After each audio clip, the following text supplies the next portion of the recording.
What's going on, everybody? I hope everyone's having an amazing afternoon, evening, morning, or whatever it is in your time zone. It is Friday.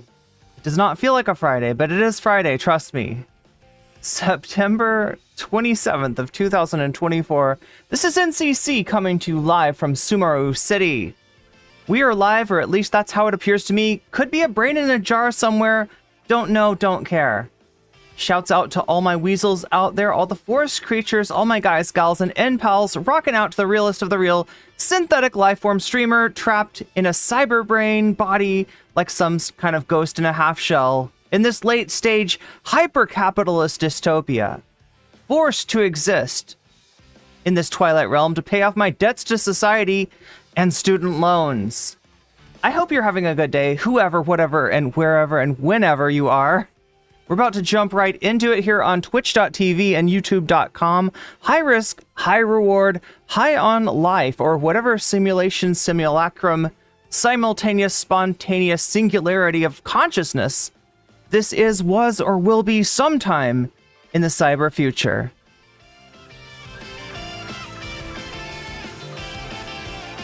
All right, now memorize it. Now memorize it. That's my next challenge. Commit it to memory. Got it memorized? Oh no. Anybody in chat got it memorized yet?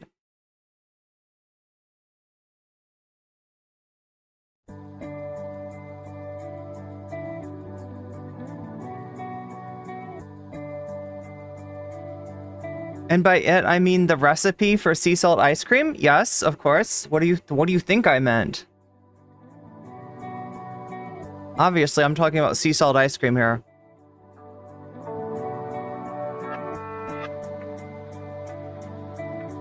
Oh my god, I so want to play some video games. I actually owe you some video games. I just don't know how to do it. Right? I've got in my mind some kind of a marathon Fallout New Vegas jam session. Subathon, right? Because I both need to start paying more attention to Twitch and get some more progress in that game, because I really like Fallout New Vegas. You got it memorized. No one axes Axel. That's right. I want the ice cream. So that particular ice cream. What do you think? What does it taste like in your mind? Because in my mind, it's always been like a sorbet. But some people are like, no, it's creamy. It's a creamy sea salt ice cream. It's like a vanilla. Blue vanilla. I don't know. I guess it depends on...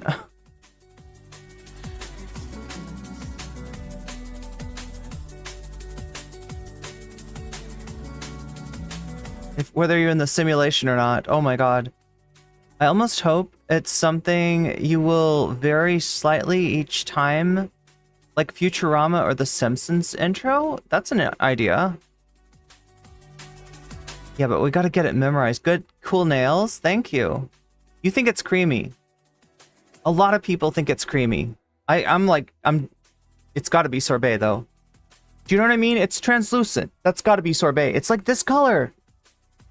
Or that color. Oh my god, chat. Everything is sea salt color. Lavender raspberry sorbet. Is that what you think it tastes like? I guess, yeah, like a blue raspberry? Why is Waluigi just like... maybe if I move this? Oh no, it pinches his hand. That's not good. Why does it pinch his hand? Creamy, Vermont mentioned. Yeah, we're just like asking... like, what does sea salt ice cream actually taste like? Because also in my mind, it's salty, right? It's gotta be salty. So, okay, here's what I think. I think it's got tangy. I think it's got like berry flavored. Even though that's not really the color. It kind of has the blue raspberry. Okay, it could be blue raspberry. I was thinking blueberry, but I just have blueberries on the mind. Thinking the ocean water from Sonic? I mean, probably. It's probably a lot like that. Oh my god, don't remind me. Poor Sonic Josh. I don't know what to do, chat. I don't know what to do. It hurts.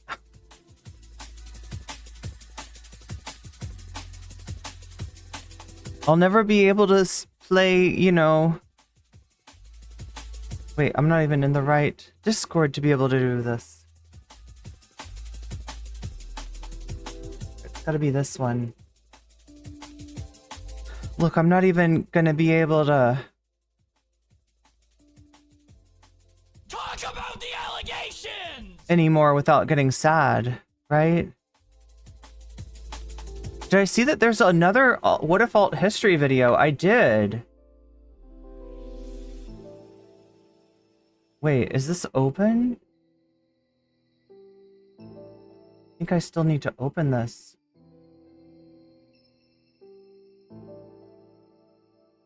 Is this drum and bass? It is. It's liquid. I was going for atmospheric, but it's really hard to find non-copyright stuff, which I hope this is. I guess we'll find out. I always find out after the fact. Okay, so we did the Legal Eagle P. Diddy charges, although I feel like there's more to cover about that. Let's put in What If Alt Hist.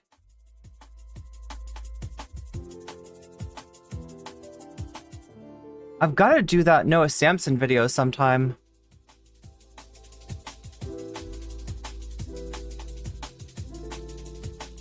There's one more thing I need to sub out.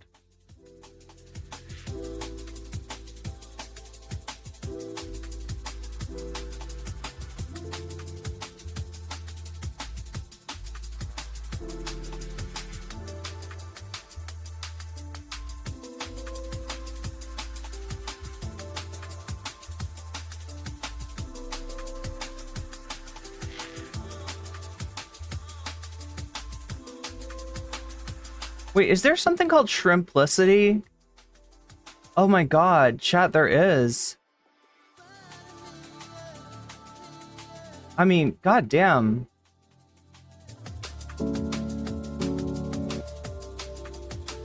Look, I have to show you this. No, it's the wrong one.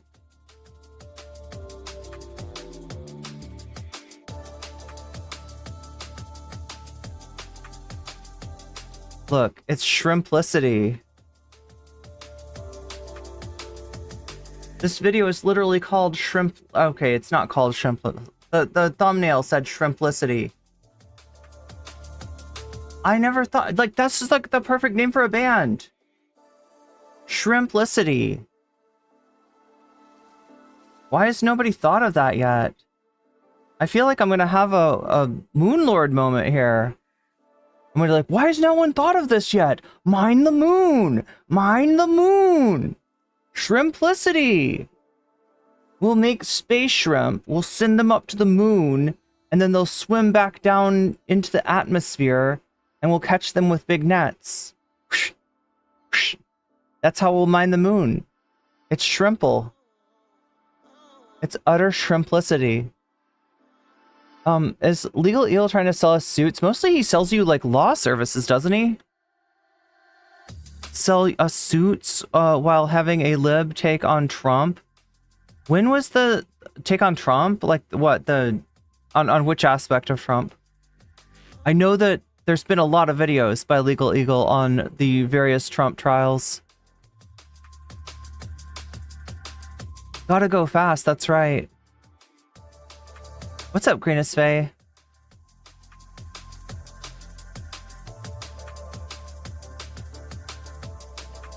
Too nuanced of a take? I don't know. I guess we'll have to do a couple watches, look bovine. We'll have to look over that with a fine-toothed magnifying glass. He was sponsored by a suit company? I would buy a suit from his tailor. He dresses well.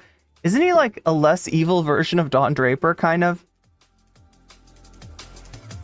Or am I just like not... Am I thinking of another dude in a suit? You're listening to me from work? Nice. I mean, I don't know. That's nice. Nice that you get to listen at work. That's what I was saying. Not nice that you're stuck at work.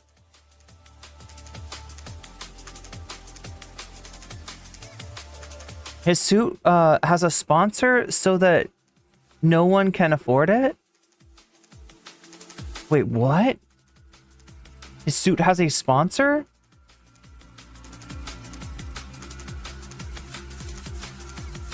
There's a sponsor for the suit? You mean like it's like NASCAR? Chat, I should get a sponsor for my hoodie.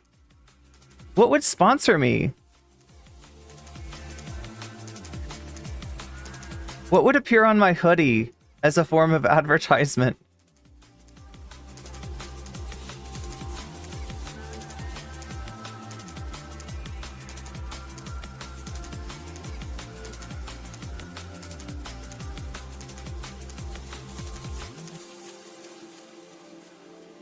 It's affordable? The suit is affordable? There's a controversy on the dude's suit? He's sponsored by the suits. Okay, so one of the sponsors is the suit company. Okay, gotcha. Is Peterson sponsored by his suits? Now, those are suits that are probably unaffordable. In fact, as far as I know, Peterson's suits are like one of a kind, and somebody was inspired by his literature to make those suits. As a tribute, HelloFresh, they seem to sponsor everyone on YouTube. Mario by Nintendo. Wait, Mario himself?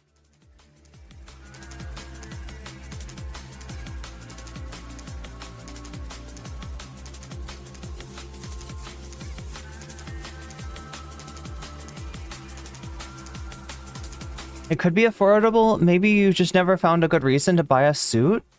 I mean, I don't know why I would buy a suit.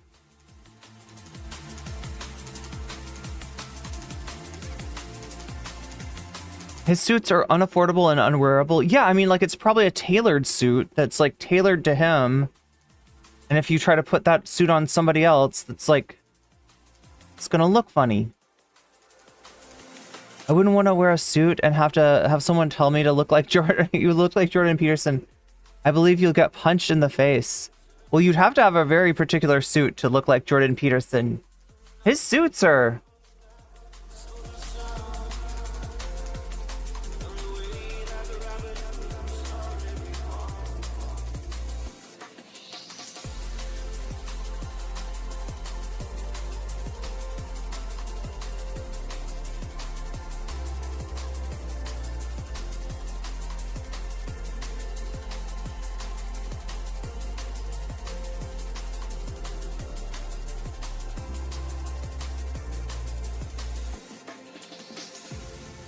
There's a lot of videos of Jordan Peterson explaining his suit.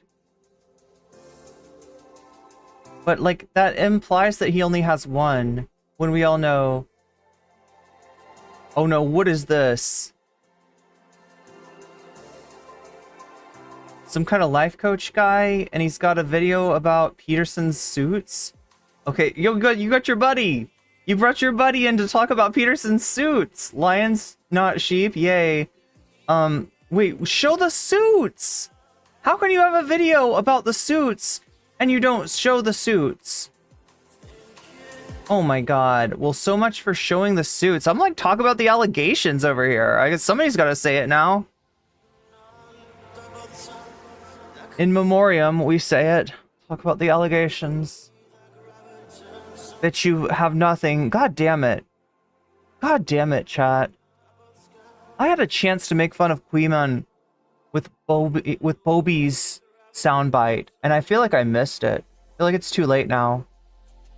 I'll never get that moment back to release that video of me roasting Queeman, and I just like somehow the best roasts were not in the main video. Somehow chat brought him up again, or chat, I don't know. I think it was because chat like wanted me to, like, there must have been some drama frogs if people were talking about Cremon, Puma, I don't know. I have so many names for him, and none of them are correct, right? None of them are the correct name, because Quemon, nobody can remember who the fuck you are, let alone how to spell your name. Bitch, you have nothing. Bitch, you have nothing, although he's got more than nothing today. God damn it. Is Boblax off the internet now? I don't know. It might be for the best if I don't think so, though. It doesn't seem like it. I'll be honest, I haven't been watching the whole thing. I haven't been watching the whole Bo Black's, like, drama go down. I just hate how that space, like, covers anything, like, you know, mental illness or, like, gender. Like, it's like the worst space for that shit, you know, for somebody to, like, I feel for that. I obviously don't agree with, you know, Bo Black's on all things, but, or agree with everything that Bo Black's has done, but just, like, getting all that shit at the same time as people are finding out, like, Peterson always looks like he's in the midst of an existential crisis. I gotta find those suits. Jordan Peterson. Mr. Peterson. Suits. 12 suits of life. God damn. That's what they're seriously called? I just want a picture of all of the suits. I gotta catch them all, chat. It's time to duel.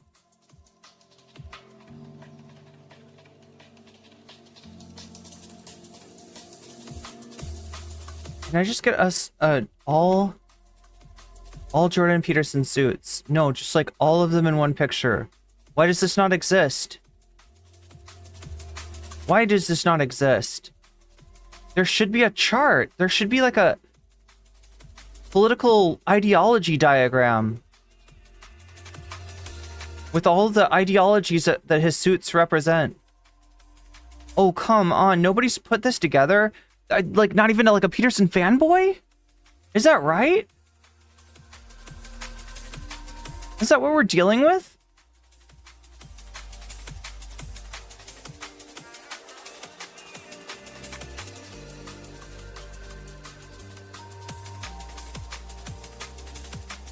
Oh my god, chat, I said I wasn't going to talk about that drama. I feel like, yeah. There's no point in me getting involved. Why don't they have, like, all of his suits in a single picture that you can easily glimpse? The fuck am I looking at? 12 suits for life. 12 suits for life, bucko! You gotta have 12 suits! One for each day of the week! Oh wait, is that for real? Wait, is this real? Oh wait, I think it is, but it's not a great picture. God damn it. Okay, chat, this is the best I can give you. Alright, I know you all want to know about Jordan Peterson's suits. So that's what we're gonna do today. We're just gonna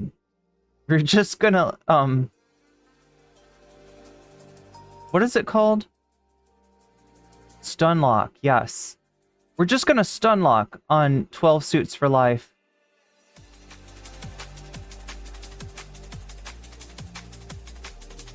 Alright, there they are. So this is the stand up straight with your shoulders back suit. Pretty plain and simple, I guess, just like the rule. Alright, treat yourself like someone you are responsible for helping. Okay, wait, so this is like, I thought this was the heaven and hell one. Oh my god, chat, you can't even see it. What happens if I shrinkify? There it is. I mean, you can only barely see it, though.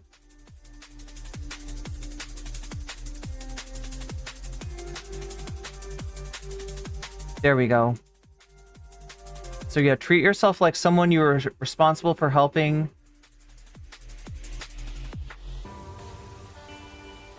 Yeah, that one's definitely heaven and hell themed, right? It's like fire on one side, clouds on the other. I used to think that God was actually a dude made of clouds. I legit did. Like, right, when people explain shit to you, like, you know, where's God? God is in heaven. Where's heaven? And they're like, in the clouds. Then you're like, he's probably made of clouds because I can't see him. I can't see. If there was a dude up there, I think I would see him. Be like, yo, make friends who want the best for you. That...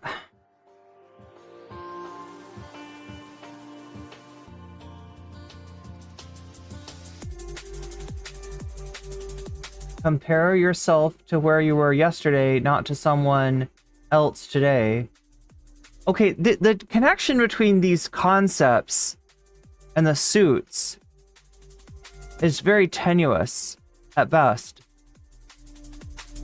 Don't let your children do anything that makes you dislike them. Why is he writing rules that involve parenting for a fandom that is mostly like incels, right? It doesn't make sense. Okay. And yeah, what is this? This one's like fancy, isn't it?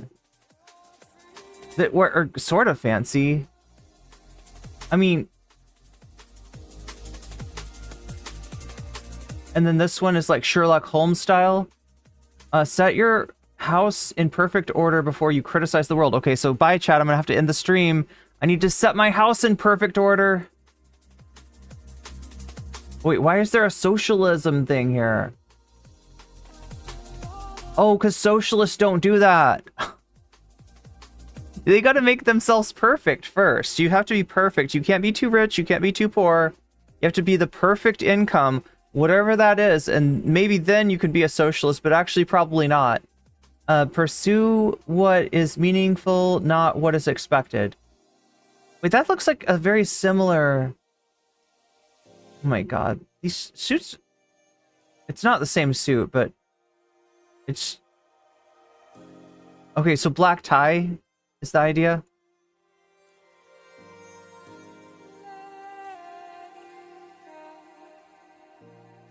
Tell the truth, or at least don't lie. And it's blue and, like, felt or something.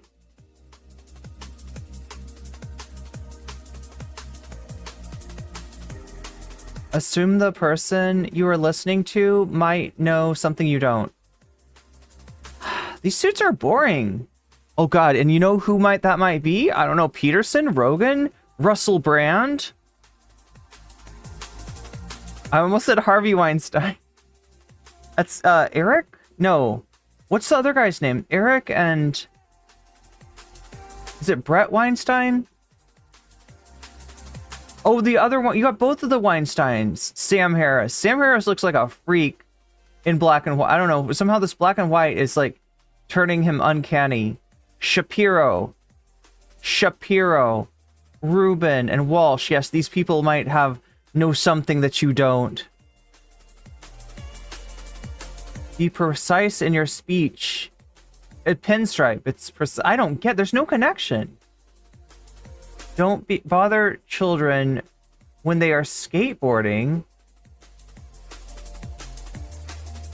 Okay, I didn't know this was a Jordan Peterson rule. He respects skateboarders somehow? Pet a cat you encounter on... If you encounter one on the street. Isn't this the rule from... Oh my god, what was the movie about like a piano player that plays Rachmaninoff? And he's this eccentric guy, and he's like, whenever I see a cat, I go up and kiss the cat. I kiss the cat. If I see a cat, I'm gonna kiss the cat. I'm gonna give the cat... Right, you know what I'm talking about? Oh my gosh, if you don't, I sound like such a freak right now. She's talking about a movie about a piano player that plays Rachmaninoff. Yeah, he has like really long hands, so they're like... You know, Rachmaninoff is like... It's like, you gotta have big hands, I guess. Shine, thank you. That's all I remember, is you gotta have big hands to play Rachmaninoff, because it's like... Sometimes it's like an octave... No, it's like... Yeah, it's like an octave and a half, right? So it's like low C up to like G, and you're supposed to spread that. I don't know, chat. I don't know how they do it. But thank you for reminding me that movie is called Shine. He poops in a tub? I mean, I guess I'm not surprised. But that's what it reminds me when he says, like, whenever you see a cat, you gotta pet it. It's like the guy that's like, you know, I always have to kiss a cat. When I see the cat, I can't help myself. I'm gonna give the cat a little kiss. Give it a little... I mean, it's adorable, but I don't remember how, like, annoying he was in that movie, or if that was the point of it. Okay. Well, there we go, chat. You've got mail. It's a big stretch, yeah. It's a big stretch indeed. There's a lot of notes in those chords.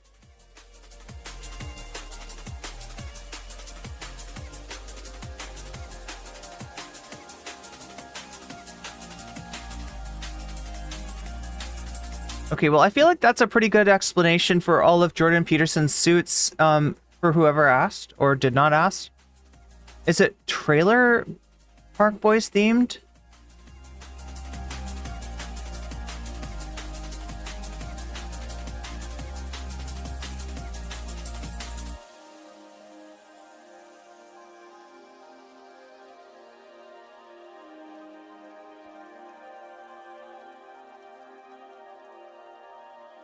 Well, I guess this just dropped.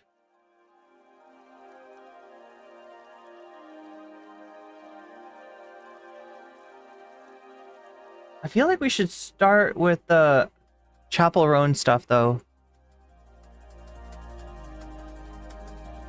That's what I'm thinking.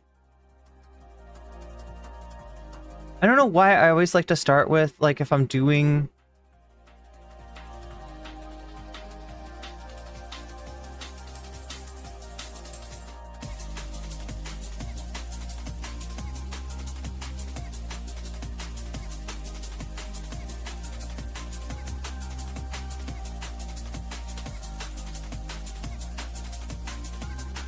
No, I'm supposed to... I'm looking for the...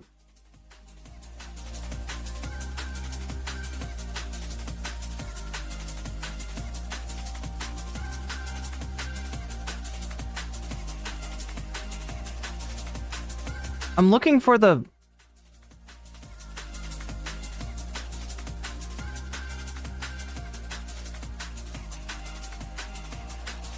like the interview.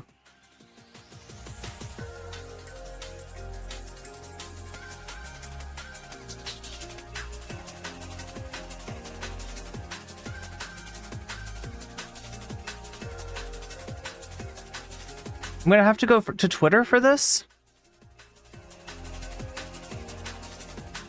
I just thought this would be really easy to find. Because I've been seeing everybody reacting to the stream. I just don't know what, or reacting to this interview.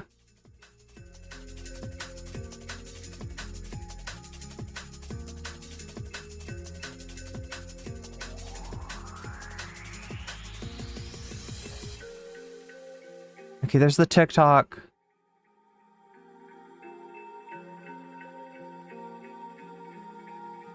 Chat, there's like a lot to this. I thought this was just like a...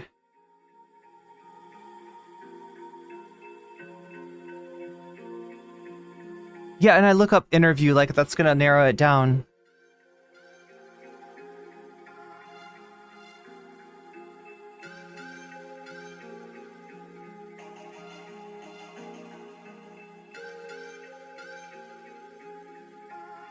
I don't want to have to start like with a Hasanabi video, but...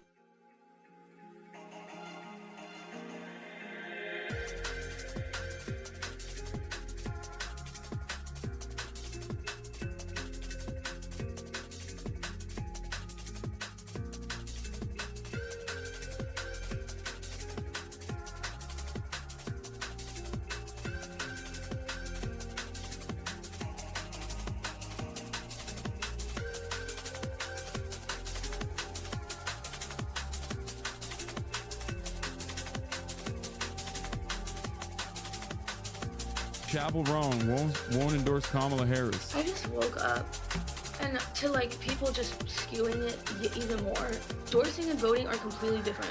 I don't agree with a lot of what is going on with like... Okay, I mean...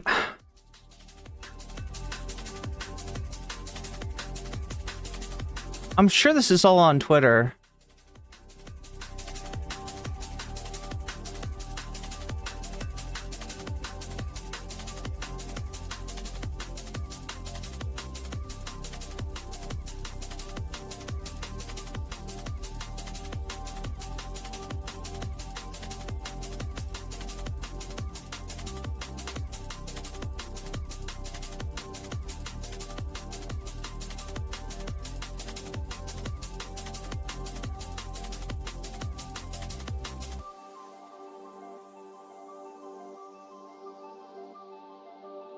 Okay, I think we got it. I think I got everything that I need. I'm sorry, chat. I was just like, I wanted to make sure.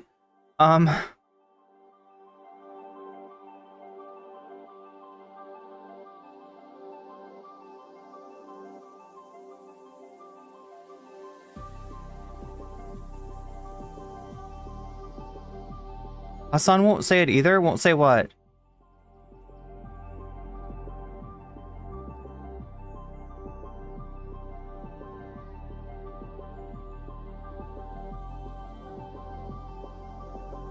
Here's the point, though. The problem isn't with people obviously more in line with Kamala than with Trump, like, not endorsing. The problem is with the ticket not giving them a reason to endorse. Right, as far as what can change, think about it this way, chat. You got two things that are wrong.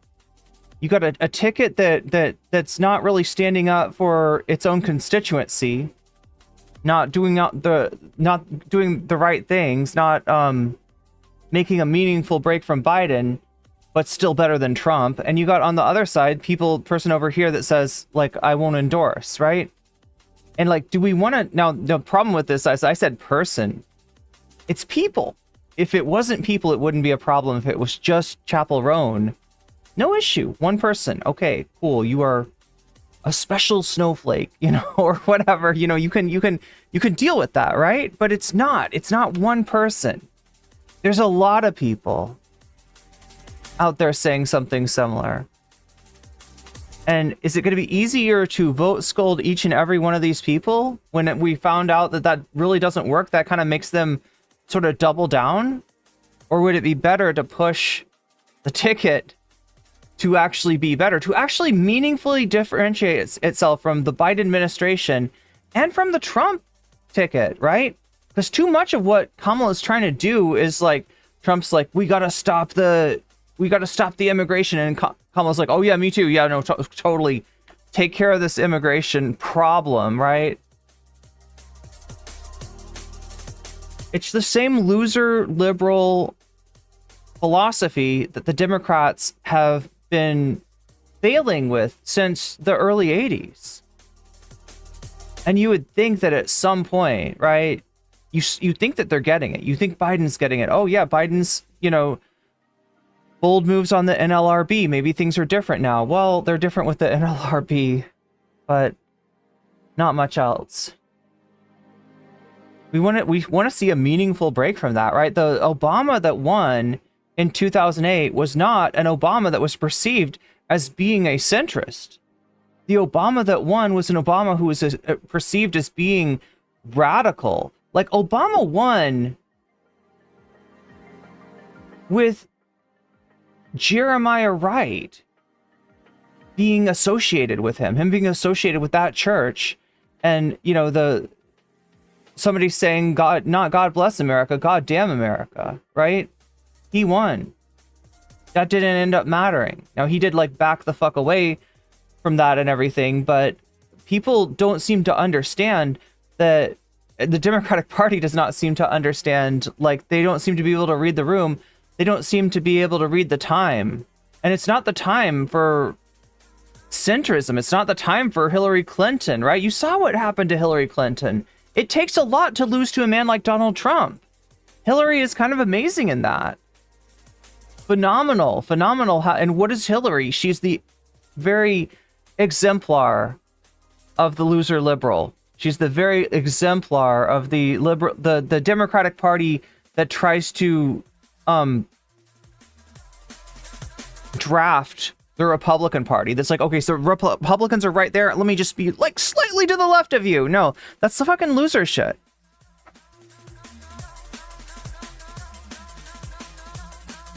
But yeah, I've never said that there's anything wrong with weaponizing your vote to make sure that Donald Trump does not get into that White House again. But as far as other people, you're not going to be able to like force them into voting. They're going to need to want to vote. And the fact that there are people out there that don't want to vote is a symptom of this sickness that has infected the Democratic Party for what? 40 years. 40 fucking years, chat. They've been losers. Got accepted into stable housing, says Billy Randall. Definitely not in order yet, though. Sorry, I didn't get why you thought you had to log off. But if you need to,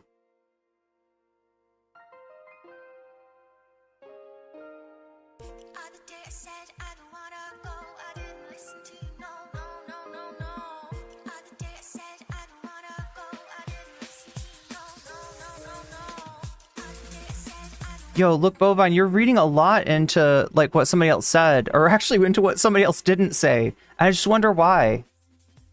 I wonder where that attitude like comes from. Is this just a symptom of hanging out in the like leftist streamer space, by which I mean fucking liberal streamer space? I don't know.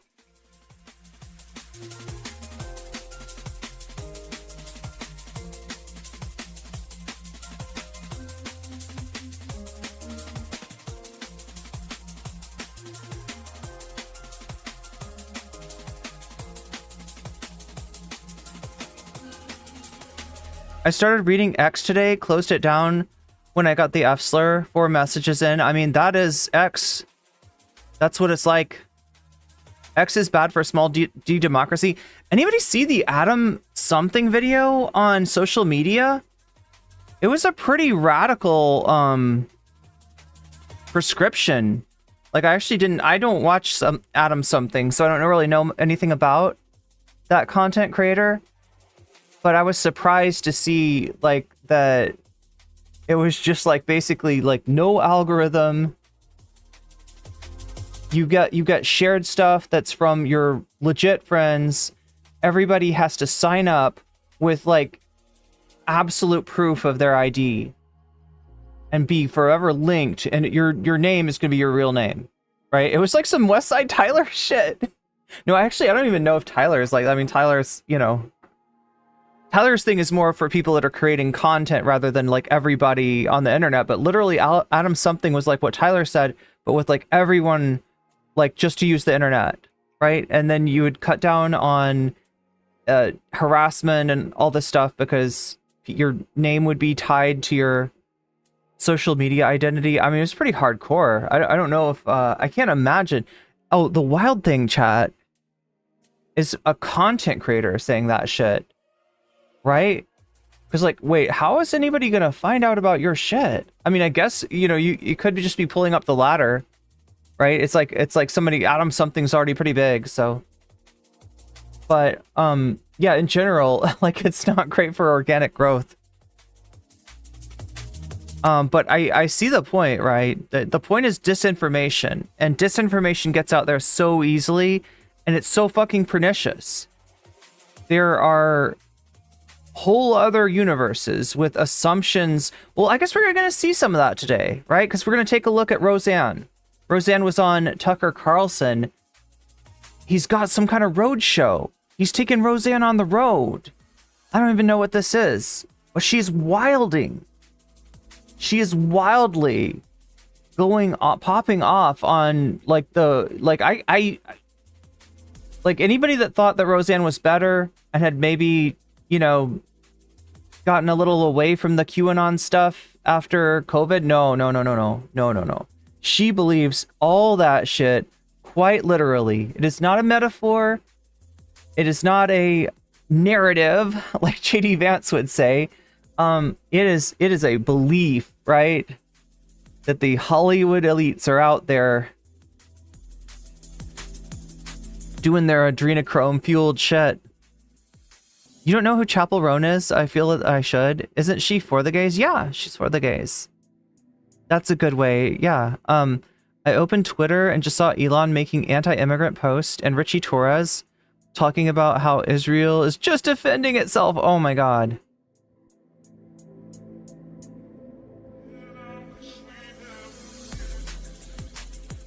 Well, we'll look at it. I'm pretty sure I heard her say that she herself is actually going to be voting for. And you also got to understand, this is a musician, right? This is not a politician. This is not a pundit.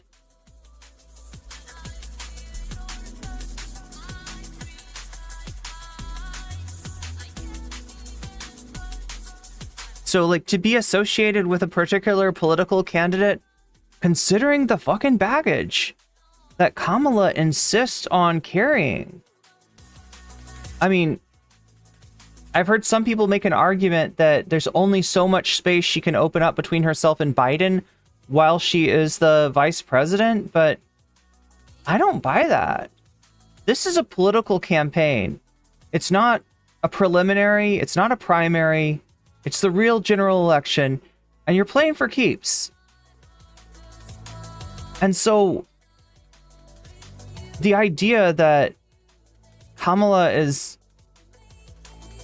unable to differentiate herself, and she actually has differentiated herself from the Biden administration in some ways that are not that great, right? Her capital gains thing is to the right of Biden's, right? So what's up with that?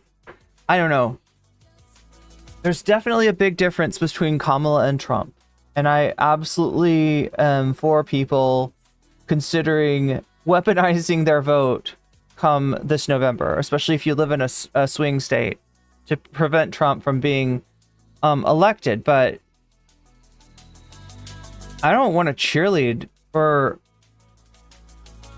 a ticket that can't stand up against genocide. And for somebody like Chappell Roan, who is, you know, somewhat defined who she is as an artist via the LGBT community, for her to be like, yes, I endorse the candidate that refused to have a trans speaker at the DNC. This is the first time in I don't know how many years that they've just been like, nope, you know what? We're not going to have a trans speaker. We're not going to have a Palestinian speaker, right? I don't actually think that that necessarily makes the Democratic Party good if they do. I don't think that that's like, well, there we go. You've got representation and therefore you're going to do right by these groups. Not necessarily. That's another matter. But they won't even do that. Like, what does that tell you? What does that tell you?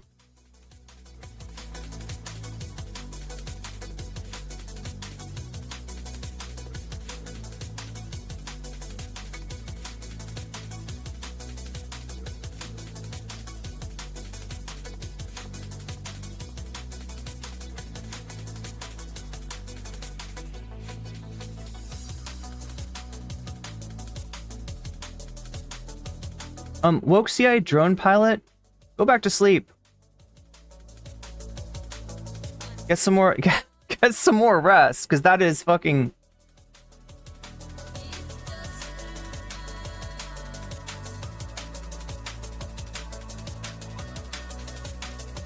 We got to get started somehow. Okay, I got to make this happen.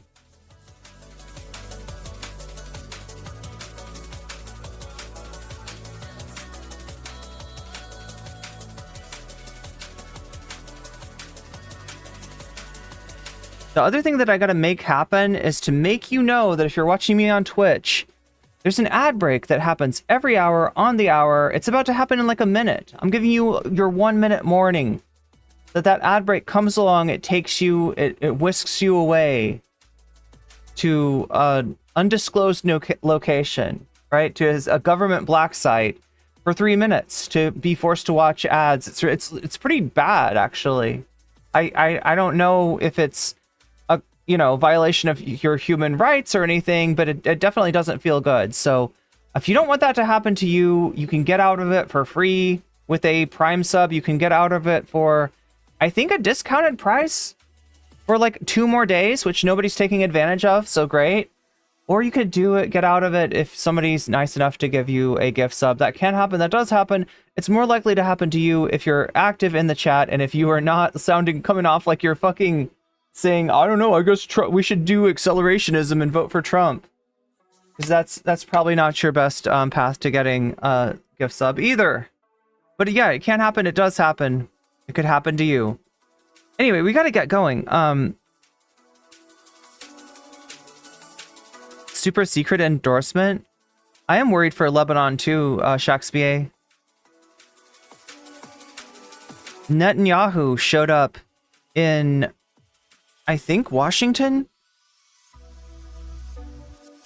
And for anybody that thought that you were going to get some kind of a concession or a walk back from Netanyahu at the UN, maybe a little bit more openness to a ceasefire, That's not who showed up at the UN.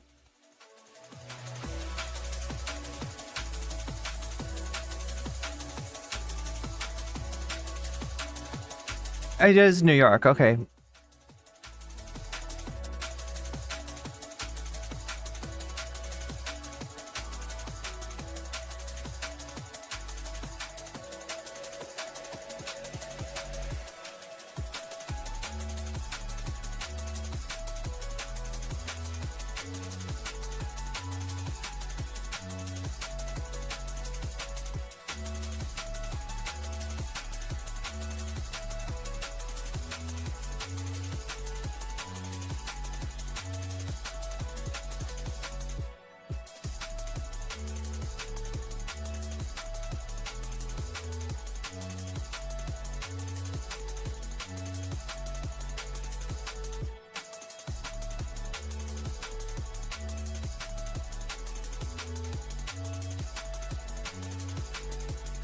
There we go. That's a good name for it.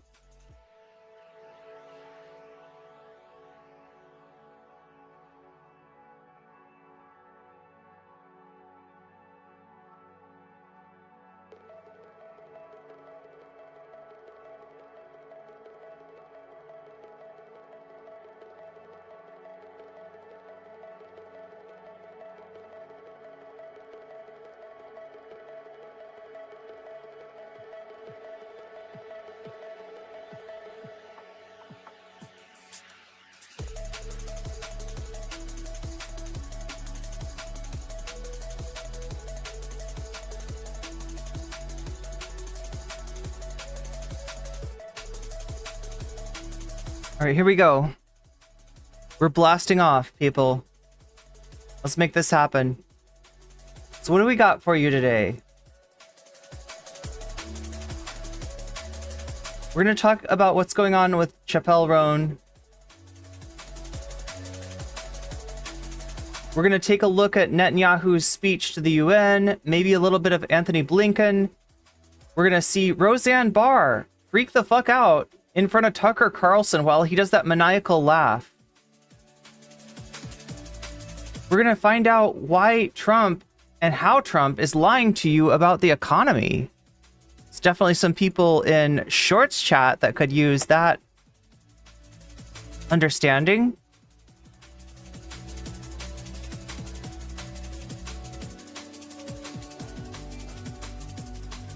And then we're going to take a look at what's going on between Sam Seder and TYT. Oh yeah, I still need to give you the... What is this new video about, though? I'm trying to remember.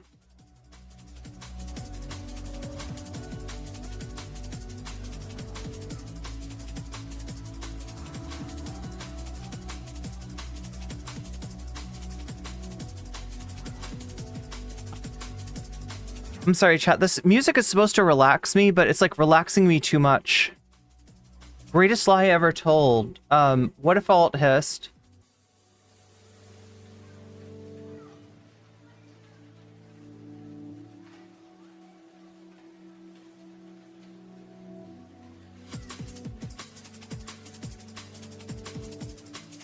I'm just gonna call it What If Alt Hist Lies to You.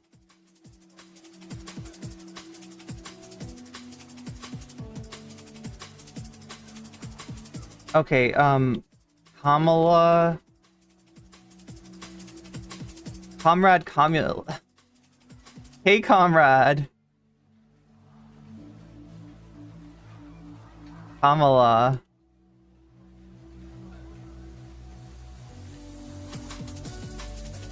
Allegations. So yeah,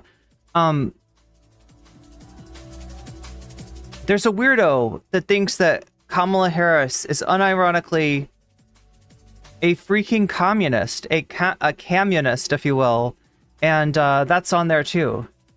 So what do we have? Foo Fighters AIDS denialism? I feel like that's been on there for a little while, hasn't it? Has that been on there too long? Am I missing out on something new that I could be throwing up there on the bonus goal?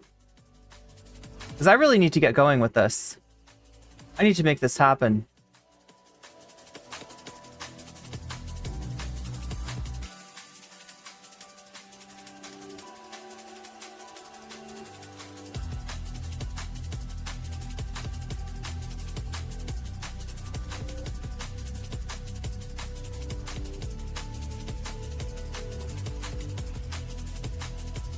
Wait. Seriously? I think I found something, chat. Oh no. I mean, I feel like we gotta watch this though.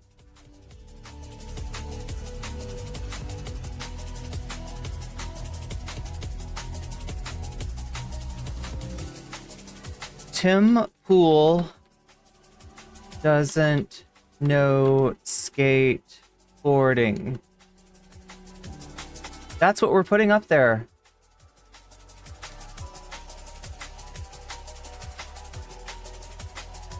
And it's about, spoiler, it's about more than just skateboarding.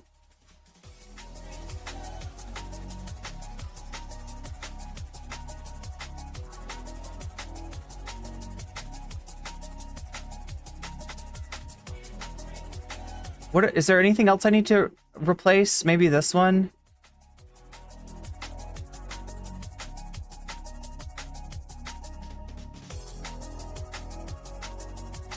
Oh my god, I'm so tempted. I can't decide which one.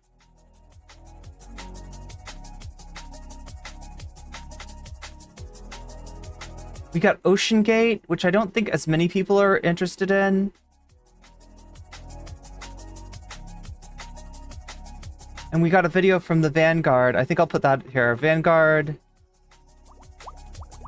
is going to be talking about... I'm sorry this is taking me so long to get together, chat. I just want to make sure that I'm changing these things out enough. Just like a fish tank, right? This is the bonus goal. This is the dono goal, right?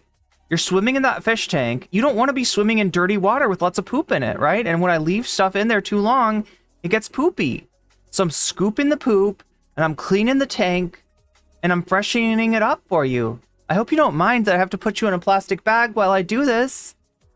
It's for your own good, chat. It's because I want to make this a healthier environment without like the same things on Vanguard. Yadarola.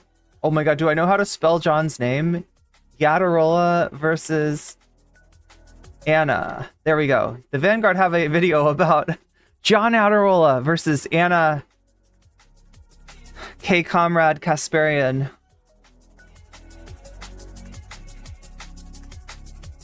I think we're ready to go. I think we're ready to move. I think we got this. Hey Molly, thank you for the resubscribe after... That's 10 months of subscribing. Can you provide more info about the alt history one? Sure. I know my sub gets like a percentage to... Gets a vote. Yes, your sub... That's a good way to describe it. Your sub gets a vote. I will accept that logic. It makes more sense than the way I explain it half the time. But yeah, your sub gets a vote, and that means when you donate, whether it is getting yourself a Twitch sub, which should be at a discounted rate right now, Whether it's using a Twitch Prime to sub or gifting subs to people, whether it's using bits to gift, whether it is donating to the Throne account, whether it is signing up for Patreon, whether it's gifting memberships, getting yourself a membership, or doing a super chat or super sticker. You also have the right to direct your donation to the topic of your choice. And I will be more than happy to put your money where your mouth is, that is to add it as a percentage to the topic of your choice. But what Vay Molly is asking me about is, can I maybe give us like an intro? Like a short intro on what the What a Fault Hist is about. That's the Tim Pool one.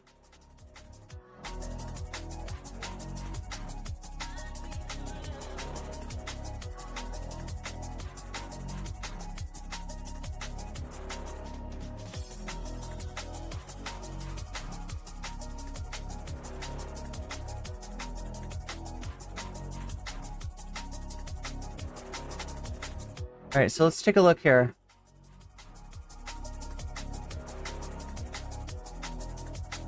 Over the course of the last century. For history, it stayed relatively objective, barring a few obvious fields like... For those that don't know, the two topics I've studied the most are anthropology and history. These two fields have gone on radically different trajectories over the course of the last century. He sounds a bit... like, I don't know, slow? His delivery is slow? Which makes me think maybe... Is he on Galaxy Gas? Has he been seeing Kanye's dentist? What is up with our dude Alt Hist? Well, anyway, this is what this is about. It's called The Greatest Lie Ever Told. I'm trying to figure out what it exactly it is. Barring a few obvious fields like colonialism, history hasn't faced... Afroponics, thank you for the re-upping your membership. Can we get Irene to play the guitar? Oh, Irene plays the guitar and sings option? Oh my gosh. I need to... Like, Irene buys a 9-volt battery so that she can actually plug in her guitar and have a better sound for you option. I should do as well. That's a good thought. Would it be like a, sort of like the Fallout meter? Irene sings, question mark, and I'll put 3% down there. Oh my gosh, I messed this up, didn't I? I messed everything up, and we need to get going. Okay. I just wanted to make sure to make the bonus skull the best that it could be. Hopefully it will be. Hopefully it is. I feel like I've changed out the water enough. But thanks for sticking around. Some of you did not. Ye of little faith. You get no reward. But we got Tim Pool doesn't know how to skateboard. Sorry, Tim Pool doesn't know skateboarding. That's a better way of describing it. Let me put this on here.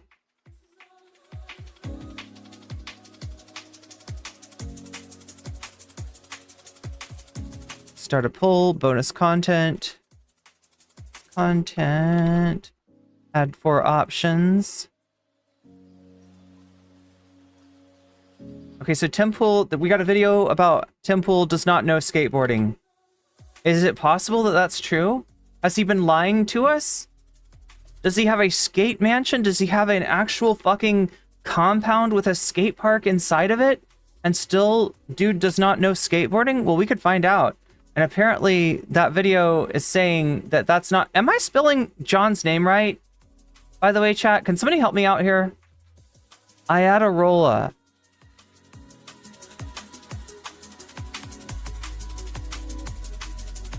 Oh, there's one L. Okay, I got it. So... I was like, that does not look correct, but indeed, I'm only there. That's how you spell his name. That's how you spell his name. Who knew? Apparently not me. Okay, so there we go. Adarola versus, how about John Adarola versus Ana, and then Comrade Kamala. I'm just gonna make this easy for anybody that doesn't speak Twitch emotes, and just say Comrade Kamala allegations.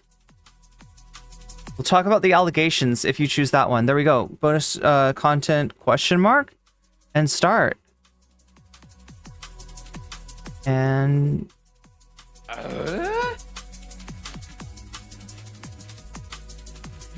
Shakespeare with the $4.99 for the Grillin' Sicilian. Grilling us up to 14%.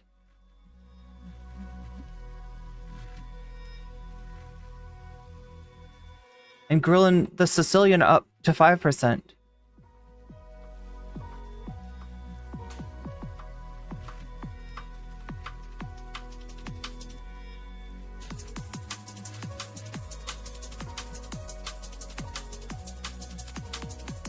Wait, I'm forgetting somebody's dono, aren't I?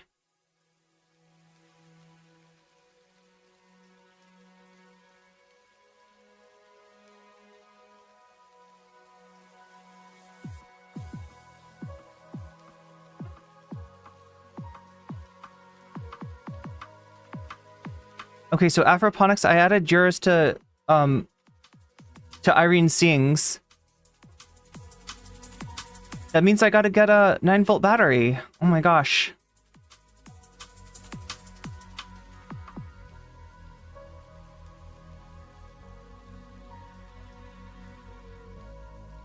Okay, so yeah, that's the bonus goal. It means that...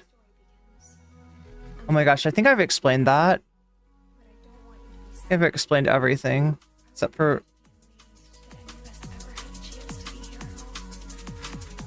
why I don't use more product in my hair. That's one thing I can't explain exactly. Always use product in your hair, chat. Anyway, we gotta get going. We gotta see what this Chappell Roan thing is. I keep on wanting to pronounce her name like wrong, but I'm gonna resist the temptation. All right, so let's see what Hassan's got, and then we'll go from there, because I think this is gonna show us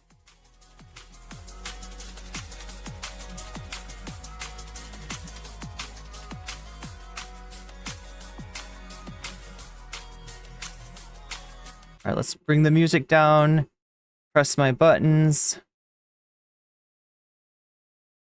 see if they actually work today. That one works. And that one works. And let's see about this one. Everything was not working yesterday. Or the day before. Or whenever that was.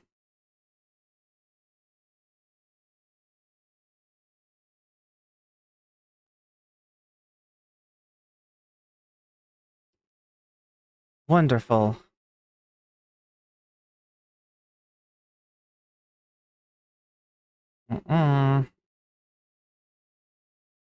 Okay, well that's something.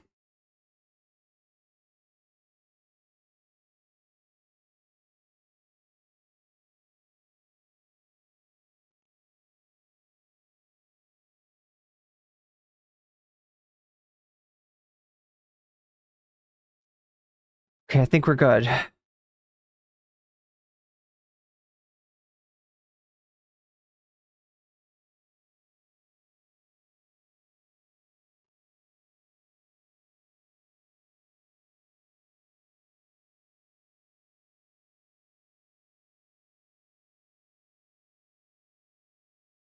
I just woke up, and to like people just skewing it even more, endorsing and voting are completely different. I don't agree with a lot of what is going on with like policies. Like, obviously, fuck the policies of the right, but also fuck some of the policies on the left. Oh yeah, so I sort of see where so it's one thing, you know, if you're gonna get pushback from like shit libs, from Dylan Burns fans, right? It's one thing that if you're gonna get pushback from Destiny's fandom, but I can see how the way that she's saying this is being, it's subject to misinterpretation. Like my understanding of Chappell's problem with Kamala's policies is that they're not there. Like in terms of differentiating herself from Biden on Gaza, right? It's just like, and so that's the reason that she's saying it's different. Voting and endorsing are different things. When I say I endorse something, I'm like, hey, check this out. This is really good. You should do this, right? And it's and when that candidate is somebody with Kamala's, policies, which, are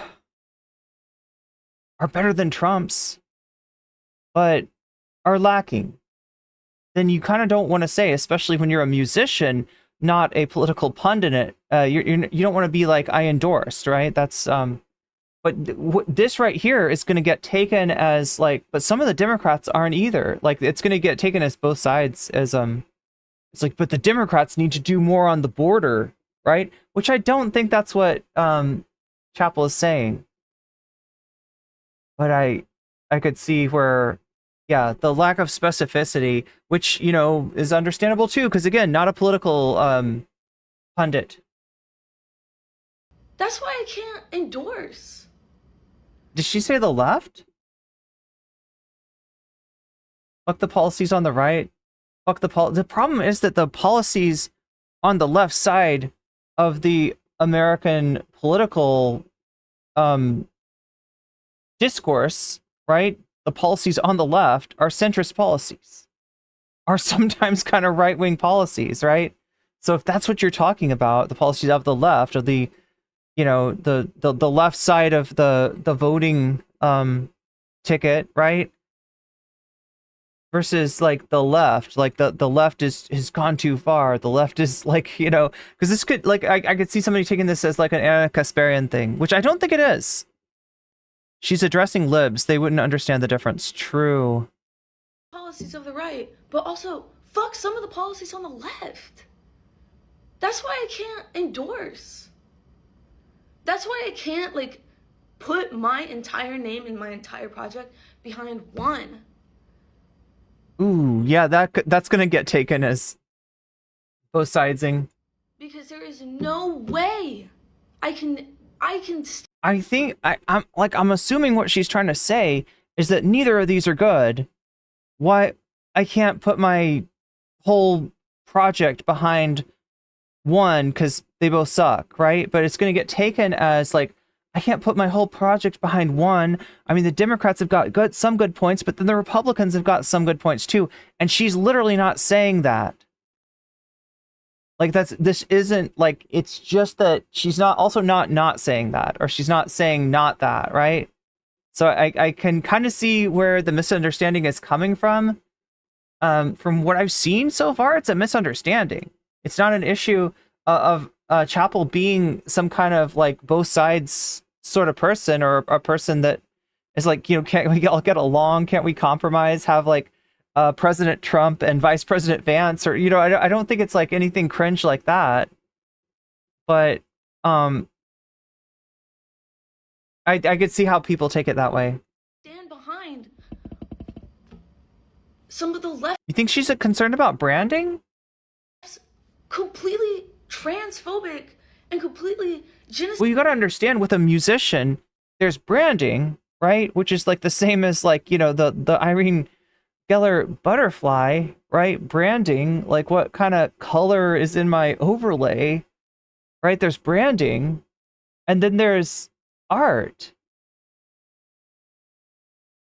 There's how I say things, right? And when she says something I want to put my project behind, like maybe I'm just too good faith, but I'm assuming that she means in terms of her artistic project, right? Rather than her brand. But yeah, she didn't say. So my interpretation is not necessarily more valid than yours, Chatter. You could be right as well. Idle views. She meant the mainstream Dems, clearly. So yeah. Not the broader left. Huge problems on both. You know what is right and wrong. And so do I.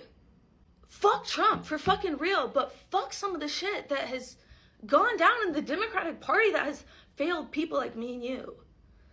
And Okay, so she's being a little bit more specific here. more so, Palestine. And more so, every marginalized community in the world. So no, I'm not gonna settle for what the options that are in front of me. So this is maybe where some people are reading like support for the Green Party or whatever. And you're not gonna make me feel bad for that. So yeah, I'm voting for fucking Kamala. But I'm not settling for what has been offered because that's questionable. It's questionable that I don't see the problem with this take. I'm voting for Kamala. Wait, did she say oh, that's another thing she got shit on for, right? She said... That's questionable. It's questionable that fucking Kamala.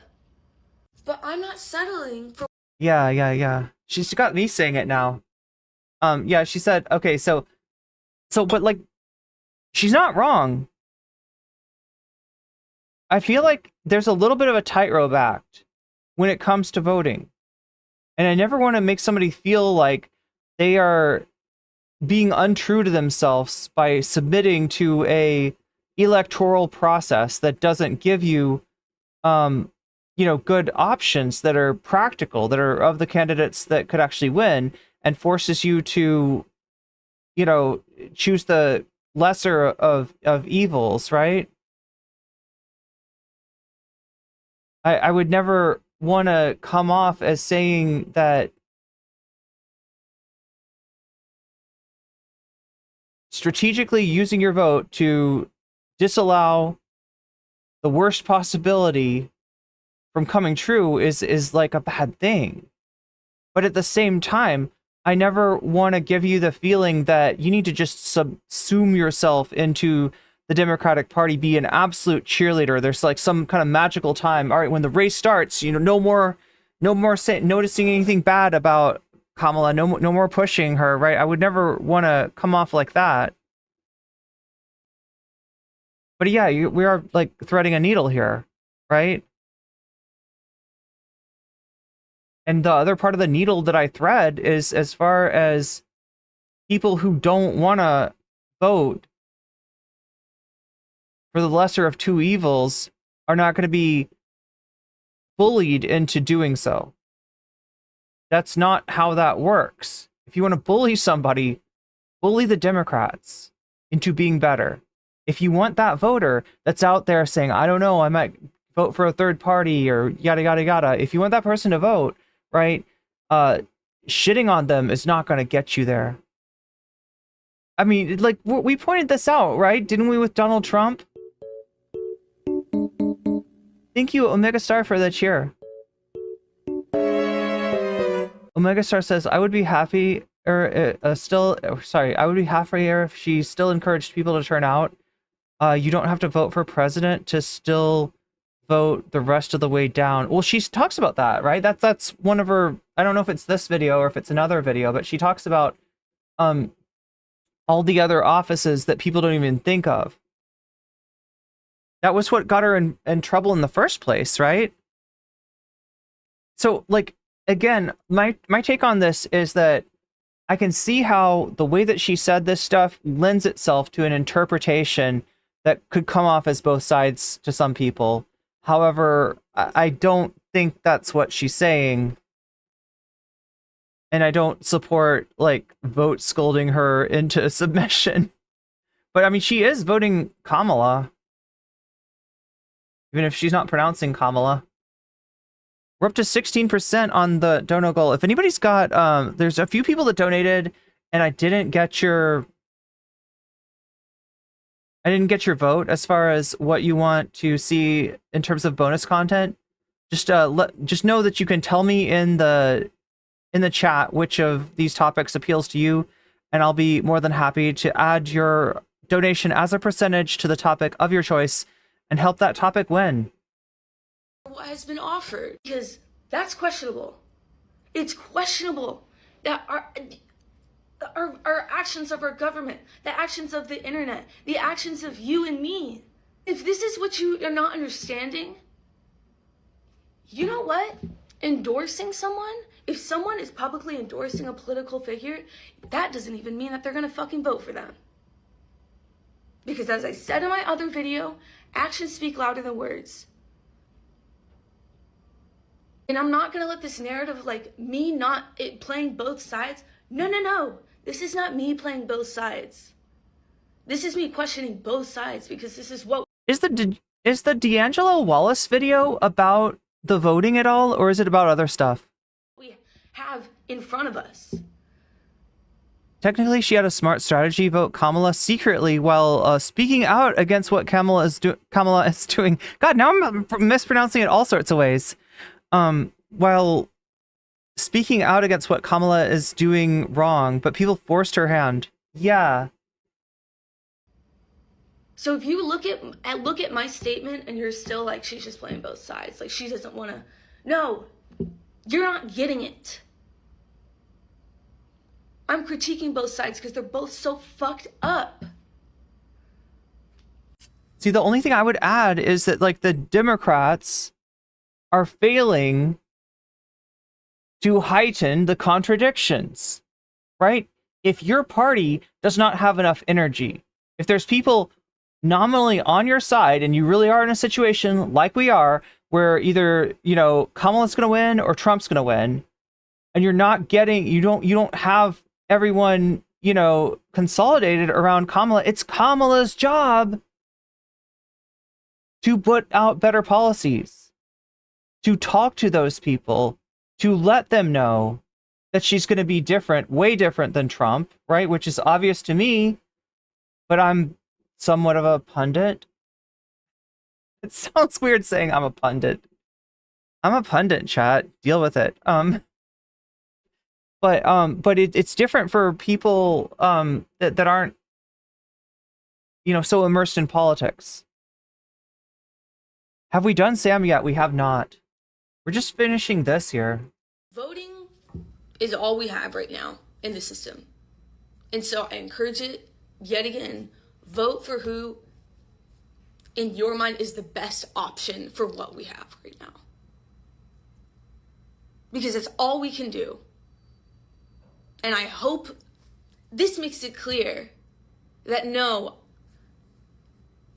I'm not picking the sides of what we have right now. Yes, one's obviously better than the other. But Jesus fucking Christ, I hope you don't settle for what we have. I mean, this is based. The only thing that I don't like is how it began. Like, she's just not communicating effectively. Like, she's leaving because she doesn't want to go into detail. And again, it's a TikTok, you know, there's a limit. I don't know what the time limit is, but this is like a 3-minute video here. So in order to maximize your impact on a TikTok, you're sort of limited as far as time, even though you can make longer videos. If you want them to have that reach, they've got to be somewhat succinct, right? But in that succinctness, she's missing her chance to be specific enough. And look, this is more like something that YouTubers have to worry about, right? When YouTubers make a video, they not only have to describe their perspective on whatever they're commentating on, but they need to anticipate criticism. Like, how might someone read what I'm saying that's not exactly what I'm saying? And how might I head that off at the pass by, you know, what could I say in the video to, like, make sure that that person out there that I basically agree with isn't going to get the idea that we don't agree when we actually do, right? That's more of a YouTuber skill. That's not necessarily... But now there are freaking communists invading... It's not necessarily something a musician should be expected to do. So yeah, a lot of this is just her being pulled into this medium of the once every 4 years presidential race and where she stands on that when she's in a medium of creating music and creating art. and the two are not the same. I do think that her, heart is in the right place here, but I can also see how to some people, especially in that beginning of the video, it comes off as something other than what she intends. Put your name behind. And obviously also there's going to be some people that are just mad at her for not, doing the endorsement. Just like suck it up, do the endorsement, deal with any disagreement with Kamala later. But the thing is, we always say that and we never do that. And when you see streamers that encourage their communities to subsume themselves into the Democratic Party once every 4 years, that's how you end up with shitty anarcho-Bidenists. That's how you end up with Voshites. And, whatever shortcomings you can point out of this video, I would say that Voshites are a lot more worthless in terms as political actors than you could say that Chappell Roan is. All right, so here's the other video. I have encouraged people to use critical thinking skills, learn about what they're voting for, learn about who they're voting for, and ask questions. And it's being completely taken out of context, per usual. There is nuance to what I say in interviews. And I think it's important that people use critical thinking. I think it's important for me to question authority and question world leaders and question myself, question my algorithm, question if some person that tweeted something about someone else is even true. It's important to question because that's how I think we move forward. This is my third election in voting, and the world is changing so rapidly, and I want to be part of the generation that changes things for good because we need it. If you come to my shows, if you read my full interviews, if you literally know anything about me and for what I stand for, you know that this is not lip service, this is not virtue signaling, that my actions have always paved the way for my project and the people who really know me. Actions speak louder than words, and actions speak louder than an endorsement. Here's the full quote that a lot of people are just not reading. I have so many issues with our government in every way, she says. There are so many things that I would want to change, so I don't feel pressured to endorse someone. There's problems on both sides, and I encourage people. Yep, I see exactly what people are reacting to. To use your critical thinking skills. Use your vote. Vote small. Vote for what's going on in your city. The change she wants to see in the U.S. is this election year, she says, instantly is trans rights. They cannot have cis people making decisions for trans people, period. So, hear it from my mouth, if you're still wondering. No, I'm not voting for Trump. And yes, I will always question those in power and those making decisions over other people. And I will stand up for what's right and what I believe in. And it's always at the forefront of my project. And I'm sorry that you fell for the clickbait. I have encouraged. Okay, so I think this was the third video. That was the second video.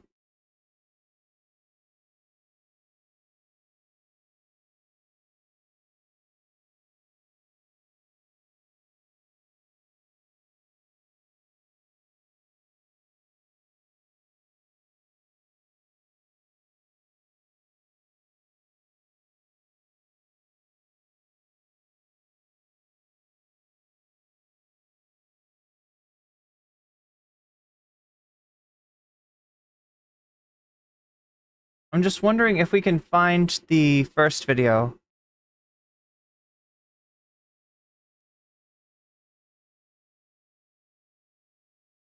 Yeah, there's a lot of tweeting. Oh wait, is this September 4th? No, that's before. Okay, so it's not going up on.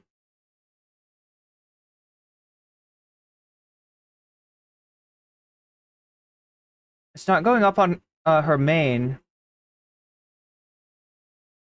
Okay, that's the third one. That's the second one.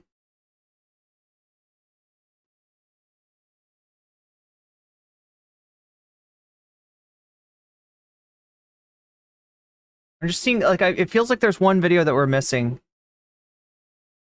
Yeah, it's not on here, is it? Oh well, we'll see if we can track it down. See what Hassan has to say about this. Policies. Like, obviously, the policies of the right, but also... And the other reason I'm watching this on Hassan is that he's got an interview that I'm not sure where it is, and so I'm kind of using him to see if we can figure out where that interview is. Some of the policies on the left. That's why I can't endorse. That's why I can't, like, put my entire name and my entire project behind one. Because there is no way I can stand behind some of the left's completely transphobic and completely genocidal views. So yeah. She's saying like the Democratic Party. You're worried she's throwing cold water on the momentum to even show up? You know, honestly, I feel like it probably would have been better with somebody, I don't know. Yeah, actually, that's a good question. Like, so I'm having trouble, like, there's stuff about her response that I feel like is like lacking, but I'm having trouble deciding how I would do it better.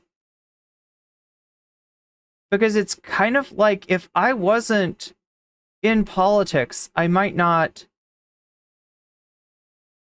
think of not mentioning anything. The criticism of that is that, well, then, you know, you've got this platform and you're not using it to encourage your voters to, you know, do something about the potential of Trump getting elected, which, you know, is fair enough of a criticism. So then you weigh in and you say what? I mean, for me, it's like, weaponize your vote against this guy, right? That's how I put it in that specific way for a specific reason. To not have it read as like a full-scale endorsement, to not have it be read as cheerleading, to not have it be read as me saying this administration, this political ticket is good, and whatever they do is the right thing, because that's not true. But at the same time, to encourage people to use the little bit of power they do have in this election to prevent what could be a very dark path for humanity to take, right? It's as simple as that for me. But for other people, finding those words might be more difficult. And I do get the sense that she's having trouble finding the exact words that she needs to use here. Oh my gosh, chat, I didn't even see. Here, let's switch this over to...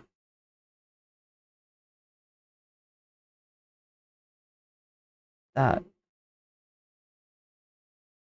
There are huge problems on both.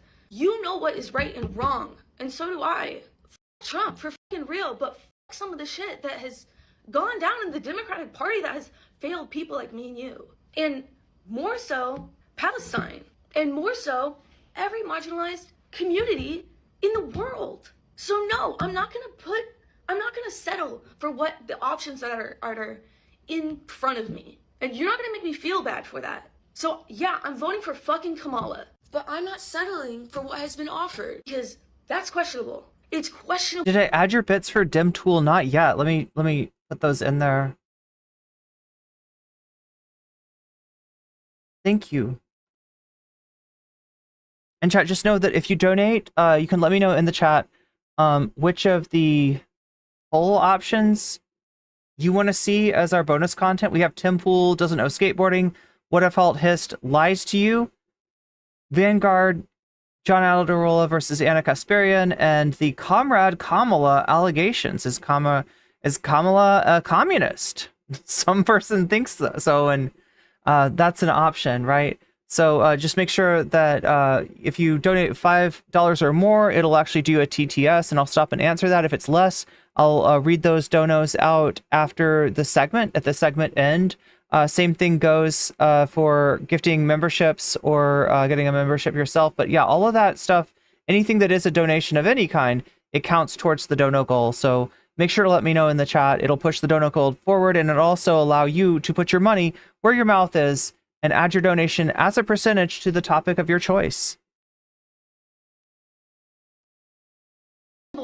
That our actions of our government, the actions of the internet, the actions of you and me. If this is what you are not understanding, you know what? Endorsing someone, if someone is publicly endorsing a political figure, that doesn't even mean that they're gonna vote for them. You need to interview her, please. I tried. I don't think it'll happen, but it's all good. But what's really funny about this take is that like Chappell Roan is demonstrating one, I think, like sound judgment on the matter. It's ironic because it's something that I experience on a daily basis by annoying people. Did he just skip the part that actually does make it sound like she might be both sidesing though? Because like I don't think I have the exact same take. Like I do agree with what I think she's trying to say here. There is some issue in the way that she communicated it. There are some things that she said that are just, you know, bound to be taken the wrong way. And I think that a lot of the criticism is just like liberals who are Zionists themselves, who try to couch their criticism towards her with like lesser evil voting and like aesthetic posturing. But the real reasons why they're upset is because, you know, they can't say that they hate that she is pro-Palestine. That's, I think, what it is for a lot. I'm sure there's like plenty of liberals who are automatically like blue no matter who people. Like there are plenty of people who are blue no matter who people who maybe even are pro-Palestinian to a degree, right? But they're still team players, and they've been conditioned into churning out this like, why the won't you say you're going to vote for Kamala Harris and like swing loudly and proud? Roll Giogano says, I wish she was, but Kamala is a cop. For her, you fucking piece of shit. Yeah, it's a weird thing. The contrast between how right wingers are trying to portray Kamala Harris and the actual, you know, kind of shortcomings of who she is as a candidate here and now. The ease with which she was forced to disavow some of the, you know, good things that she said in the 2020 election. Yeah, it's ironic. It's ironic of all the candidates to be throwing that, like, you know, she's like a revolutionary. She's like basically, we got people calling Kamala a Maoist or something. I don't know. It's wild. Okay, that's just not who she is. But beyond that, a big part of it is definitely from a lot of yeah. This is I agree with this. I'd like to take this opportunity to point out that a lot of people leading the hate against It's an NVC interview, says Roll Giogano. Yeah, she's a singer, not a political commentator. Yeah. Are Zionists. The reason they're attacking her is because she used her platform to speak up about Palestine. This is a very dangerous targeted hate campaign. Well, she's going to be getting it from those people. She's going to be getting it from like shit libs, and possibly from people that think that she's saying that, you know, people that think that she's making some kind of centrist takes, right? The way that she's put this, like she's gonna take fire from all sides.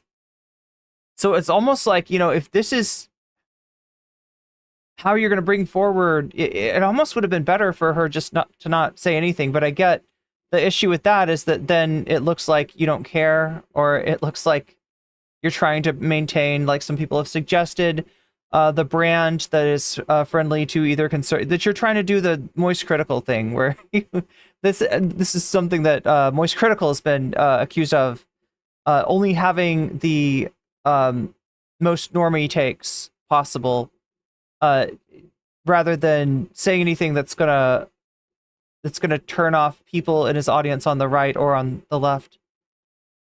Let's be like the MAGAs, 30 days and not a question of our really? That's like, you're unironically saying that? You're unironically saying that, NSE?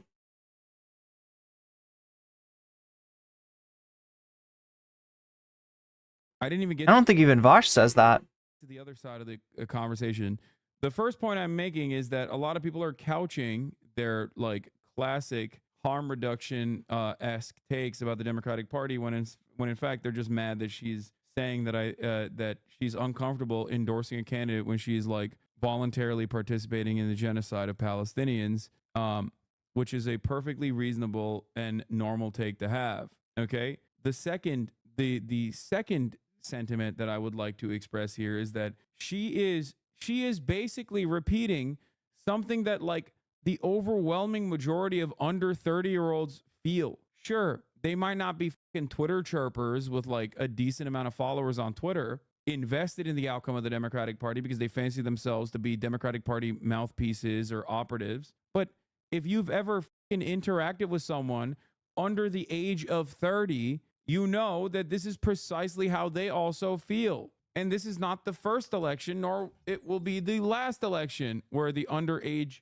the under 30 demographic feels this way about the party, when the party does not even communicate or choose to communicate anything that is like functionally helpful for the under 30 demographic of voters. It's not like the Democratic Party has presented a solution to the problems that they perceive, the problems that they're experiencing. This attitude is actually quite commonplace. So I don't even know how. I don't really fully understand how people are fucking yelling at her over this at all. Because as I said in my other video, actions speak louder than words. And I'm not gonna let this narrative of like me playing both sides. No. This is not me playing both sides. This is me questioning both sides because this is what we have in front of us. So if you look at my statement and you're still like, she's just playing both sides, like she doesn't wanna, no, you're not getting it. I don't know. Isn't like 80% of the Democrat position good for young people, to be fair? No. What the fuck are you talking about? Just stop asking this question and start telling me what you think is like good for young people, okay? I'm critiquing both sides because they're both so fucked up.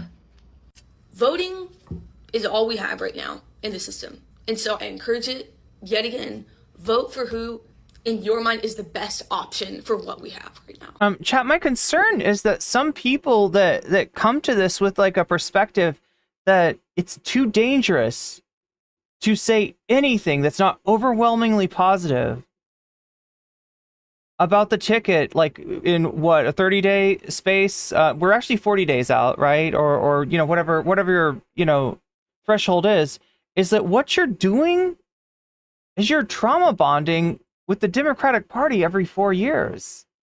And I don't think that's healthy.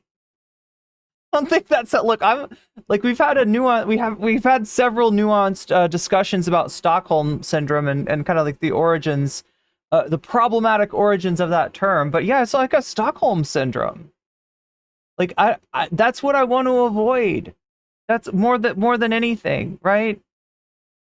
Because there's an issue with somebody that has like a puritanical view that not voting or not voting for, you know, something as shitty as the Democratic Party makes you like, you know, somehow like that there's a purity that you're ruining otherwise, right? I think that's that's a very maladaptive way of looking at things, right? But I also think it's maladaptive to look at it like that we've got to present a false positivity towards a ticket, towards a campaign that is far from what it needs to be. And I would say, chat, here's the problem. It's far from what it needs to be ideologically. It's far from what it needs to be policy-wise, but it's also far from what it needs to be pragmatically. The Democrats, if you want to see them win, need to be encouraged to stop being fucking cowards. Stop throwing trans people under the bus. Stop throwing immigrants under the bus. Right? This is the worst shit that you could possibly do. Expect people to support that side out of a lesser of two evils rationale and not do anything to decrease the lesser evil, which you do have the power to do. And yeah, like withholding an endorsement is something that, like, for most of us, like, we can't, like, you know, you can't call up the Harris campaign and be like, yo, I'm sorry, Kamala and Tim, I'm withholding my endorsement. I don't like your, I haven't heard enough to convince me that you're going to do something about the ethnic cleansing that's going on in Gaza. I haven't heard you say this, or I haven't heard you say that. Most of us can't do that, right? This is an endorsement that obviously people care about. Otherwise, we wouldn't be talking about it. Otherwise, it wouldn't be any kind of big deal. So yeah, leveraging that, you know, especially considering that her opinion, her perspective does seem to be that she is on board with, you know, with weaponizing her vote against Donald Trump. She's on board with using her vote in the presidential election. It seems pretty based. I don't know. But what I do know is that in 5 minutes there's another ad break on Twitch. And that's an ad break, that's a sad break if you don't have a sub. That means you have to watch 3 minutes of an ad and lose 3 minutes from your life. And it actually seems like more than 3 minutes. I don't know, those ads, like, it's too long for an ad. They're unskippable, right? With the exception that you could possibly skip it with a Prime sub for free. You could skip it by getting yourself a sub, which I think they're on a discount. Check now. I think as long as you're on desktop, they're at a discount for this month only. Or by being gifted a sub, which can happen and does happen, but it's more likely to happen to you if you're active in the chat. Because it's all we can do. And I hope this makes it clear that no, I'm not picking the sides of what we... No, they don't care. They don't care. They do not care. They're gonna fucking literally keep relentlessly yelling at you and saying a vote for not Kamala is a vote for Trump. We have right now. Yes, one's obviously better than the other. But Jesus fucking Christ, I hope you don't settle for what we have and put your name behind someone that you don't fully trust. Because see, this is where people getting confused, right? Because for her, it's about putting her name behind something. For her, it's like they're asking for an endorsement. For most people, you're being asked, to get out and vote. And that's not putting your name, that's not the same thing. But people will interpret what she just said as saying that she's throwing cold water on the idea of getting out and voting, which I don't think is her intention. Yeah, I mean, it makes total sense, dude. Like, endorsement is different than like going out and voting for someone anyway. But beyond that, like, if you want someone's vote or their endorsement, you have to fucking earn it. This is the basis of democracy, okay? That is what the democratic process is supposed to be about. How ridiculous that the Democratic Party has completely lost this attitude. Like, they've just like, and I'm not even talking about the party, actually. I'm talking about the fucking voters, like the ride or diers for the Dems. They act like that is a utterly incomprehensible position. They act like you are against the very notion of democracy if you don't immediately subscribe to one party over the other. This does not mean the other party is good. The reality of the matter is, if a vote not for Kamala Harris is a vote for Trump, a vote not for Trump is a vote for Kamala Harris. There you go. If someone tells you that, oh, you don't want to vote for Kamala Harris, well, you're voting for Trump then. And it's like, no, I'm not voting for Trump. Then I guess I'm voting for Kamala Harris. Shut the fuck up. Meanwhile, changes occur regardless, and it is completely outside of our control. Come on, man. That's a misleading view of how voting with only two options is. Wait, what do you mean? I'm just saying the exact same thing. Okay, I'm not voting for Trump. Okay, then a vote for not Trump is a vote for Kamala Harris. I don't think it's a misleading view of how voting for only two options is. I think it's fair to say I may have a lower bar than other voters, but that doesn't entitle me to criticize them for having a higher bar. That's the nature of a democracy. I can cast a note while acknowledging that it's a different issue from getting millions of others to cast votes too. A lot of libs project their own preferences on the people, which is ridiculous. Yeah, Sassari was pointing out, she said she's going to vote for Kamala too. Yeah, she was kind of pushed to say it, but yeah, she did say that. Realistic. Yeah, it's also not how this process works demonstrably, which is precisely the reason why Hillary Clinton lost. Your reading is getting really good. Thank you. They're blatant actions. This is a very clear attempt to not lose her right-wing fan base. What? You have to be schizophrenic if you think that she has, one, a right-wing fan base, and two, is... Miskatonic says, this is the first time I've been willing to go so far as to vote Democratic for president to ensure Trump loses. I've grown from a young Alex P. Keaton. She's going to vote Harris, but Harris hasn't earned her endorsement. That's the whole thing. And that's what people are missing, is that it's incumbent upon the Democratic candidate to earn your vote.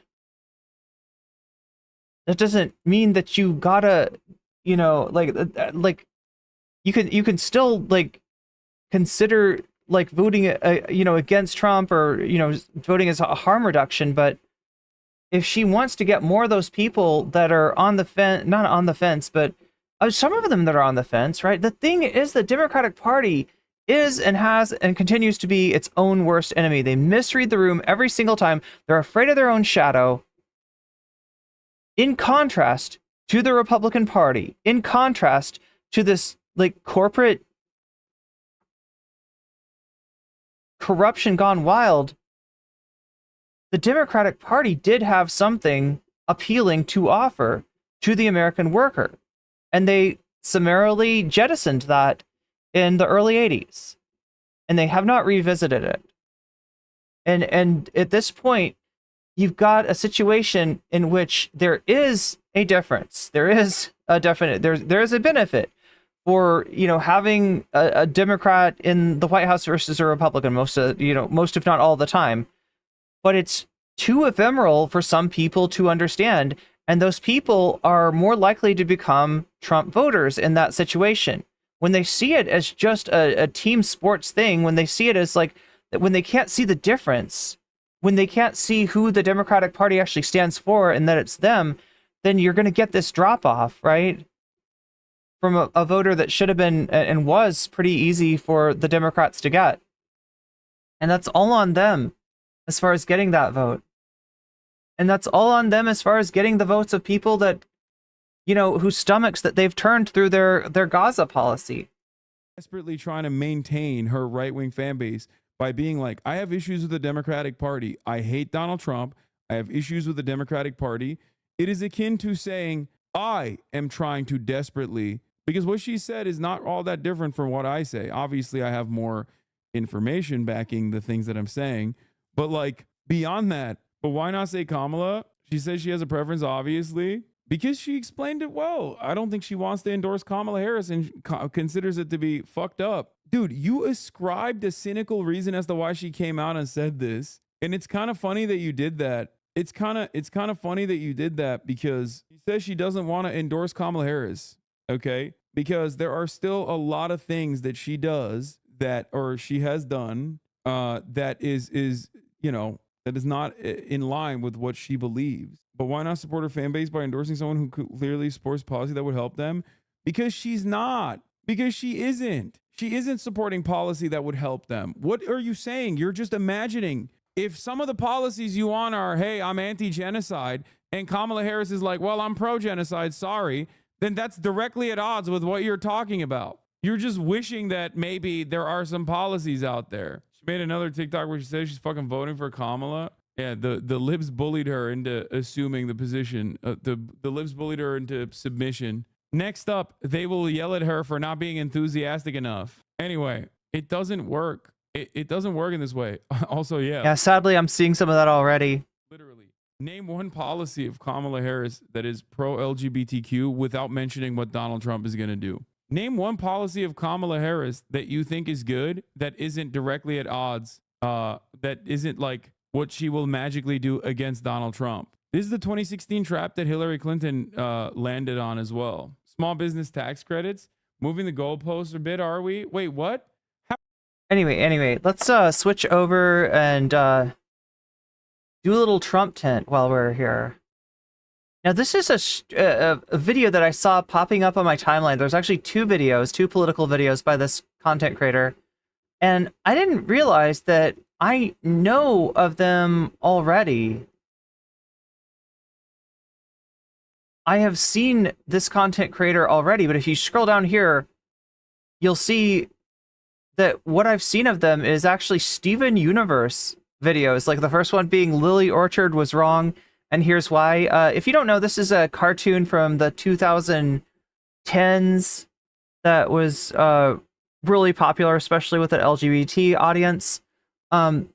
People have had various takes on it, various thoughts on it, problems with its plot and how the allegorical message in that plot, whether it's maybe not staunchly anti-colonial enough. just, you know, it talks about those kind of themes through its plot, right? So Lily Orchard being maybe the premier critic of Steven Universe, and then this content creator hiding in private, who's not super large but got massive amounts of views, disagreeing with Lily Orchard's take on Steven Universe. And that's who this is. They do Persona stuff. Ooh, some more Shin Megami Tensei adjacent stuff. Yeah, it looks like, wow, they were a Persona channel. Then they became a Steven Universe channel. They've even got a Pikmin video. But now they're doing politics. Let's see what they have to say about Trump's economy. Inflation hit in 2021. I'm going to go through some key talking points of the 2024 Republican GOP platform for Donald Trump, and fact check as I go with a variety of sources and statistics directly from the corresponding places of government, fact-checking organizations, etc. And I will specify on the screen and in the description with specific sources so you can read more about it yourself or see it for yourself. Let's start. 2024 GOP platform. You knew Irene was a Steven Universe fan? Look, my thoughts on the show are complicated. Make America Great Again. America First. A return to common sense. Past the preamble, My feelings. the first claims are simple. Donald J. Trump was elected as an unapologetic champion of the American people. God damn, I actually want to chat. Should we talk about the Chappell Roan thing after this set of segments? I kind of wanted to stop and just talk to chat for a while about it, because I can see that a lot of people have strong feelings about the Chappell Roan situation. But the way that I've got it set up now, we gotta jump from one thing to another. I'll see if we have some time to. Reignited the American spirit and called on us to renew our national pride. His policies spurred historic economic growth, job creation, and a resurgence in American manufacturing. Unfortunately, as far as policy goes, after researching, none of that seems to be accurate.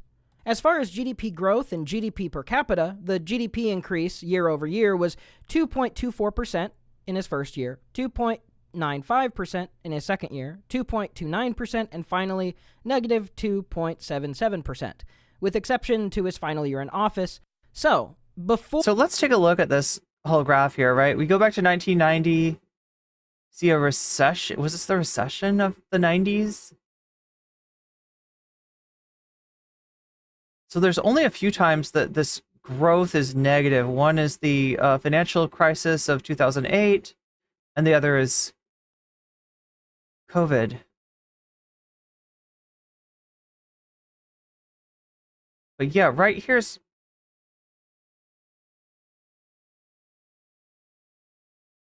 2016, 2017, 2018, 2019, 2020. So, yeah, like these 3 years are Trump years. These years are Obama years. Wait, way back to. Oh, Obama started here. Okay, there we go. Considering COVID in this final year, the economic growth stayed virtually the same as Obama's economy from the 2010 recovery to the 2008 housing crisis in these metrics, until the beginning of Trump's term. In fact, if you were to look at the graph without seeing the years, you would probably have a difficult time telling when Obama ended and when Trump began. Trump's right here. But I only know that because I just looked at it. Yeah, I see the point, right? It's a pretty average growth rate all through. A reminder, though, of two things, and this is something that'll be important as I talk about specific dates in the future. Trump began his term on January 20th, 2017, when he was sworn into office, and it ends in January 20th of 2021, when Biden was sworn into office. This will be important to address the future claims, especially as we compare them to the Biden presidency, as the GOP platform specifically does. The U.S. Bureau of Labor Statistics also lists job loss growth and total trends per quarter each year. For quarters, I will count June as the starting point for presidencies, since it's hard to blame. How wild is it, chat, that this is like a video game and cartoon like commentary channel, And they're like using that kind of methodology to look at politics here in a pretty in-depth way. A first quarter job economy on someone who wasn't in for a full first quarter. This is a very data-driven video so far. So that's being equally fair, both to Trump, Biden, and anybody else who would run in the future. June 2017 to March of 2021, job creation either stayed roughly the same or was lower than job creation under Barack Obama.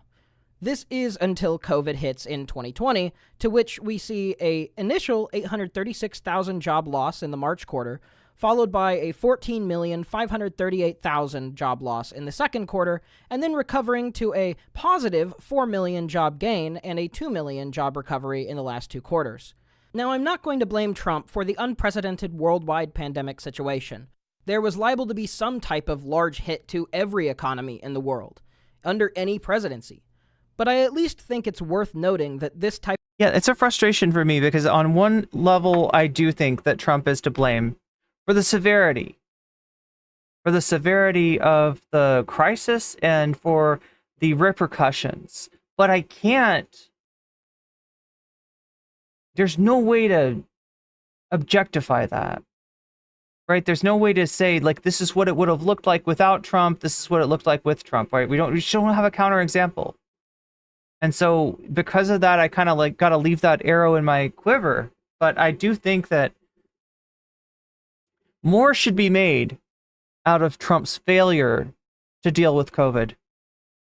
Of catastrophic loss, undoing the net job creation of his entire presidency and putting it in the red, as well as undoing the last 2 years of job creation under Obama. Billy Randall says macroeconomic cycles are one thing I don't judge presidents on. Maybe if we got a president who actually implemented MMT, there could have a direct effect, but otherwise it's beyond their powers. Also, a lot of these things are lagging indicators, right?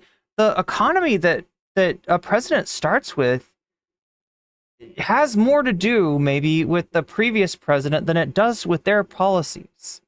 And specifically with a president like Trump, who the only thing he ever implemented were tax cuts and didn't see any sort of market improvement from the Obama economy. I mean, how long is it going to take us to learn that trickle-down economics, supply-side economics don't work? The media's still playing that game, so it's kind of, you know, how do you expect people to know that that's wrong? It's worth mentioning, too, that in September 2017's quarter, the net jobs were negative, losing 39,000 jobs. The first time for this to happen in a quarter since the 2008 housing crisis in Obama's first term. So before COVID, he was basically the same as... Yeah, Trump funded Operation Warp Speed. It's strange, though, how he doesn't want to take credit for that. It's strange, though, how you never see him say anything about that. I wonder why that would be. Obama with a few weak quarters. But as much as you are trying to give Trump credit for something that's just the bare minimum, he's also got to get credit for cutting the CDC. All right? But he doesn't. Nobody ever talks about this stuff. This is just like, this is the part of this is the dark, you're on the dark side of the moon here with this discourse. And once COVID hit, it was a massive spike, making it so that the peak unemployment at the end of Trump's term was over 8%, 8.09. That is to say, from a purely objective standard, there was not historic economic growth or job creation, at least in any sort of broad way that people would generally interpret it. Maybe some small job sector had a historic boost, but the broad trend of the economy was anything but historic, aside from the decades-low negative job creation and unemployment caused amidst the COVID crisis. It's also an unbefitting characterization to say that American manufacturing had a resurgence. From the start of... Okay, now here's something that really needs to get driven home, right? This manufacturing lie. Because it's one of the things that Trump will say, it's part of his narrative, and it's just not true. Trump's presidency, manufacturing jobs bounced between 2 and negative 2%, and as of February 2019, it only remained in the negative until Biden took office. Meaning for a full year before COVID hit, manufacturing was down every month between -1 and -3%. Once COVID did hit, The worst month, April 2020, saw manufacturing hit a record low of negative 19.5%. So do you get that? Manufacturing went down under Trump before COVID. A number not seen since the 1940s. Even through the height of the 2008 financial crisis, it came close, Or else Ellipsis says, but supply side, Jesus told me it was true. at a negative 18% in its worst month of 2009. So, okay, ignoring COVID, Trump was a slightly below average president on jobs and the economy. An objective downturn from Obama, but mostly the same, at least by these specific metrics, which I think are the most obviously representative of America's economy as a whole. These are the successes that the Republican Party and GOP were touting as their opening success for their 2024 platform statement. The next claim of the GOP platform statement is this: yet after 4 years of the Biden administration, America is now rocked by raging inflation, open borders, rampant crime, attacks on our children, and global conflict, chaos, and instability. So, as for what is specifically mentioned, let's say the clear ones here are high inflation, immigration, and high crime rates. The most valid of these is high inflation, although it's a selective argument. The 2 years leading into Biden's term, as I've shown, there was a consistent job loss for over 2 years, manufacturer closures, and heightened unemployment rates, to the extent not seen since 2009 and in some cases not seen since the late 1940s. Inheriting an economic downfall of this caliber and not seeing inflation hit back is pretty unreasonable, especially as the economic downturn and height of inflation hit in 2021. By 2022, the unemployment rate had already been halved of what it was when Trump left office, and by 2023 had dropped back down to 3%, meaning that the current inflation rate has already stabilized and is only 1% higher than Trump pre-COVID. Looking at such a steep and obviously historic recovery, just looking at the graphs, the recovery is hard to blame negatively. COVID was a sort of worldwide economic force. It was neither something I would completely reasonably blame on Trump or Biden.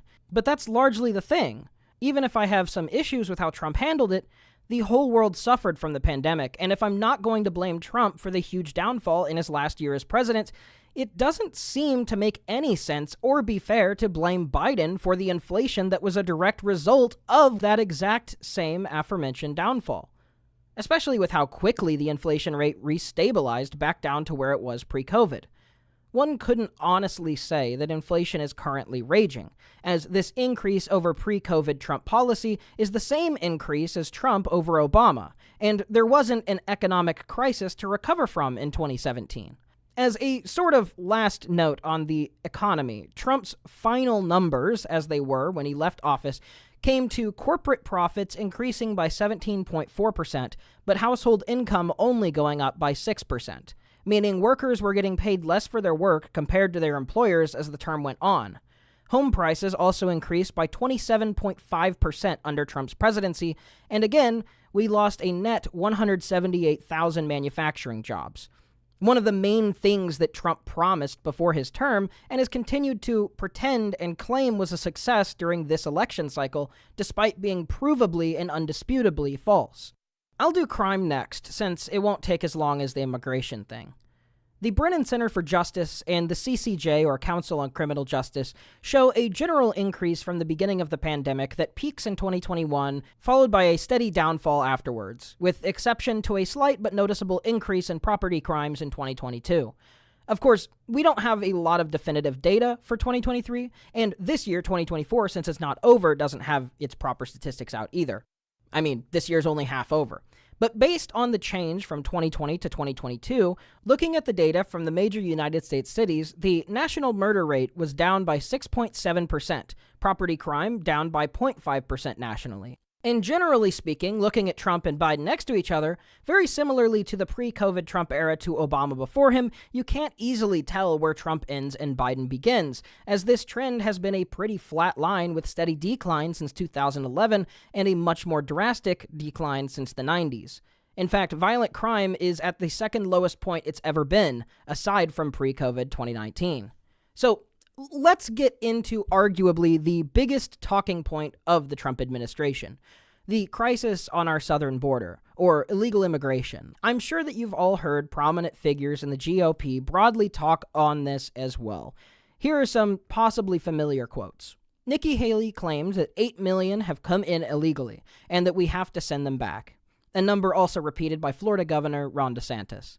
Senator Tom Cotton of Arkansas said on Fox News Sunday that Biden had allowed an invasion to occur on our border. Almost 10 million migrants have crossed into our country.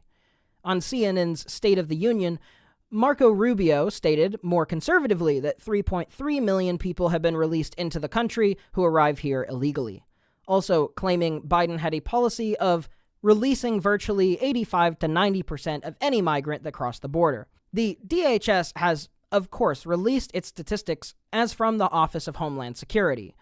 The first thing factcheck.org notes about this specific claim is that the data often cited lists all apprehensions, which means many are counted more than once, with a 27% recidivism rate, up 7% from 2019. But since the federal health emergency for COVID-19 has ended, the rate has then dropped 11%.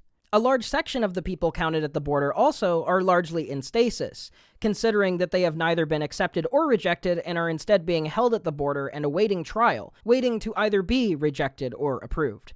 So it's hard to say they've really crossed into the country if they aren't even in the country but are waiting to see if they'll be allowed in. From the month that Biden took office until October of 2023, 6.5 million encounters were made at the border. 700,000 arriving legally but without initial authorization to enter, so 5.8 million illegal people crossing the border. Subtract the 27% of repeats. Of those numbers, 2.5 million have been released into the country, but again, a chunk of that is made up of legal immigration, but initially unauthorized entries from the 700,000 included in the initial stat. A spokesperson for the DHS also says that they believe their capture rate is 78%, which does seem to be low. But, to quote, under the administration, the estimated annual apprehension rate has averaged 78%, identical to the rate of the prior administration. The people at the border doing their jobs is largely the exact same group of people who are working under the Trump administration, because these are not simply appointed jobs from the president, but are largely administrative jobs. From both administrations, few policies have actually changed aside from the effects of lifting the COVID health emergency guidelines. That means that since Biden has taken office, the rate to which immigrants are caught and refused or let in is not significantly different than it was under Trump. However, due to the COVID crisis, the raw amount of people who are trying to cross the border has increased. So there is a slight increase in people, just not in the actual percent or change of policy. The numbers Haley and DeSantis give, then, are the totals of all migrant encounters, including repeat customers, so to say, as well as hypothetical people who got in without being caught, and in the case of Tom Cotton's exaggeration, also including immigrants from Canada, coastal borders, and all American airports. This seems very blatantly dishonest, so the people at factcheck.org reached out to Cotton's press secretary, Patrick McCann, for comment. And in response, he told them that the figures show that the senator was correct to say that the number had, quote-unquote, crossed into the country. This seems to be doubling down on extremely tight legal speak. It's essentially the Bill Clinton, it depends what the definition of is statement. So after being confronted with the fact that 27% of this number are people that are counted multiple times, as well as including 2.5 million near immediate expulsions from the country, not including all those still awaiting trial as well, many of which to be turned away, there is no frame of reference from which someone could call Tom Cotton of Arkansas's remarks honest. But it also shows bad faith as he voted against the border bills proposed during the current administration as well. A bipartisan bill brokered over 4 months between the Republicans and Democrats, Trump weighed in and told Republicans to vote no because if the border wasn't that much of an issue, it could harm his re-election chances. Senator James Lankford, Republican from Oklahoma, stated on Fox News, said about the situation, "They killed it. Ironically, not Democrats." Right. It was, and it was painful to be able to watch it. It got stirred up in all the presidential politics, and several of my colleagues started looking for ways. After President Trump said, don't fix anything during the presidential election, it's the single biggest issue during the election, don't resolve this, we'll resolve it next year. quite a few of my colleagues backed up, looked for a reason to be able to shoot against it, and then walked away. I get that. That's a decision everybody makes in it. My issue is if we're pursuing everything, we very often end up with nothing. If we're pursuing someone coming later to fix it, later seems to never come. When we have a moment to fix things, we should fix as many things as we can then come back later and fix the rest. That's on Donald Trump, Senator. That, again, he's got an office that he's running for. He's got a campaign that he's running. I'm already in office. I've got a responsibility to be able to carry on this. Sorry about that. That took longer than I thought it would be, but hey, I got tea. I gotta wait for it to steep, though. Republican Senator Lankford also stated an unnamed popular commentator told him flat out, if you try to move this bill that solved the border crisis during this presidential year, I will do whatever I can to destroy you before the next presidential election. While we should acknowledge this second comment as hearsay, this clearly portrays one of, if not two things. One, that the Republicans who voted against this, like Tom Cotton, know that the border crisis is an exaggerated issue for politics.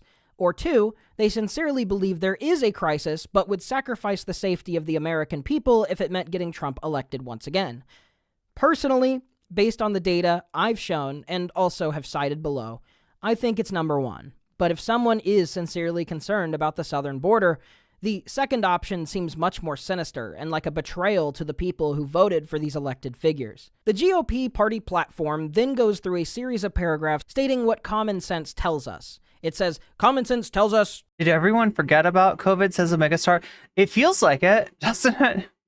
It feels like we just don't talk about it. And both in terms of... Like, it's just like, I don't know. I mean, look, there's a lot of trauma in that time period for me as well. Blank, and then it fills it in with one of these before-mentioned stated issues, explaining why they find these issues important, but not really stating how they would fix them, different from prior. But as I've outlined, the actions of the GOP don't reflect the results of this stated priority. The first new addition to these common sense things, though, is common sense tells us clearly that if we don't have a strong military, we won't be able to defend our interests, and we will be at the mercy of hostile nations.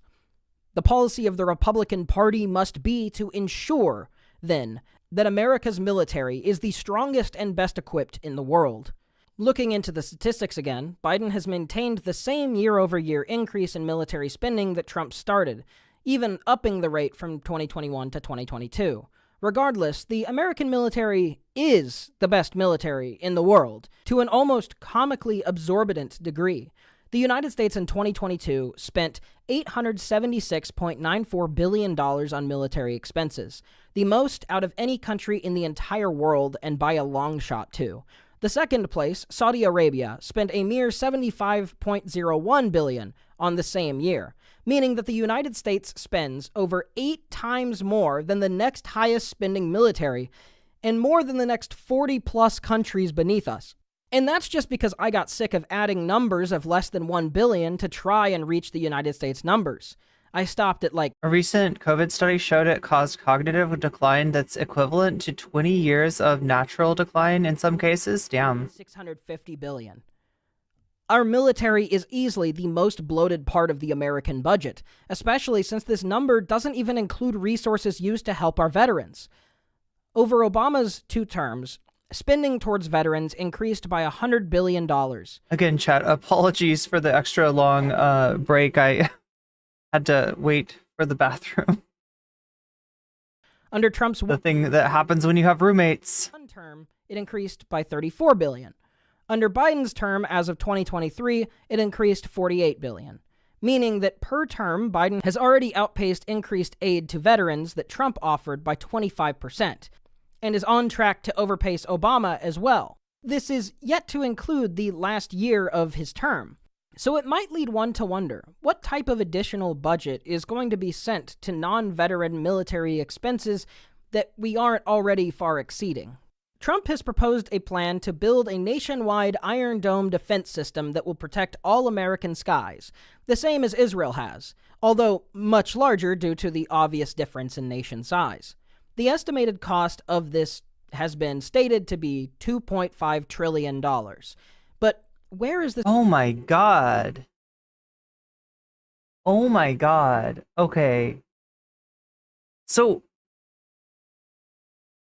Trump's got.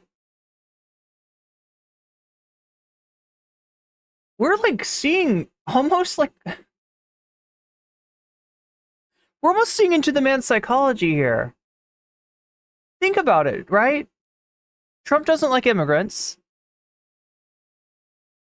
He can't stand the idea of somebody getting into the country that's not, you know,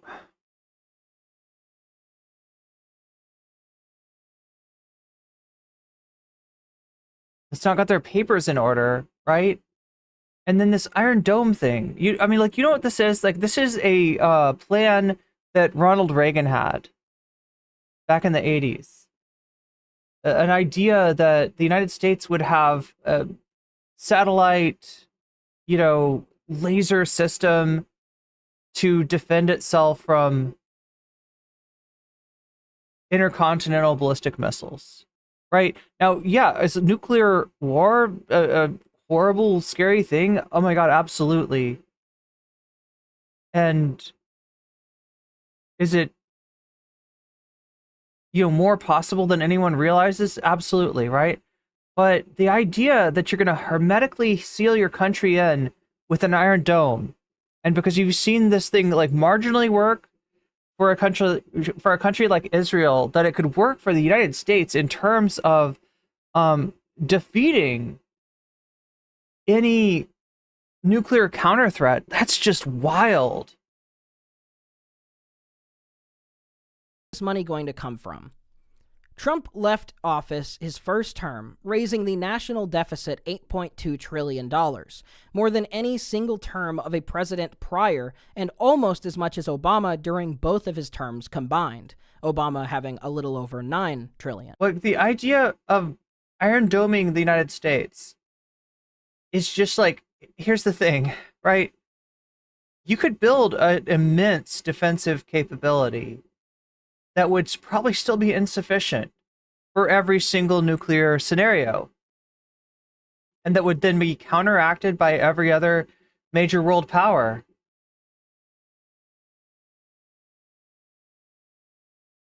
But you could do so much more with those resources in foreign policy to make sure that nothing like that ever happens. Like, in other words, your efforts, your energy is better spent in other places than this idea that you could somehow make a fail-safe system to keep the United States from feeling any blowback, frankly, from its foreign policy, right? It's just a priorities in the wrong place. Reagan hired sci-fi writers to invent BS about a strategic. Well, that's what I mean. Is that, like, I think that what Trump wants to do is based on what woke CIA agent is talking about there. It was never meant to be real, just to fuck with the USSR, so they believed that the USA could conduct first strike with no ramifications. Makes sense. But Trump heard about that. That got in his head. Remember, Trump is not a child of the 80s. Trump is a adult of the 80s. I don't know what you want to call it, right? But he his heyday was in the 1980s. And he somehow got this in his brain that this should be a real thing, it sounds like. The immigration policy was virtually the same. Record profits were made for corporations, but working families saw less than a quarter of the same payout increase in their paychecks.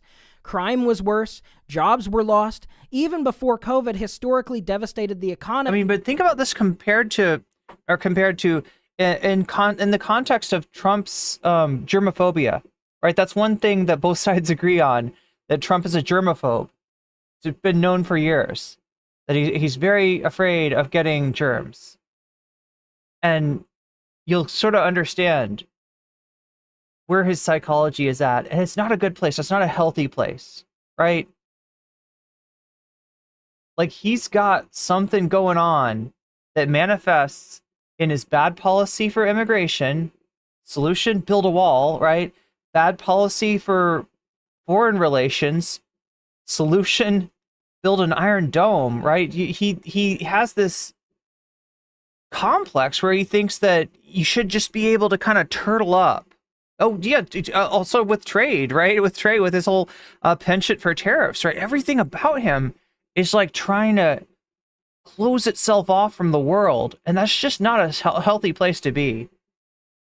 Manufacturing was down. And as a result of this historic downturn, inflation was a natural result of the catastrophic blow to the economy. But this has already returned to near normal in historically record-breaking decreases. You can see it for yourself on basically any graph you look at, looking at the American economy. I want to say something positive. Shakespeare says Nasrallah survived. We weren't sure about that. Just so I can feel more fair. That was in doubt earlier today. TM. But the fact is, I already am. These are the things that the GOP platform specifically signaled that it wants to fix in the economy. And these are... Well, it's like this, right? If your game is to try to get us back to a place where the United States has a nuclear threat, but no one can deter the United States, right? Which is what this Star Wars / Iron Dome idea seems to be about. The other side is just going to work around it. Like somebody mentioned, there were bombs that were meant to set off tsunamis. But I mean, there's a million other things too, right? And also like the idea, like if you really think about what they're proposing, a system that can, with like 100% accuracy, like take down any, missile, any ballistic missile like coming our way. It's just like, it's going to be more easy to overwhelm that system than it is to perfect that system, if that makes sense, right? Although it just incentivizes your opponents to build more missiles and to increase their capabilities. It's a game of cat and mouse that's never going to end. That's not a solution. That's not a policy. That is escapism, is what that is. That is science fiction, actually, in a the things that all were objectively done worse under Trump when they were last given the reins. And it would be different if they were humble and tried to explain what they will do differently, but most people don't even realize the reality that the stats show because Trump just goes on pretending everything was great. He inherited an economy with less than a 1% inflation rate, and it immediately boosted to over 2%, creating less jobs on average and even a net loss jobs one quarter, including 2 years of net loss in manufacturing jobs, and that's before a refusal to help the American people in COVID. Many people attribute the stimulus that was granted to Americans under Trump. I personally thought that that's when it happened as well. But the American Rescue Act was a bill passed under Joe Biden, signed into law by Biden. Now, this one actually surprised me. Is this right, chat?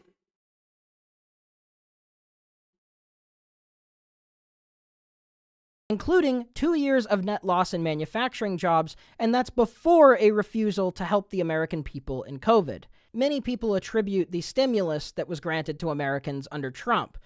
Have I been granting Trump credit for the stimulus this whole time, and I was completely wrong? Listen, I gotta say, it feels like my memory from that time is fucked. It feels like my memory is really fucked. And I mean, I guess this wouldn't be the only thing, but god damn. God damn. Like, Trump didn't do the stimmy? I've just been assuming that that was under Trump? Personally thought that that's when it happened as well. But the American Rescue Act was a bill passed under Joe Biden, signed into law by Biden's hand. All citations are in the description once again and have been listed on screen as to the relevant specific ones to link on. Politics isn't a team sport. It's people's lives. Personally, my politics have shifted a bunch over the last 10 years. And that's because I have always tried to understand the truth, and I have, at times, still fallen into bias and gotten things wrong. Hundreds of millions of people, single, married, childless, and quiverful, these are economic facts that do not side with the administration, and these are economic issues that I am only addressing because they specifically gloat that it was a strength And it is the only thing. Chickadee says, I always thought it was Biden. I didn't know that people thought otherwise. I assumed it was. I guess like I thought it was this, that there was like. Because it was so peaceful up here, but now there are freaking communist invading radicals. I thought there was 3 distributions, 2 under Trump in 2020 and 1 under Biden in 2021.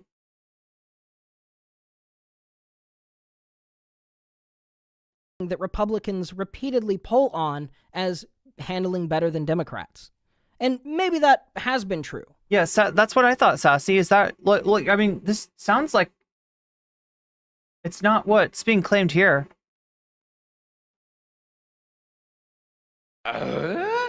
Thomas Jur, super chatted $5.91. The slumlord grift. Invest in your own contractors and bankrupt the financiers. Guess who would be the latter? Guess who would be the... Oh my god, I can't type correctly. How did that happen?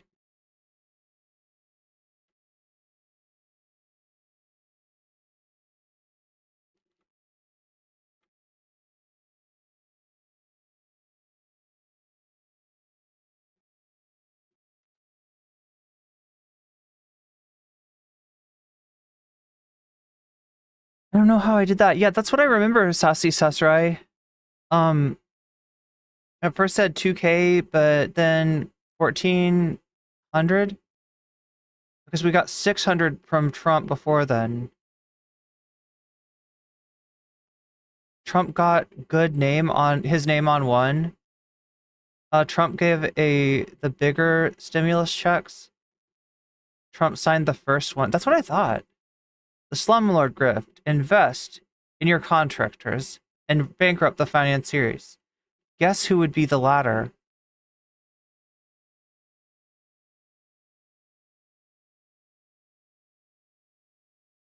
Who would be the financiers? Trump was against the stimulus, but did put his name on the check.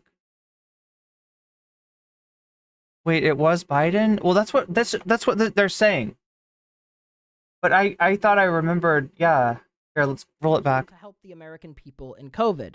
Many people attribute the stimulus that was granted to Americans under Trump. I personally thought that that's when it happened as well. But the American Rescue Act was a bill passed under Joe Biden, signed into law by Biden's hand. All citations are in the description once again and have been listed on screen as to the relevant specific ones to link on. Politics isn't a team sport. It's people's lives. Personally, my politics have shifted a bunch over the last 10 years. And that's because I have always tried to understand the truth. And I have, at times, still fallen into bias and gotten things wrong.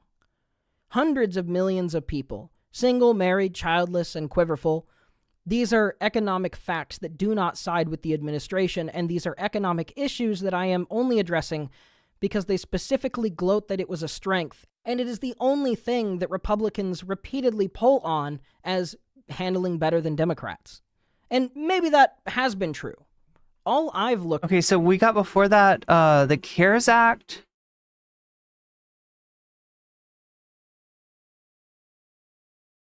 Was signed into law by then President Donald Trump in March and December of 2020, respectively. Trump previously expressed support for direct payments of $2,000, along with Joe Biden and many Democrats, even though Trump called for Congress to pass a bill increasing direct payments from $600 to $2,000. Then Senate Majority Leader Mitch McConnell blocked efforts. Additionally, the House voted for the HEROES Act in May 2020, which would operate as the $3 trillion relief package. Despite approval in the lower chambers, the Republican-led Senate would not consider such a bill, citing it dead on arrival. Prior to the Georgia state runoffs, Biden said that direct payments of $2,000 would be passed only if Democratic candidates Ossoff and Raphael Warnock won. The promise of comprehensive COVID relief legislation was reported as a factor in their eventual victories. On January 14th, prior to being inaugurated, President Biden announced a $1.9 trillion stimulus package. So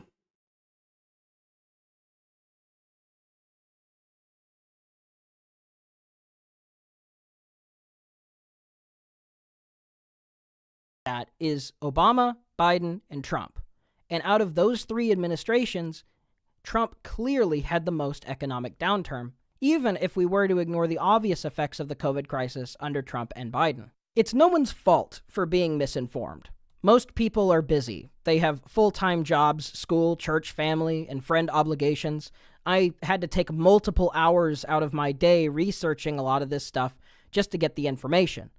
The lack of laws restricting malicious actors from spreading false information on social media means it's more rampant than it's ever been. Radio and TV had far more restrictions that prevented this sort of misinformation from being allowed to fester unchallenged.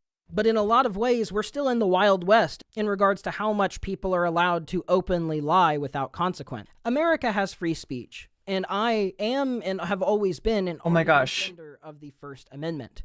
The classic What are we looking at here? Percentage of fake news in exposures. So it's just a graph that shows the older your age group is, the more likely you are to see fake news amongst your internet feed. Mean number of shares. What is shares? Facebook users over 65 shared the most links. Oh God. So the over 65 group is getting the most bullshit injected into their feed.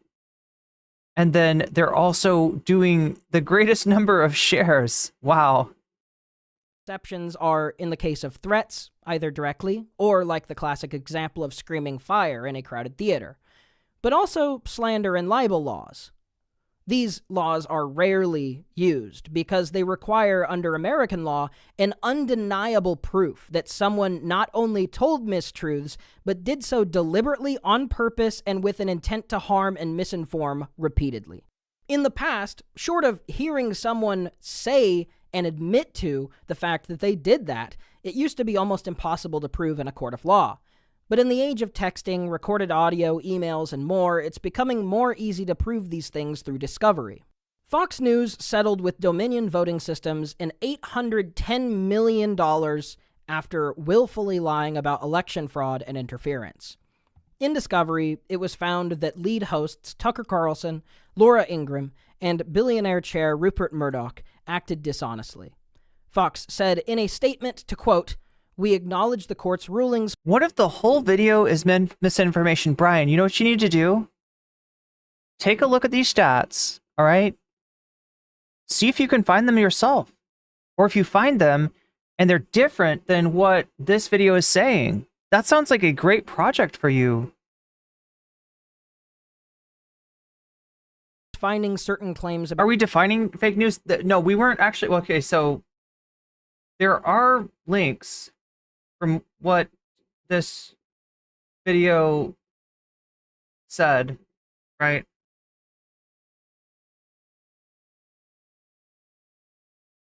The last one we saw was...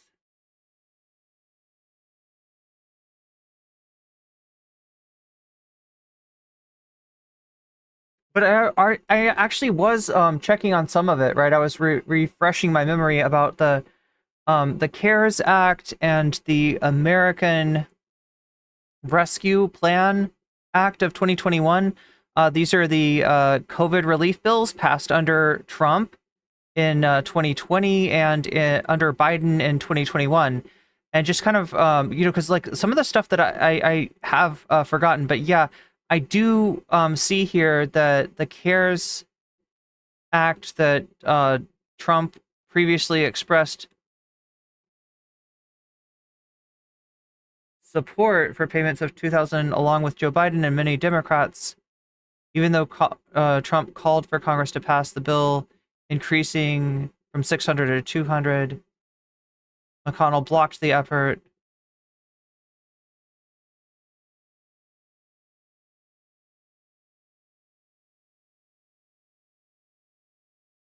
But it does seem like that Trump did sign some of the stimulus stuff. About Dominion to be false. Similar lawsuits towards Sidney Powell, Rudy Giuliani, Mike Lindell, and... But the thing is, when you're in chat and you're like, what if this shit is not true at all? And you're just kind of sitting on your ass there? I mean, that's not productive. That's not productive. That's you saying, yeah, but like I want to vote for Trump. I'm like emotionally attached to the guy. So let me find whatever rationale I can. Maybe this person is constructing a matrix of fake facts and fake studies and fake everything in order to maybe this is the demiurge.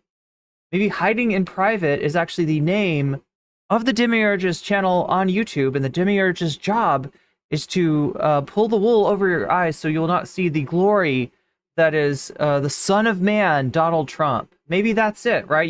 We gotta recognize that he's the second coming because of this evil demiurge that is here trying to hide those that truth from your eyes with all this this matrix. And I mean, like, it is data. It's kind of what the matrix is, like numbers, right? It's, yeah, you could convince yourself of that, but like, really, why cope? Why not just admit that Donald Trump is serving the role to fill the empty place in your soul that should be maybe occupied by a better male family member? Patrick Byrne and the networks One America News and Newsmax also have cases pending, but are likely to settle or be found guilty, as many are close associates with Fox and close company with many of the people already found guilty. Rival voting company Smartmatic has also now filed suit for fraudulent claims and are pending for the court. In private, it was found through discovery of text messages and emails that hosts such as Tucker Carlson repeatedly called these claims about election fraud insane. You found a timeline? Can you just give me something to search? And absurd. Under Biden, there was a monthly child tax credit.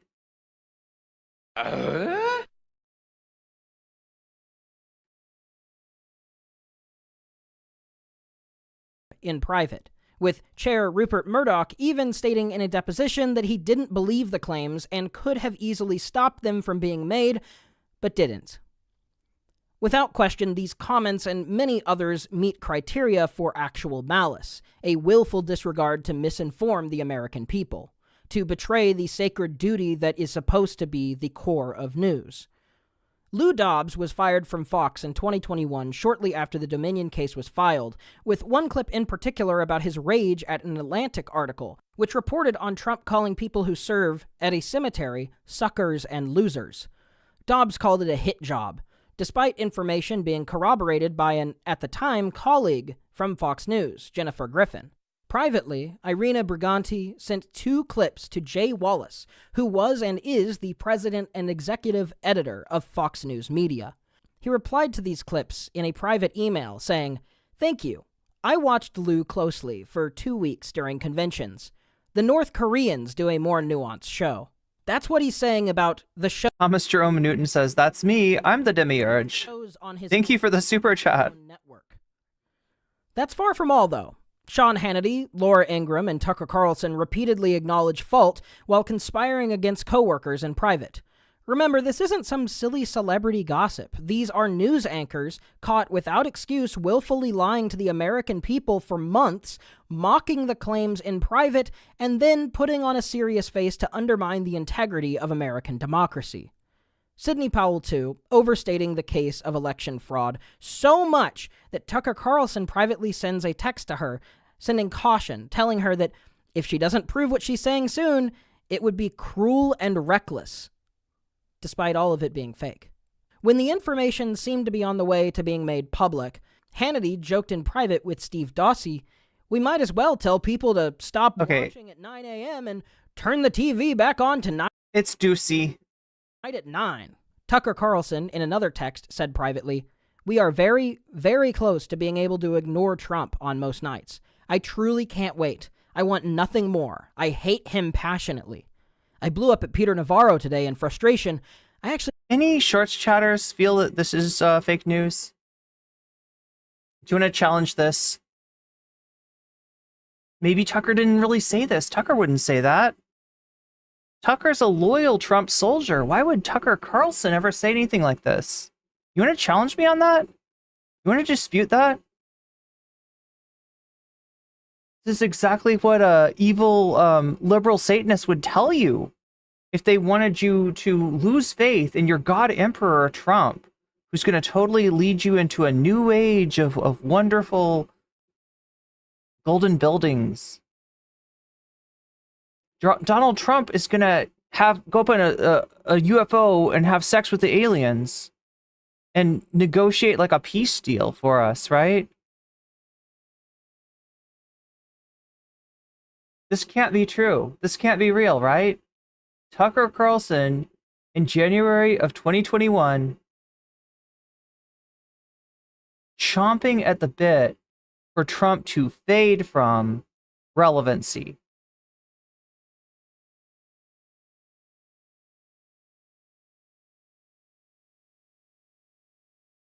I imagine things will get nice around mid-February. I hate him passionately. I blew up at Peter Navarro today in frustration. Actually like Peter. Okay, that's the one thing that's sus. Liking Peter Navarro. Right? Do you remember Peter Navarro? This is the guy that got trolled by Anarchy Princess and a bunch of people. Like, there was this whole thing where Peter Navarro went to jail, and there were, he was trying to give a press conference where he was like, this is the Biden administration, curtailing my free speech. And he had like protesters. There was like protesters like protesting him, trying to cope about being sentenced. Strasser Carlson is too upper class. He really is. Of course, he abhors and jumped up nouveau rich cad like Trump. I mean, that's a great way to describe him. That is probably how he appears to Carlson. Although, does Carlson come from old money, or did he just marry into old money? Carlson could be a highly specific type of narcissist. It's possible, but I don't think that matters. Well, I'm just like, this is the kind of thing that I feel like a lot of Trump fans don't deal with. Like, right? I feel like this is the kind of thing that you show this to a Trump person, But now there are freaking communists invading. and their head explodes. Right? And the only way that they can cope is to deny what are actually factual. Like, this isn't just factual, chat. This isn't just like confirmed or out there or whatever. This is part of a court case. This is evidence from a court case. The reason we have seen his messages are not because somebody who got in a spat with him shared their DMs with him, right? It's because of discovery in the court case against Fox News. That's the reason that we've seen inside Tucker's texts. And so this is the most confirmed it could possibly be. But I just feel like there's a lot of Trumpies out there that just have not dealt with this, have not made peace with this. That a lot, and look, Tucker Carlson is not the only one who feels like this, right? There's a good portion of the Republican Party that is only on board with Trump because they're afraid of what he and his fans could do to them. They want to keep on sucking off the teat of the Republican Party, and at this point, that means being like, Trump good, Trump very good, no, Trump not bad. You gotta fucking endorse the dude. You gotta kiss the ring, or else you get nowhere. You get Liz Cheney'd. And there's so many people in the Republican Party that probably hate his guts like this. But they're gonna, as long as he's strong, as long as he's solid, they're gonna stick with him, or at least they're gonna pretend to. Lindsey Graham has every reason in the world to hate Trump's guts, and yet he is the biggest glazer of the former president, perhaps of all. And why is that? It's because that's the only way Lindsey Graham keeps his Senate seat. I like Peter, but I can't take much more of this. This lie was a continuous one from the top down, a willful continuous lie, proved in court of law through discovery of direct messages and emails Wait, a MAGA communist? What? From those accused. And while Trump's countless associates were hit... Thank you, Shakespeare. So proud of you, Irene. You're a wonderful streamer and friend. Thank you for resubbing on Twitch. Oh my God. We're at 231K%? No. I must have typed an extra 3 into here. And where's the K? Where did the K come from? Is somebody hacking me? We're at 27%, which is respectable. Which is respectable and well within striking distance of hitting the dono goal by the end of the stream. Right? We're at 27% thanks to Shakespeare. And I'm pretty sure Shakespeare is going to want that 6% added to what if alt hist.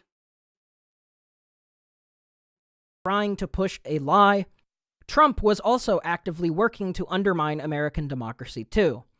In a leaked audio with Georgia election official, once it became clear that he was going to lose the state, this happened. So, look, all I want to do is this. I just want to find 11,780 votes, which is one more than we have. Was the president here asking you for exactly what he wanted? One more vote than his opponent? What I knew is that we didn't have any votes to find. We had continued to look. We investigated. Ooh, he's dodging. Like I just shared the numbers. You just got asked a very direct question, sir. There were no votes to find. Mr. Secretary, after making this request, the president then goes back to the danger of having you deny these allegations of fraud. Let's listen to that part of the clip.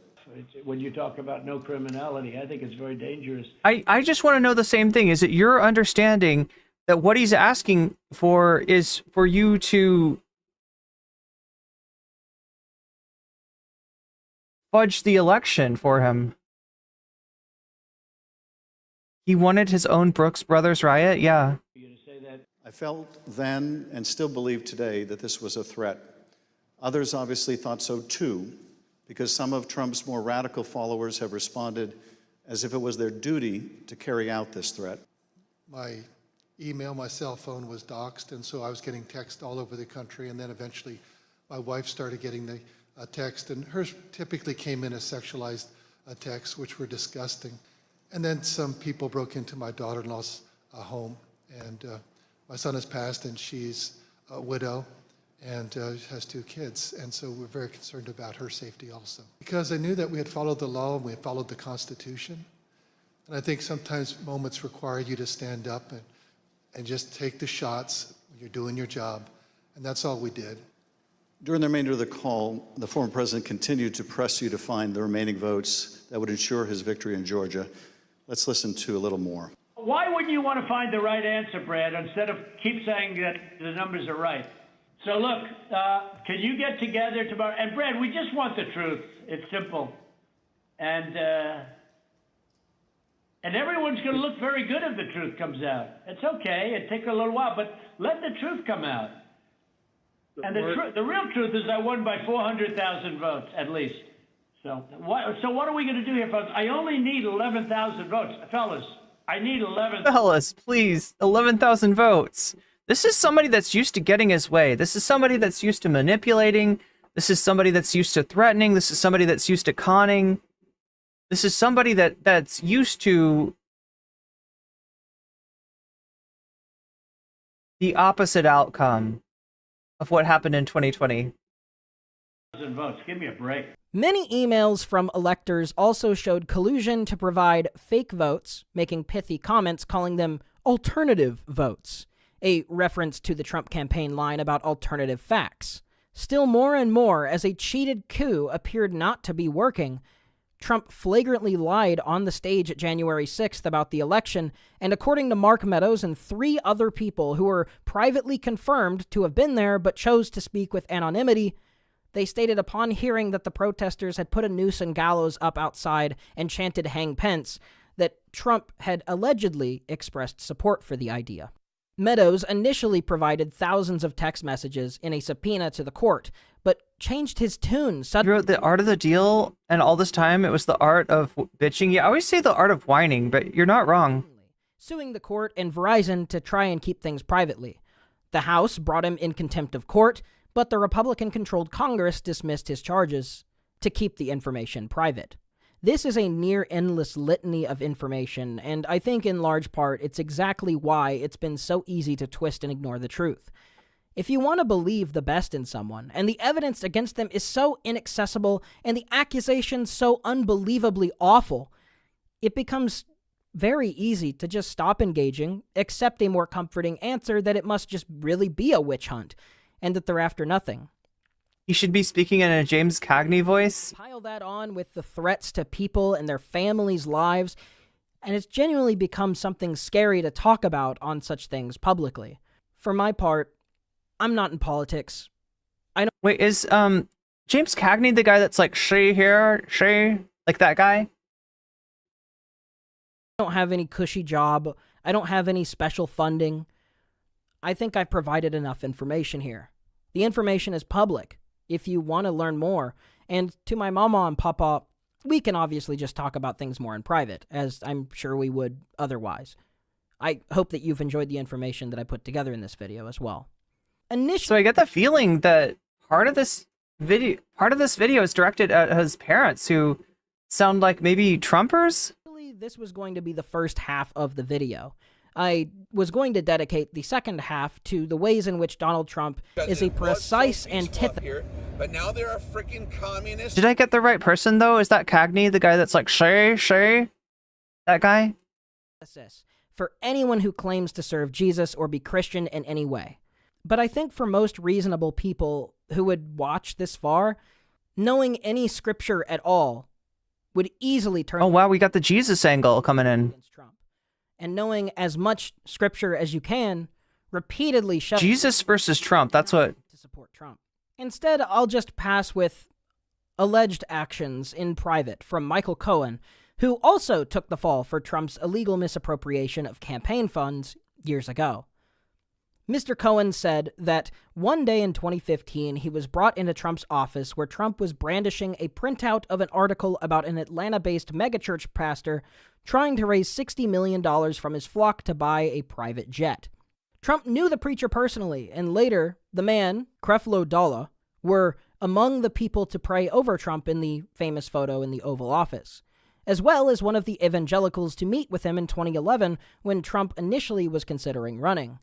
Trump reportedly seemed delighted to Cohen, calling it an obvious scam and full of shit.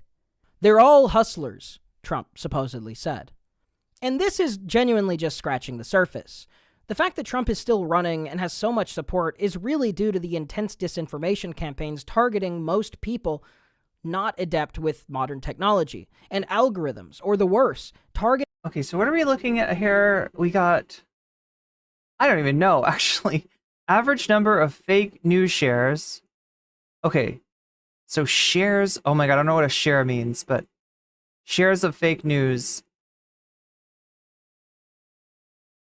Using the list of domains derived from party identification, that's A. Age group B. Ideological self-placement C. Overall number of Facebook wall post.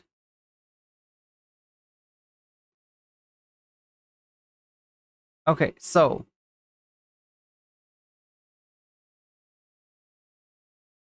ooh, look at that. Republicans have the highest number of fake shares in this party breakdown. But the second high— or no, sorry, they don't have the high— independent is actually slightly higher. I mean, this might not— maybe this is not statistically significant, but the two outliers as far as like trading in fake news are Republicans and independents. We got age group here. So the younger you are, the less likely, or the less of fake news shares you're getting.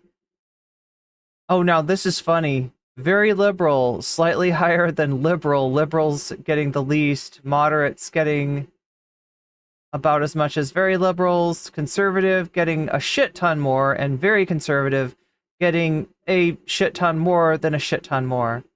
And then number of Facebook— so this is Facebook, right? Number of wall posts. So how much do you use Facebook? The more you use it, the less fake news. No, actually, no. I mean, other than right here. Oh, this is weird, right? So you make a lot of posts, you get next to no fake news. You make 2,000 to 3,000, a little bit, 1,000 to 2,000 a lot, and 0 to 1,000 slightly less. Interesting. I don't know what to make of that. Okay, so this is just age group. Wait, this is B. Okay, I see. It's this. And abusing the faith that they have, their most sacred personal beliefs. The farther you fall into a hole, the more you feel the allure of the sunk cost fallacy. The fear that if you admit that you were mistaken, it's an embarrassment. It's too late to bear that sort of guilt. And so people retreat further and further into denial to protect a sense of self-worth. But there's no— What do you think, chat? Does this YouTuber have the right idea as far as what's keeping people in Trump? That it's a sunken cost fallacy? That they've just invested so much? Wait, are we quoting from Corinthians or from Revelations here? Megastar says, personally, I'm a Revelations believer waiting for the dragon and pit and such.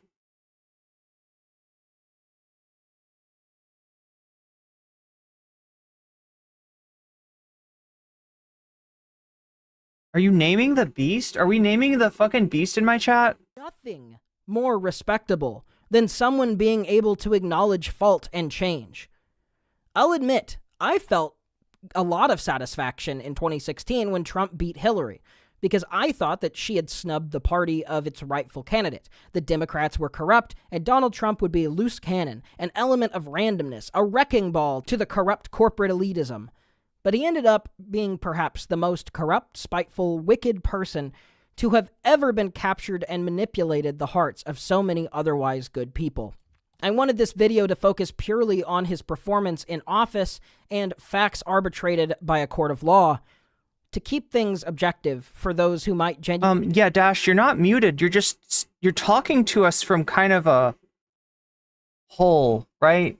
You're down in a hole, and you're shouting up, and you're saying shit like, y'all are just some deep staters up there, and we're like sitting up here objectively not deep staters, just kind of like wondering about the state of your mind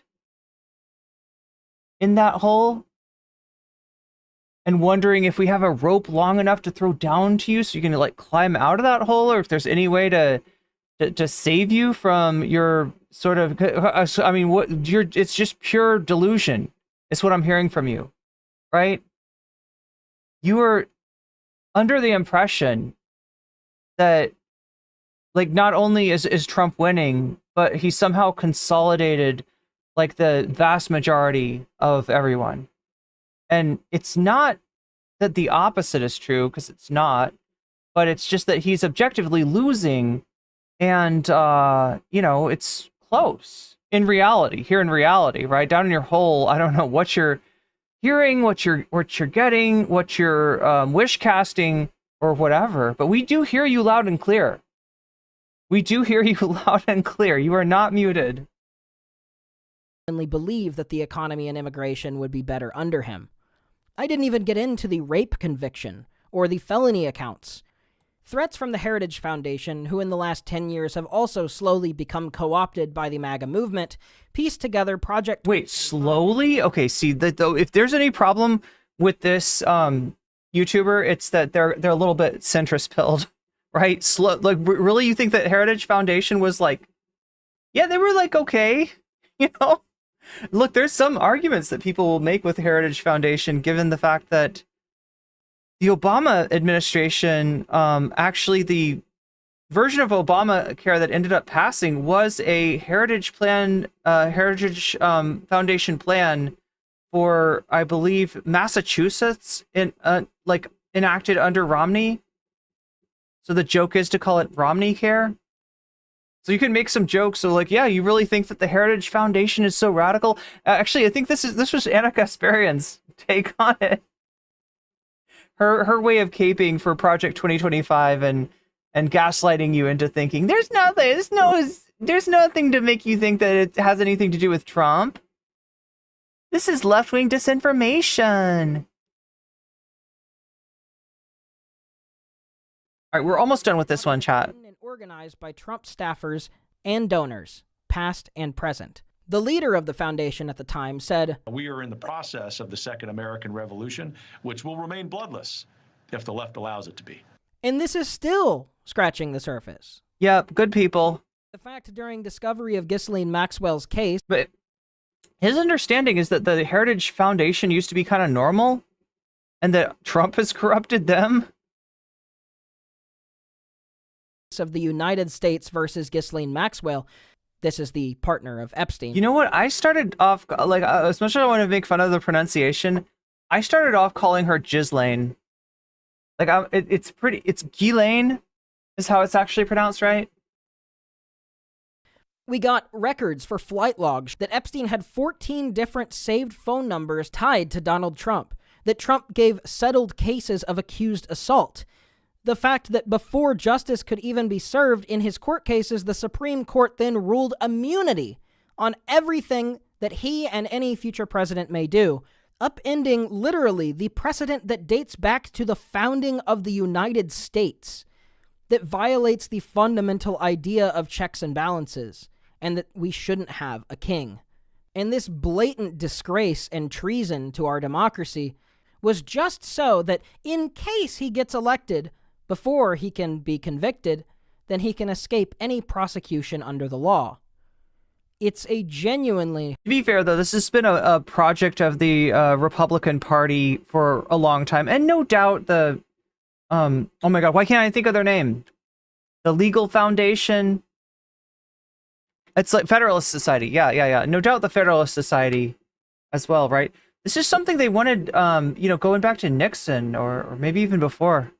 Harrowing situation, and as already shown, many of the people pushing this for money are selling the American dream out willingly to good American patriots, knowingly lying about good American patriots it in private messages. I hate that you've been so corrupted, you good American patriots in my shorts chat. You good American patriots. You just want to do the right thing and follow the word of Jesus Christ, the Lord of all things. And you're getting hoodwinked by this Trumpian weirdo, right? But it's not because you're bad people. You're good American patriots, aren't you? Mocking the people who they are fooling. Skywalker OG sounds great, Shane McInnes. Please protect yourself. Protect our democracy. E pluribus unum. Which means, eagle eats stars. That's what that means in Latin. See, E for eagle, pluribus eats, unum stars, definitely. That's how that works. If you're not my grandparents and you have made it this far, please consider supporting my work on Patreon, Ko-fi, or directly on PayPal. My income is derived entirely from fan help and ad revenue on my channels.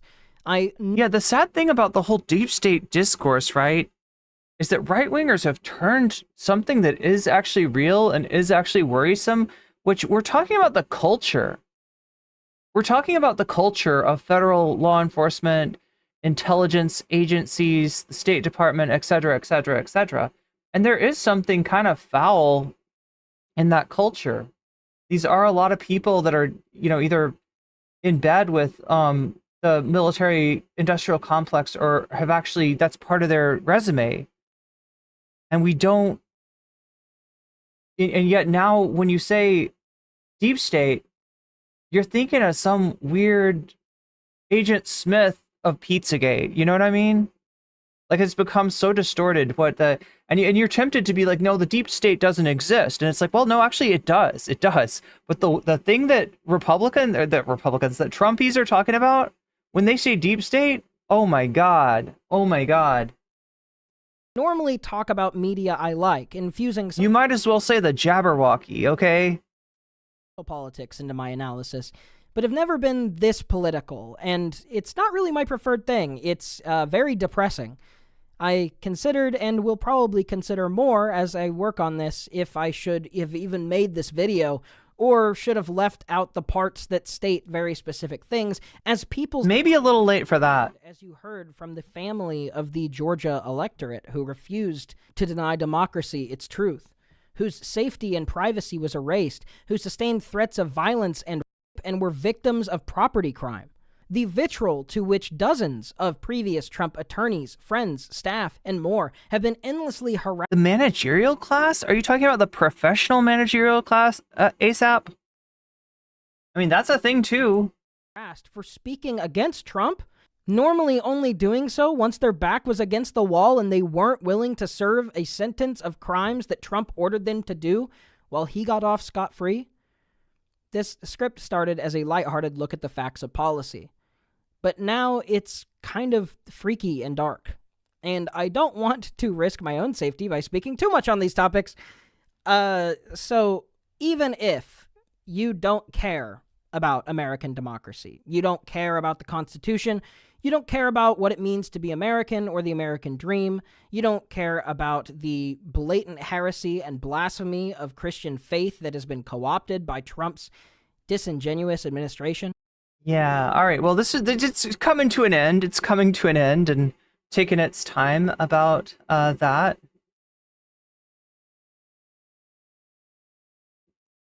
All right, let's take a look, see what this is. Very much.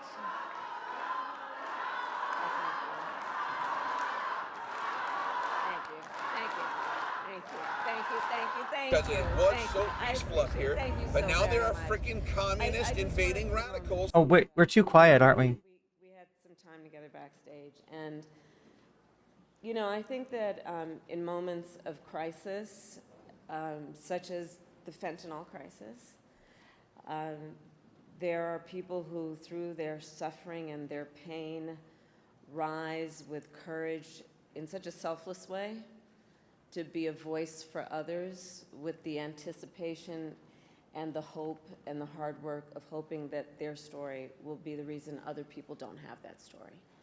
And you sharing your story about Jacob and your advocacy on why we have to stop this scourge is so incredibly important. And again, I applaud Teresa, and I know we all do. I don't know, although I get the feeling that there's some in chat who would rather not have me cover. I mean, you know what we're going to hear from this, right? And like what she and Biden have been doing as far as the issue of immigration goes for the last, I don't know how long, has been absolutely caving to Trump, so. Our need to stop this issue is one of the reasons that we are all here together today. I also want to thank the extraordinary elected officials who are here. Senator Mark Kelly came with me. He and his extraordinary wife, Gabby Giffords, traveled with me from Washington, D.C. to be here, and Senator Kelly has been talking with me for quite some time about the importance of this visit. And so I thank you in front of all of our friends for your work. Thank you. Wait, what just happened? Did they go down? Free Breezy says this guy definitely sounds like he needs to educate himself more. You're probably right. Before I begin, I do want to say a few words about Hurricane Helene. I spoke this morning with our FEMA administrator, Chris Well, and President Biden and I, of course, will continue to monitor the situation closely. We have mobilized more than 1,500 federal personnel to support those communities that have been impacted. We have food, water, and generators that are ready for deployment. And we are working to restore power for millions of people who currently are experiencing outages. And I just want to stress, and for the press that is here, to those who are watching, the storm continues to be dangerous and deadly, and lives have been lost, and the risk of So I don't know if we'll have time to cover this or not, but DeSantis is asking Biden for relief that apparently, is it that he turned it down earlier, or is it there's something about like his own like legislation that is actually hampering the effort? Yeah, DeSantis is kind of having to eat shit right now. And it's not the first time, considering how much he likes that pudding. Remains high, so I continue to urge everyone to please continue to follow guidance from your local officials until we get past this moment. So thank you all, and now I'll speak about, in particular, the people who are here today and why we are gathered here together today. So Arizona, I think you all know. We're gathered here today to be like, immigrants bad, so that all the chuds in chat can be happy. They can blame all their fucking problems on an immigrant, and Kamala Harris isn't gonna disagree with you about that, right? She's just like, oh yeah, this is part of, this is, we're just gonna cave to Trump on this. It's gonna be all right. Are here. We're gonna feed into a fucking moral panic to the point where we're actually reinforcing ideas that are objectively not true. The idea that immigrants bring crime, when in actuality the crime rates of undocumented people are lower than those of citizens. We're gonna reinforce the idea that immigrants are taking something away from American citizens when they're actually contributing to the economy. We're going to reinforce the idea that the problem is that we do not have a hermetic seal across thousands of miles of border. Not that we lack a pathway to fucking citizenship. Consequential issue. Gone is any consideration of DACA. Gone is any kind of issues at stake in this election. Human sentiment regarding what we're talking about, which for the most part is asylum, which is a human right, and even more so in a situation when the destabilization of the countries from which people are seeking asylum is disproportionately due to the foreign policy of the United States itself. But no, let's go ahead and cave. The United States is a sovereign nation, and I believe we have a duty to set rules at our border and to enforce them.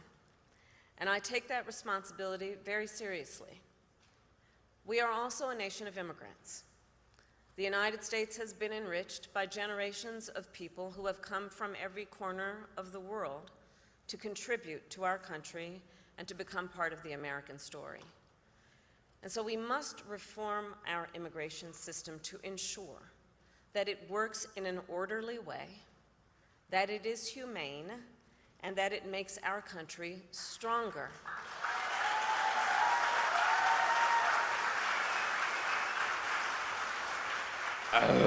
So I've just come from visiting the border and the port of entry in Douglas. I spoke with dedicated agents from Border Patrol and Customs officers who every day see the overflow of commercial traffic through the port.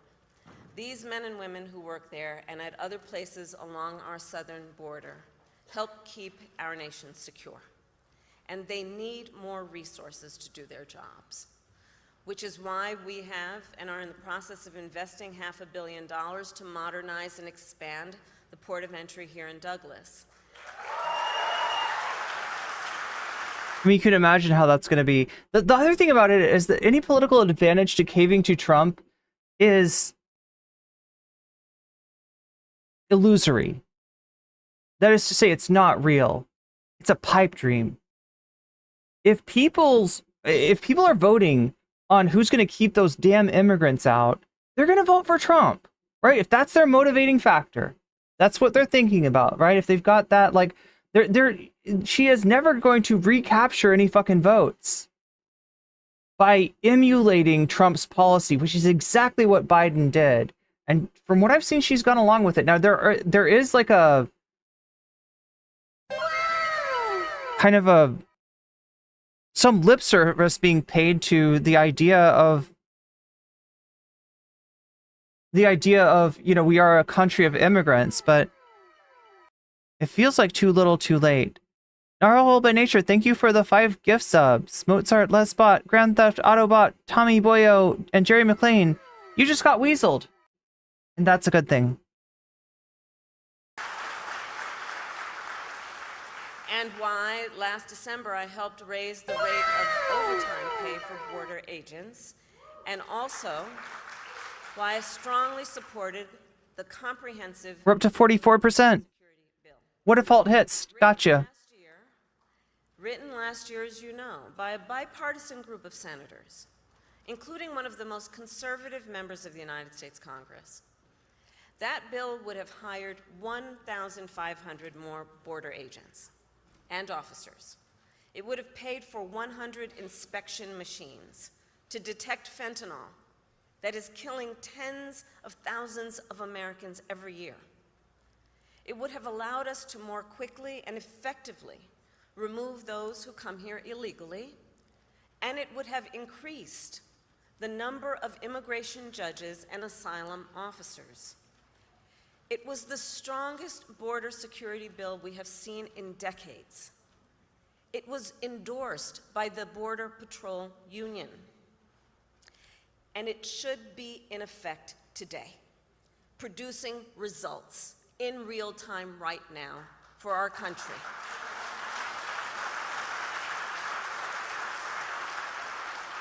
But Donald Trump tanked it. He picked up the phone and called some friends in Congress and said, stop the bill. Because you see, he prefers to run on a problem instead of fixing a problem. Okay, so look, she's right about that. He's an absolute hypocrite and a scumbag, right? That he claims that immigration is the worst thing. It's causing all the problems of the world. But when Biden caves to him, his orders to the Republicans are like, flip on that bill. You know that bill that you were trying to pass when you thought Biden was going to veto it? When you thought maybe it wouldn't make it past the Senate? Vote against it now. Because I don't want that bill passing. If that bill passes and Biden signs it, it's gonna be harder for me to win the election. So it shows you right there that the Republicans are not about policy. They are about power. But it also shows you that the Democrats are willing to cave on anyone and everyone, and whatever marginalized group that you come from, if they haven't thrown you under the bus yet, it is only a matter of time. So yeah, in another way, it is less about policy and more about power for them too. This is just the dysfunction of our political system on full display. Like this weird, gross situation where the Democrats cave to something they never should cave to, and the Republicans refuse to take the W. And the American people deserve a president who cares more about border security than playing political games and their personal political future.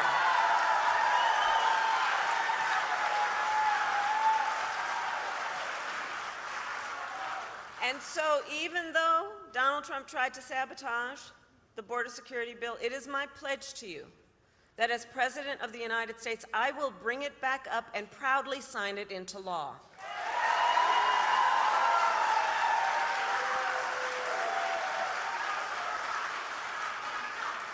And let me say, the issue of border security is not a new issue to me. I was Attorney General of a border state for 2 terms. I saw the violence and chaos that transnational criminal organizations cause, and the heartbreak and loss from the spread of their illicit drugs. I walked through tunnels that traffickers used to smuggle contraband into the United States. I've seen tunnels with walls as smooth as the walls of your living room, complete with lighting and air conditioning, making very clear that it is about that sounds like housing that should be on the market. Come on. an enterprise that is making a whole lot of I wouldn't mind live in an underground dwelling if it was like super posh. money in the trafficking of guns, drugs, and human beings. Is she talking about the back rooms? I believe she's talking about the back rooms. And my knowledge on how they work comes from the fact that I have prosecuted transnational criminal organizations who traffic in guns, drugs, and human beings. My team and I broke up a heroin trafficking ring in the Bay Area with ties to Mexican cartels. We took down a gang working with the Sinaloa cartel to traffic methamphetamine into the United States. We seized millions of dollars worth of cocaine from the Guadalajara cartel and broke up a drug trafficking operation, including pill mills and so-called recovery centers that were pushing opioids with deadly results.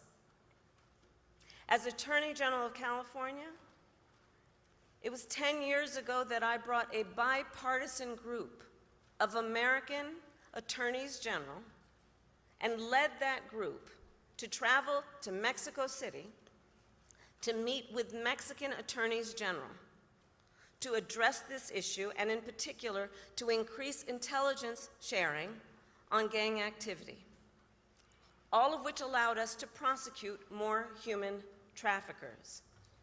And I started, as Attorney General, the first comprehensive report in the state of California analyzing transnational criminal organizations and the threats they pose to public safety and to the economy.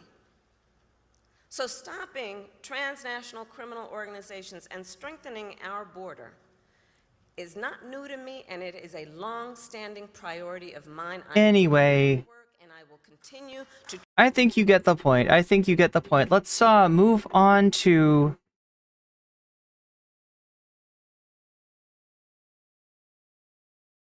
Netanyahu's speech at the UN.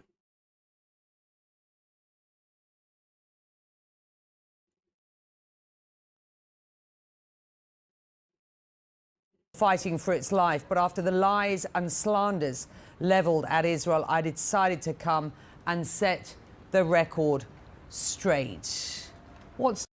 He said, my country is at war fighting for its life, but after the lies and slanders leveled at Israel, I decided to come and set the record straight. What stood out in what was a pretty comprehensive speech from the Israeli Prime Minister to you? Well, clearly the defiance stood out. The defiance, yeah. Really, singling out Iran and painting this picture of either blessings or something far worse, a curse, and holding up those maps. In many ways, this was sort of vintage Prime Minister Benjamin Netanyahu. This is where he actually feels comfortable, where he is speaking to an audience, where he feels that he is a master orator, and he was delivering clearly his version and his belief. But it's not the first time we've heard him single out Iran. I think any of us that were looking to try to see if there was a nuance in there about this potential ceasefire with between Israel and Hezbollah on the northern border, I think his continued references to America and France about how Hezbollah and Iran as well have been responsible for killing your citizens was kind of getting specific on this was your initiative, but examine this, why don't you? I mean, look, the big takeaway here has to be this is a Prime Minister who's not climbing down from anything he's said, who doubled down on everything that is said so far, the demand for the hostages back, his position, his view, and the takeaway has to be at the moment, in this moment of escalating tensions across the northern border, is there was nothing in we're those escalating tensions consolidating chats tamped down in any way in the short term, Becky. And let me bring in Ben Wiedemann, who is in Tyre in Lebanon. On Hezbollah, Benjamin Netanyahu said, and I quote, "Enough is enough. We won't rest until our citizens..." We're going to merge the shorts stream into the regular stream. You're welcome to come along with us. I got the link there in chat, as well as in the pinned. And it'll probably also maybe raid you. So get in there. And I'll see you on the other side. And like on the way out. Yeah, good idea, Narwhal. Good idea. Right.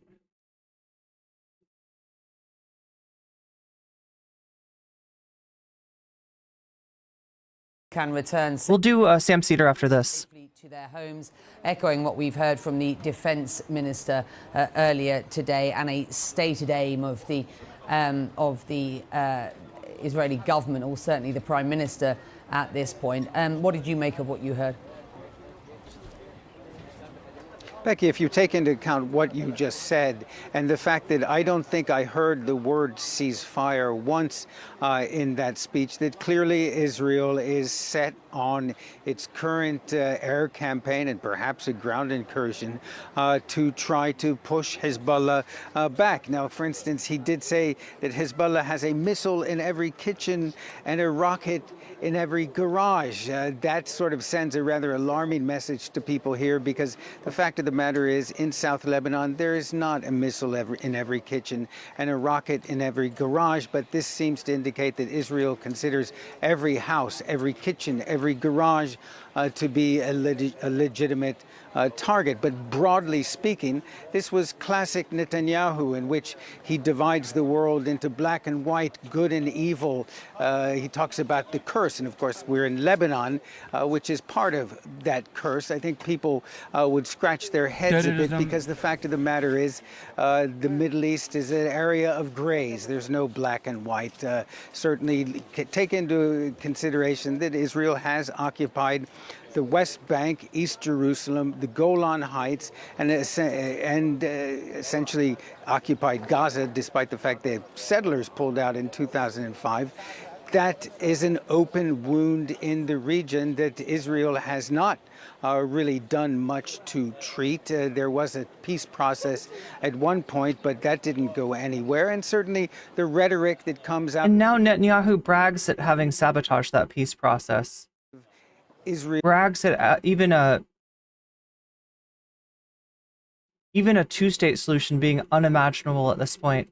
From some of the extremists sends a very dark message to the region, that this is not necessarily a question of good and evil, that there are extremists on both sides of the conflict, and those extremists on both sides are really the ones who are driving this conflict forward. And what we're seeing increasingly is that the United States, under the current administration in this election season in the United States, has really just put the Middle East on a back burner, throwing lots of rhetoric and encouraging words about diplomacy and peace in the Middle East and whatnot. But the fact of the matter is, very little is actually being done about it. The U.S. and France put forward what they called was a ceasefire proposal, but it doesn't seem to be going anywhere. And every day in Gaza, in Lebanon, more people are dying. More people are being killed. Becky?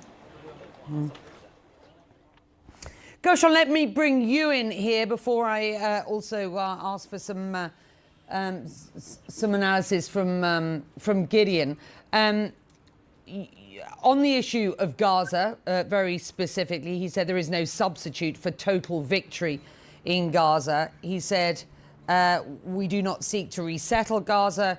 We seek to de-radicalize it. We're focused on mapping up the remaining elements of Hamas.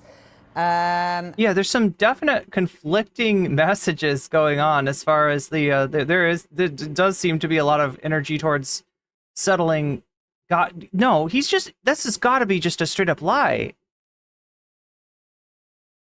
And let them go, he said of the hostages. Those who are alive must be returned alive, and the remains of those who are dead must be returned. There is no substitute, and I repeat this, for total victory in Gaza. So, I don't know if an Israeli state could prevent an influx of settlers. I mean, they couldn't ensure justice for people that had committed SA against Palestinian prisoners. Omega Star, thank you for the 5 gift subs. SM, Miskatonic, Natalie Marie, Dark Canuck, and Gary DeForve. You just got weaseled, and that's a good thing.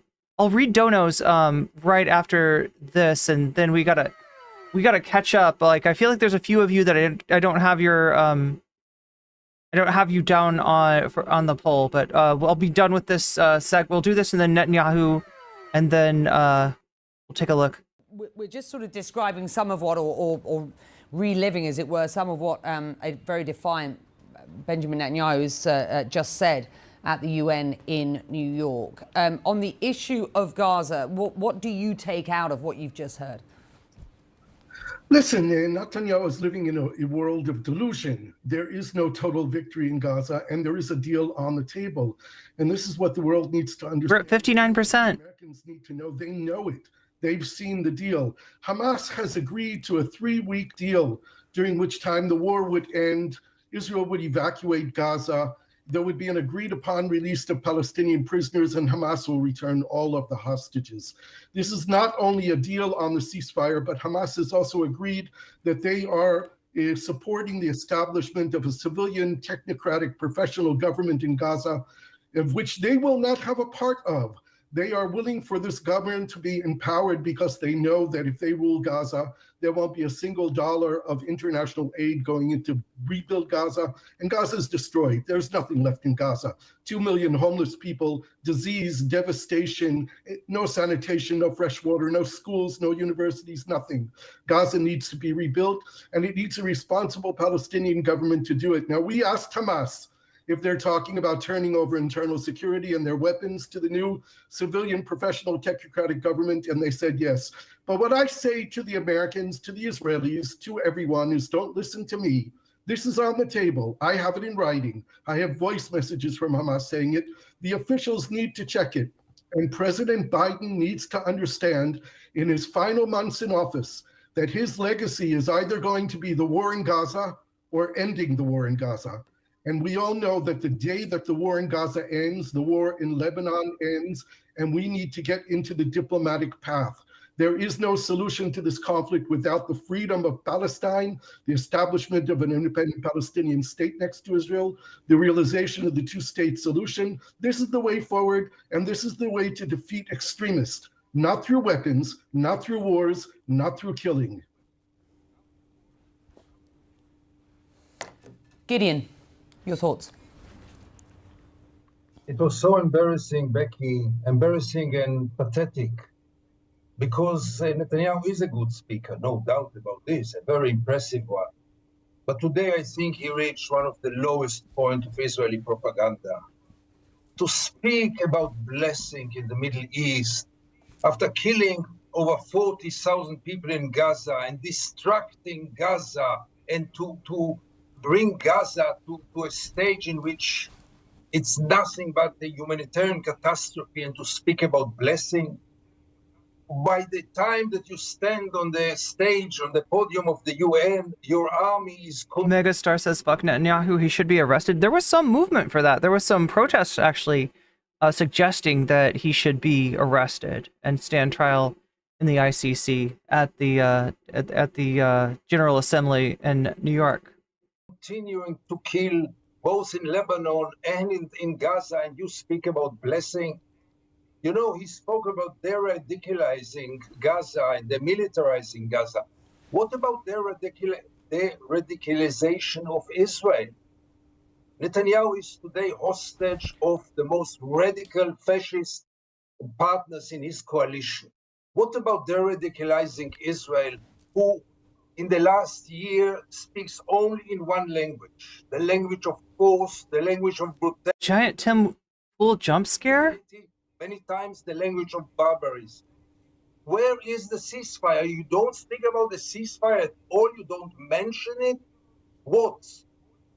How are you going to finish those two very cruel wars without even mentioning the ceasefire? One more sentence. I was really interested. Yeah, go on, Gideon.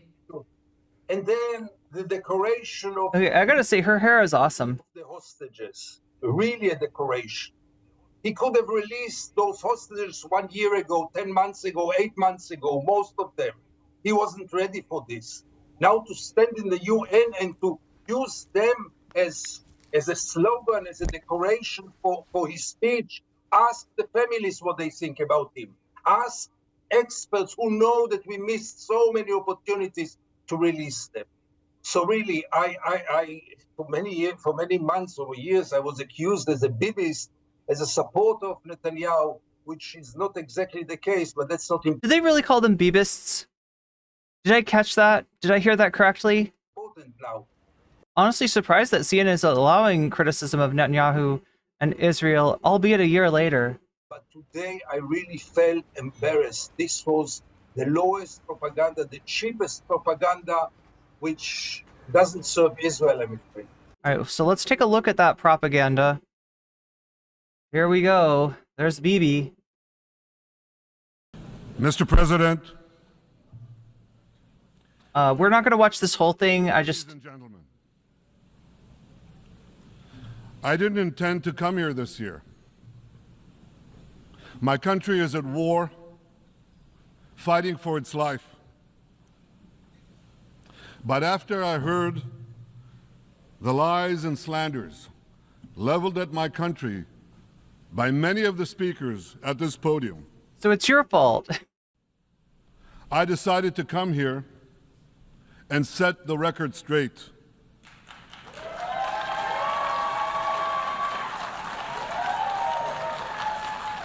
I decided. Now, given the state of Israel right now, I don't want to, I don't want to make anything seem more likely than it is, right? But it's unstable on several axes, right? And it's been unstable since before October 7th of last year. So Netanyahu actually does face the possibility of his government, which is like a weird tripod of him and, two far-right fascists. And some would even say, well, that makes 3 fascists with Bibi Netanyahu. But there are there's the possibility, like there's the threat that's there if he does sign a ceasefire, that his partners could pull out of the government, forcing another election. There's pressure on him to do more to actually get the hostages out, which would be through some kind of a ceasefire. And he's outside of the country. Right? So, I don't know. It would be the, time is right for things to happen, but even if they did, I don't trust they would happen in a good direction. To come here to speak for my people, to speak for my country, to speak for the truth.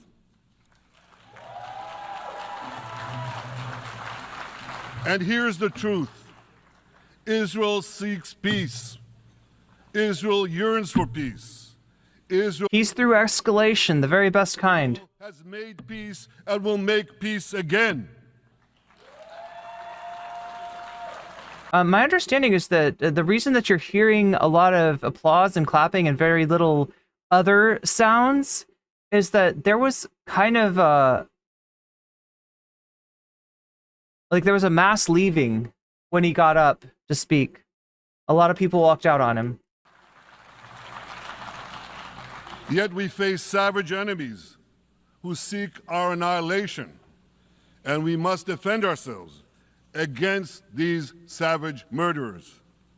Here we go with the racism again. Not only to destroy us, they seek to destroy our common civilization and return all of us to a dark age. Our common civilization of tyranny and terror. Our Western civilization? Last year, I said we faced the same timeless choice that Moses put before the people of Israel thousands of years ago. As we were about to enter the Promised Land, Moses told us that our actions will determine whether we bequeath to future generations a blessing or a curse. And that is, oh my God, that is so ironic to be citing right here. The choice we face today. The curse of Iran's unremitting aggression, or the blessing of a historic reconciliation between Arab and Jew. In the days that followed that speech, the blessing I spoke of came into sharper focus. A normalization deal between Saudi Arabia and Israel seemed closer than ever. Another Yeah, circumventing Palestine once again. Great. No, that's a curse. He thinks this is the blessing. But then came the curse of October 7th.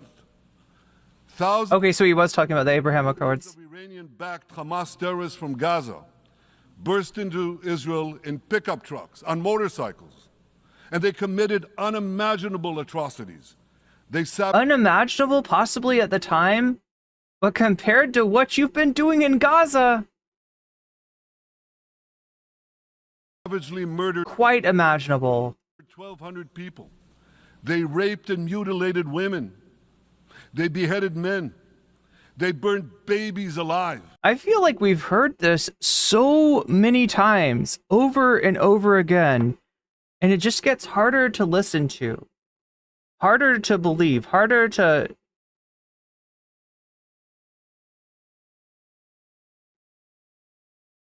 The blessing... Wait, let me show you the... I didn't show you the thumbnail for this one. So wait, okay, I guess this is later in the... He always comes with charts, doesn't he?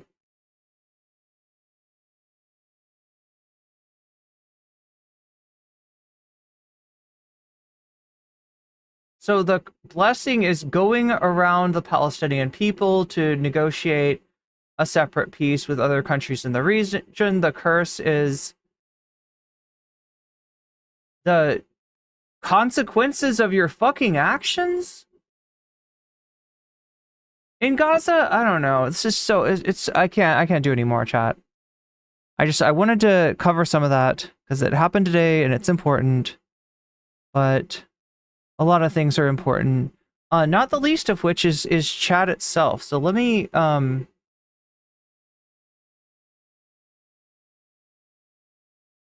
get us back here. Hi, chat.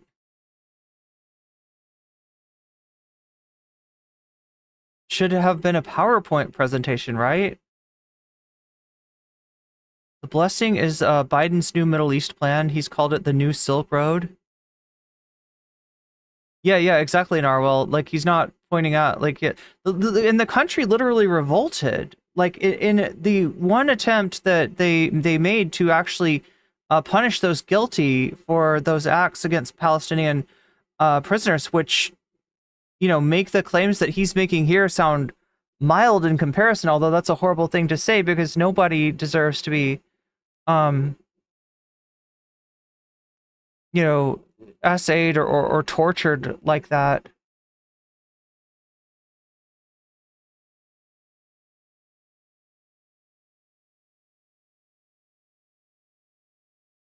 Biden was working on this Saudi normalization thing since before Trump was president. Trump just beat him to it.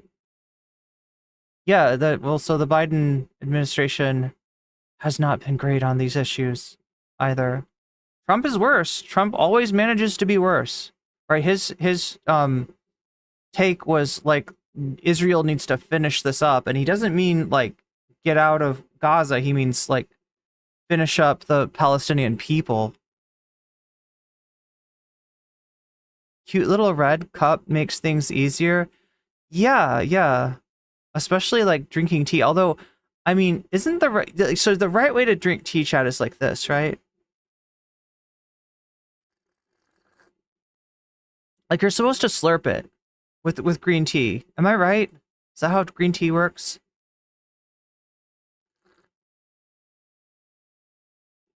If you're just drinking it, you're doing it wrong. Or at least that's what I've been told. Those claps are from the people that he brought. Well, like I said, a lot of people walked out on his speech.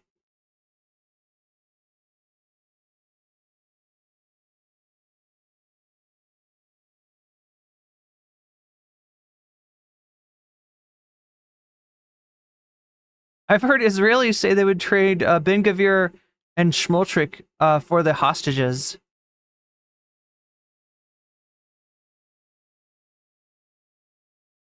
Yeah, and I guess he's got, like, people like Gallant are kind of, like, on the opposite side from Smotrich, and but still not great. Netanyahu brought his supporters. Oh, he did. Okay, so that's for real.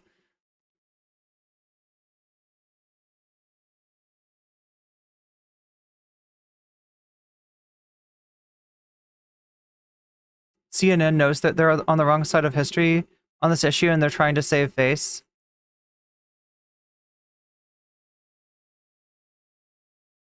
It's so practiced and calculated and mechanical. He's a fucking homunculus.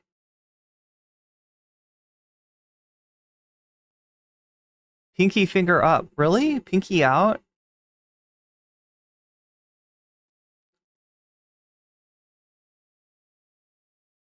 What culture is what like where's the is this a French thing? The tassette?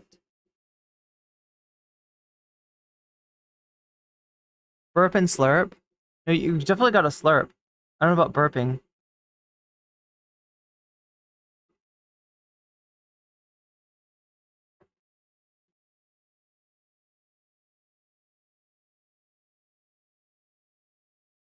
But yeah, the blessing and the curse.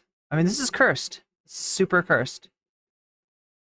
So yeah, at the risk of starting another fight in chat, I just wanted to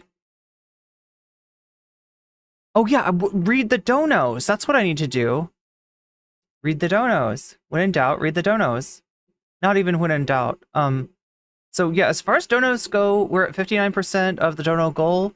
I feel like I've missed some people's like what you wanted to put the dono money towards. And if that's you, feel free to let me know in the chat what you donated and where I need to put your money. But I also need to read some of the donos that I did not have time for while I was doing that segment.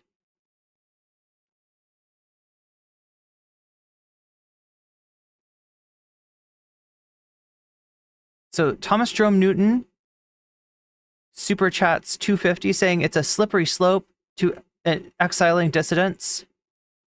Omega Star with the 5 gifted memberships. Thank you. And oh my gosh, I hope it still works. It's not showing me. God damn it. When I end the stream, right, when I end the short stream, it stops showing me. Wait, maybe it'll maybe if I scroll up, it'll show me what I want to see.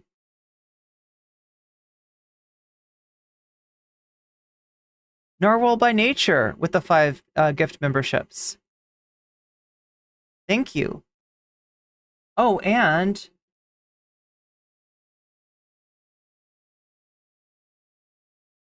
also thank you to my Patreons, my patrons.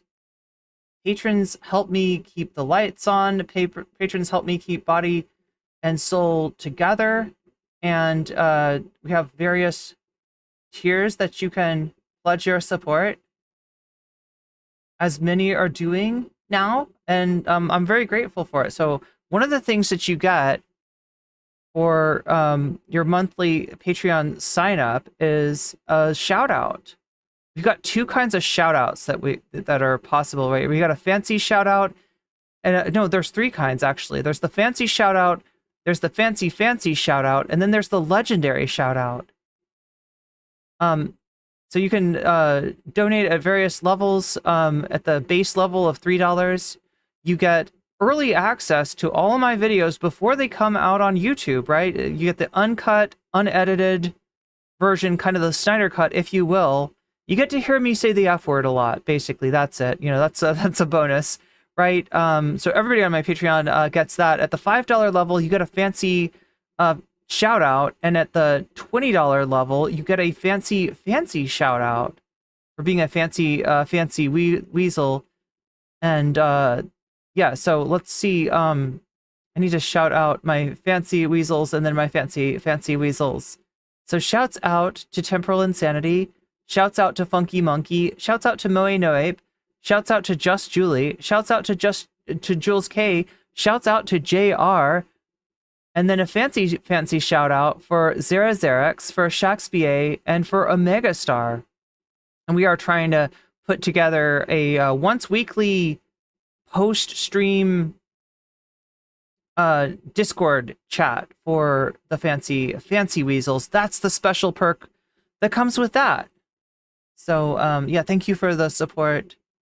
Thank you to Throne Gang for helping me to crowdsource. Speaking of which, there is a chair that is supposed to have arrived already. It didn't. That is not your fault, Throne Gang. That may be Amazon's fault. I don't know. Is it through Amazon? I can't tell.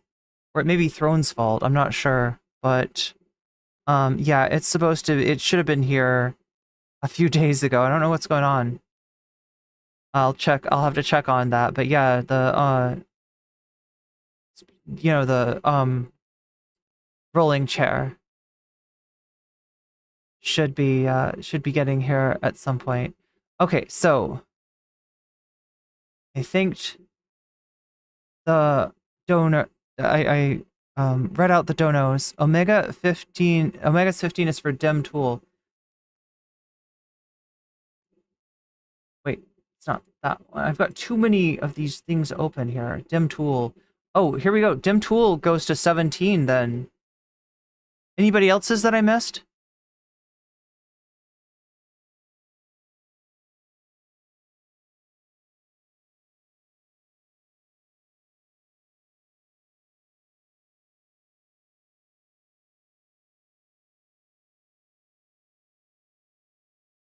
Il faut reprendre les moyens de production du yogurt.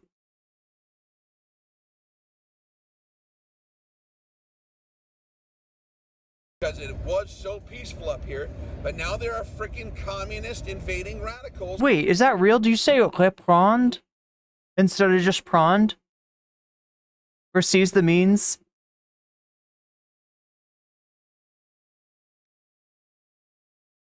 Let me translate. We have to seize the means of production of yogurt. Yogurt is good. Chat is speaking French here. But so I'm supposed to have my pinky out for this, right? Like that?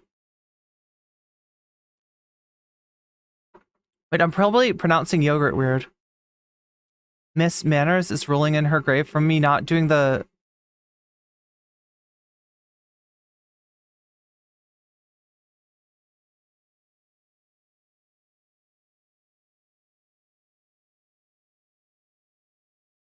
humongous referenced.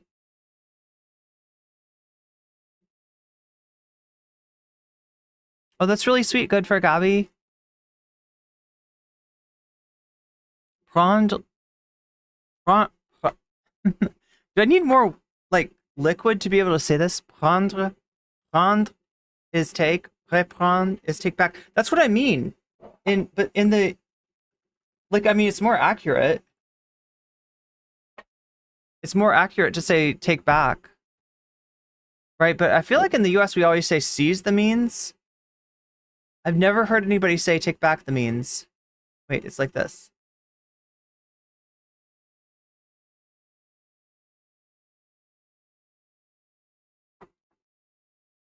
All right, so what do we still have?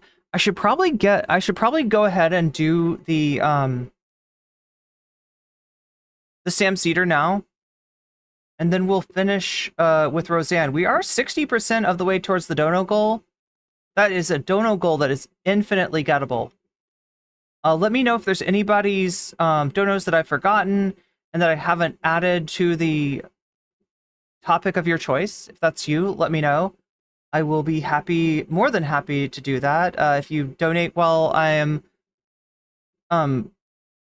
doing the Sam Seder segment or the Roseanne segment, you can also let me know in the chat which of these topics you want to see. That goes for if you're using a super chat, a super sticker, getting yourself a membership, gifting others memberships, signing up for Patreon, or donating to my throne, which I greatly appreciate.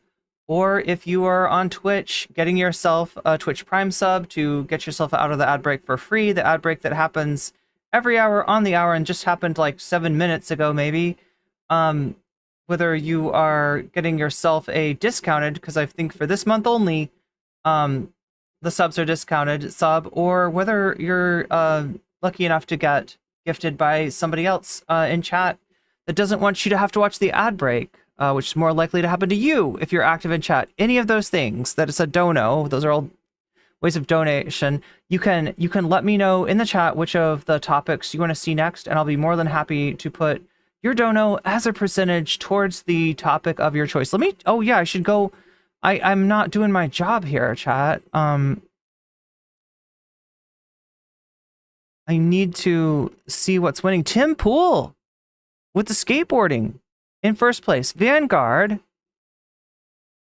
their coverage of John Adderall versus Anna, which is an interesting little tidbit. I never find out about this stuff. I never find out about what's going on on TYT. Oh my gosh. Okay, I'm okay. It never fails. It never fails. It never fails to surprise me.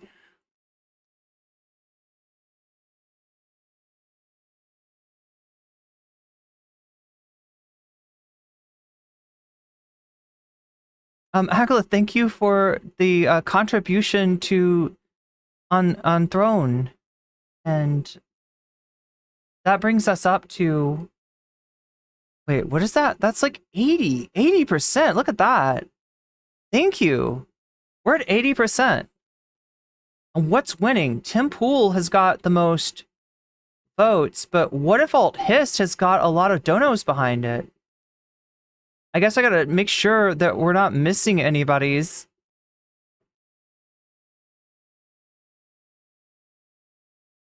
Alt Hist. Oh my gosh. Okay, so that would put What If Alt Hist pretty soundly in first place. People really like me reacting to What If Alt Hist, and I mean,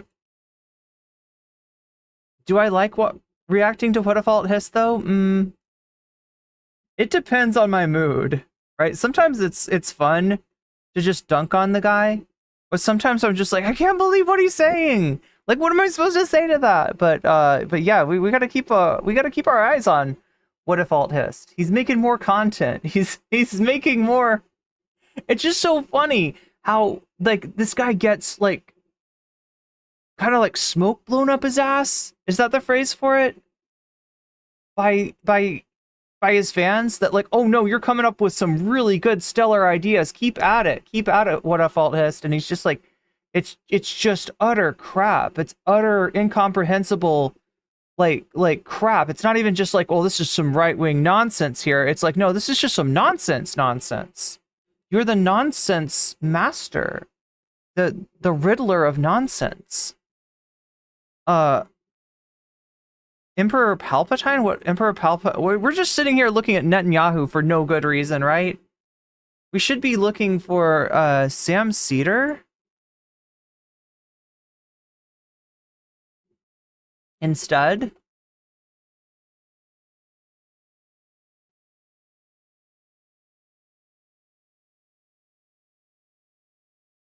Oh god, there's the...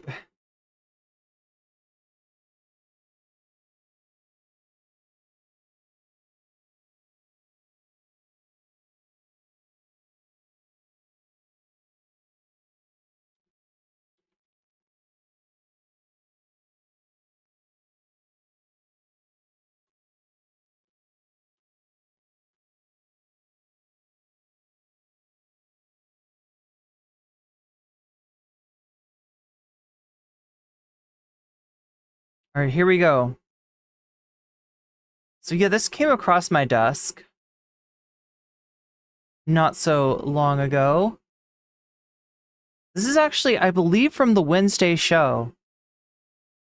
I know that because Emma does Thursdays, and it seemed like Emma was doing this Friday as well. So I gotta guess that this happened on Wednesday, right? So Sam Seder getting a call. I don't know if the caller brought up TYT and such, or if Sam related it to what the caller was saying about, but we're about to find out. So here you go, chat. We're gonna do the Sam Seder. I know that some people have been saying that, like, I save the best for last. I save the topic of the title, the topic of the thumbnail for the very last thing that I do, and a lot of people miss it. So I'm trying to move this up and do it earlier, and then we'll have a laugh at Roseanne Bar's expense, and then possibly some bonus content.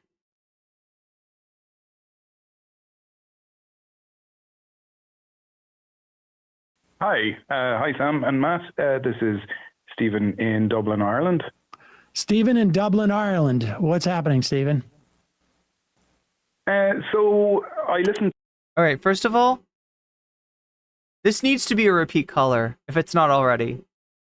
Stephen in Ireland, Stephen in Dublin. Like, can we make Stephen in Dublin a thing?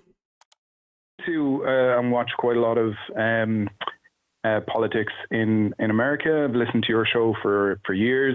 Did listen to TYT and watched TYT for a long time. Unfortunately, with the issues with Ana, in particularly talking about trans issues, just kind of turned me off it. And recently, I also listened to and watched Breaking Points with Crystal and Sagar. So unfortunately, the other day there was they were speaking about the Haitian migrants story that was made up, and Sagar was just extremely racist as usual. Oh, we're talking about Sagar as well. Into it and said about Irish people causing prohibition, when we came into America, and that was the reason why the drunk Irish had to, you have to ban the alcohol to stop us. What? Now, yeah. Well, I have no doubt that in some circles that was used as an excuse. Of course, and we, that is something that kind of still people say about the Irish, but I think we would use it as a good example of, even though we're white, we were treated particularly badly, similar to the Italians, in New York.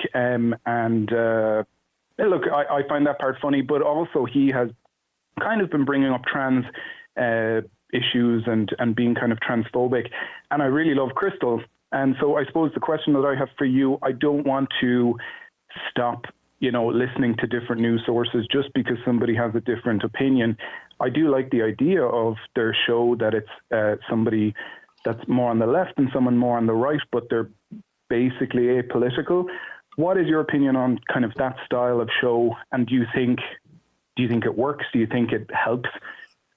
Okay, now that's interesting. The caller's point was actually, what do you think about, we're talking about a genre of show, a genre of, I don't know, political internet, like YouTube channel that pairs like a right-wing host and a left-wing host, generally with them being somewhat out of the mainstream of the right and the left, respectively.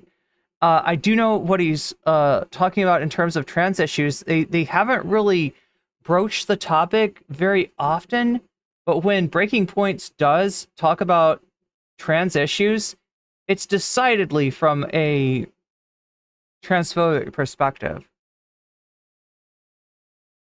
But yeah, it is kind of a question here. Like, what is Sam's thoughts on that genre of show? I mean, I'm trying to think of like what kind of like cable or network precedent something like that happens, or that something like that has. Obviously, like Hannity, Sean Hannity, way back in the day, there was a liberal who was straight out of central casting. Like, if you wanted to find what does Fox News think a liberal looks like, right? Who is the most unlikable like liberal you could imagine? It was Alan Colmes. Alan Colmes was a punching dummy for Sean Hannity back in the day. So there's that.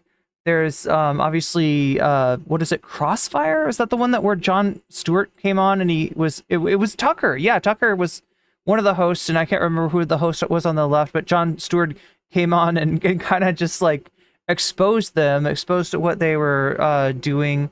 I think that did PBS used to have like two hosts that were like, it was David Brooks and somebody else. But yeah, I mean, I guess we gotta find out what is Sam gonna say about this. Here, let me see if I can fix my screen before we get back into that.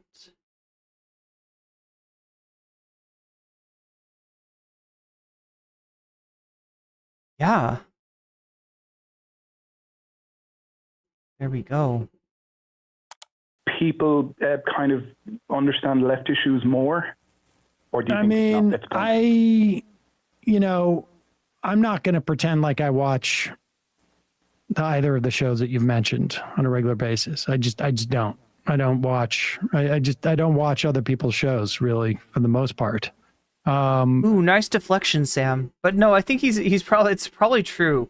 I have trouble keeping up with other people's shows, right? Other people that are in my niche, or even just news channels in general, even Majority Report, right? I don't get to. There was a time where I watched like most of every single episode, and now I'm lucky if I get to catch one or two segments. I just end up, I read more often than not. I'll see clips. I mean, I think there are definitely, times where I have found very helpful things from Crystal. To be honest with you,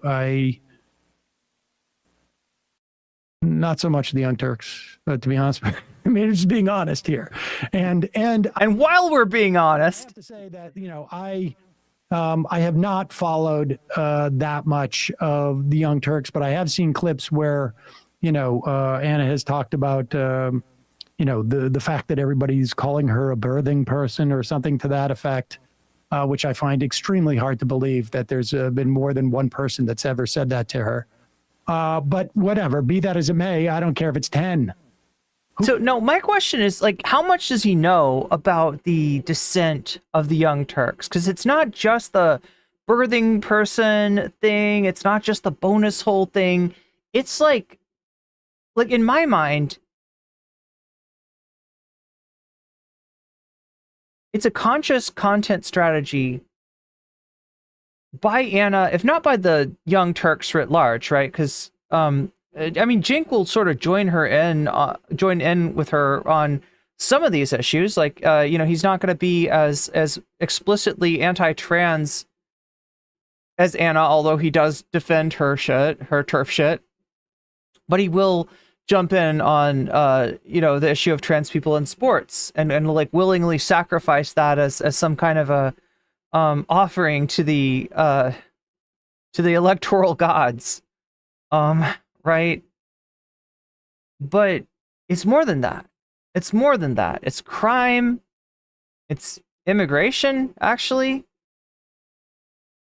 It's the kind of like anti-woke stance they've taken towards a lot of issues of racism. It's a number of things, right? It's a whole series of events. It's not every single one of their videos, right? You can find Young Turk stuff, even recent Young Turk stuff, where like, at least from the outside, just the title and thumbnail, it doesn't look objectionable, but you're also going to find a lot mixed with that's just throwing red meat to the chuds, and she's got them. Anytime she does a video where she punches left, there's a bunch of thirsty right-wingers in the comments glazing her up. Grow up. Wait, here we go. We just see, stuff like they've also been harping about how crime statistics are out of control. The fact of the matter is that. Okay, so he's aware. He's aware. In this country, with something like 90% of police departments in the country now reporting. They like to pretend that less than that have been reporting. They put up this Crowder. They love this idea of the missing data, right? Of like not every precinct reporting, meaning that it must be that the precincts that aren't reporting are the ones with the astronomical crime. And if you were to add those outliers to the rest of the data set, that you'd see a different picture. That there's actually a crime wave going on that's being hidden. And why do they think there is a crime wave? Because they go out on the street and they see homeless people. And they just cannot fathom how a proliferation of homeless on the streets does not equate into a proliferation of crime. That dude, he put up something, and the fact of the matter is that the most recent crime statistics. He's like, I got them right here. You've got me a little bit off topic, but this set me up. Were you using them as a doorstop, Sam? Where were they on the floor? I'm not, look, I'm not a media critic. I gotta stop making fun of Sam. But I am. We love Sam. Of BS that is being pushed by people, and put up that murder dropped in this country from 2022 to 2023. Violent crime was down about 3%, although it was up for hate crimes for LGBTQ people. And considering the kind of content that Ana and Cenk do now, their hands aren't clean from that. So the irony is that the one type of crime that's up is a crime that the Young Turks are actually stoking to a greater or lesser degree the fires of. And here it is. Overall, and this is coming from NBC News, overall, the FBI's National Incident-Based Reporting System collected information. Because here, put up that tweet. Do we have that tweet from Crowder's producer? I'm not sure which. I had it in the Slack. Okay, I'll look. From Gerald or whatever that guy's name is. Okay. I mean, I'm only bringing this up, and like I say, I'm not a media critic. I don't know. I haven't watched enough of Saagar and Crystal's show to know. I've seen clips that I've found very helpful from Crystal. And the clips, frankly, I've seen from TYT, I'm not going to pretend like I watch that show on a regular basis either. But I do know that Zero PE says Ana and Cenk are NIMBYs and reactionaries. The complaints about crime over there, I mean, it's like local news. They'll take one, crime and then hype it and make some type of data around it. But here, this is what Gerald wrote. This is crowd. Yeah, I don't know what the wish granted part is, but here's what we got, like with Ana and Cenk. And then hype it. The local news thing, right, is an example of how they are appealing to people's fears. And this is something that the local news does. In fact, it seems from what I've seen of local news that this is just almost universal. Right? Local news headlines, local news teases are going to be and coming up at 11, the thing that could kill you and your family if you don't prepare for it. And then you look at it and it's something like millions of Americans are eating too much sodium in their diet. Right? But sometimes it's if they got crime, they'll go with crime. But I mean, this is the common thread between all the juicy stories, the stories that they actually grab their audience with, is it's like a threat. Something is a threat. And so there's going to be a negativity bias, and there's going to be a bias towards, something that you can rally people around as a threat. And unfortunately, time and time again in the United States of America, that threat ends up being a marginalized group who is more at threat themselves than they are a threat to the rest of us, right? And so what you've got is perverse incentives.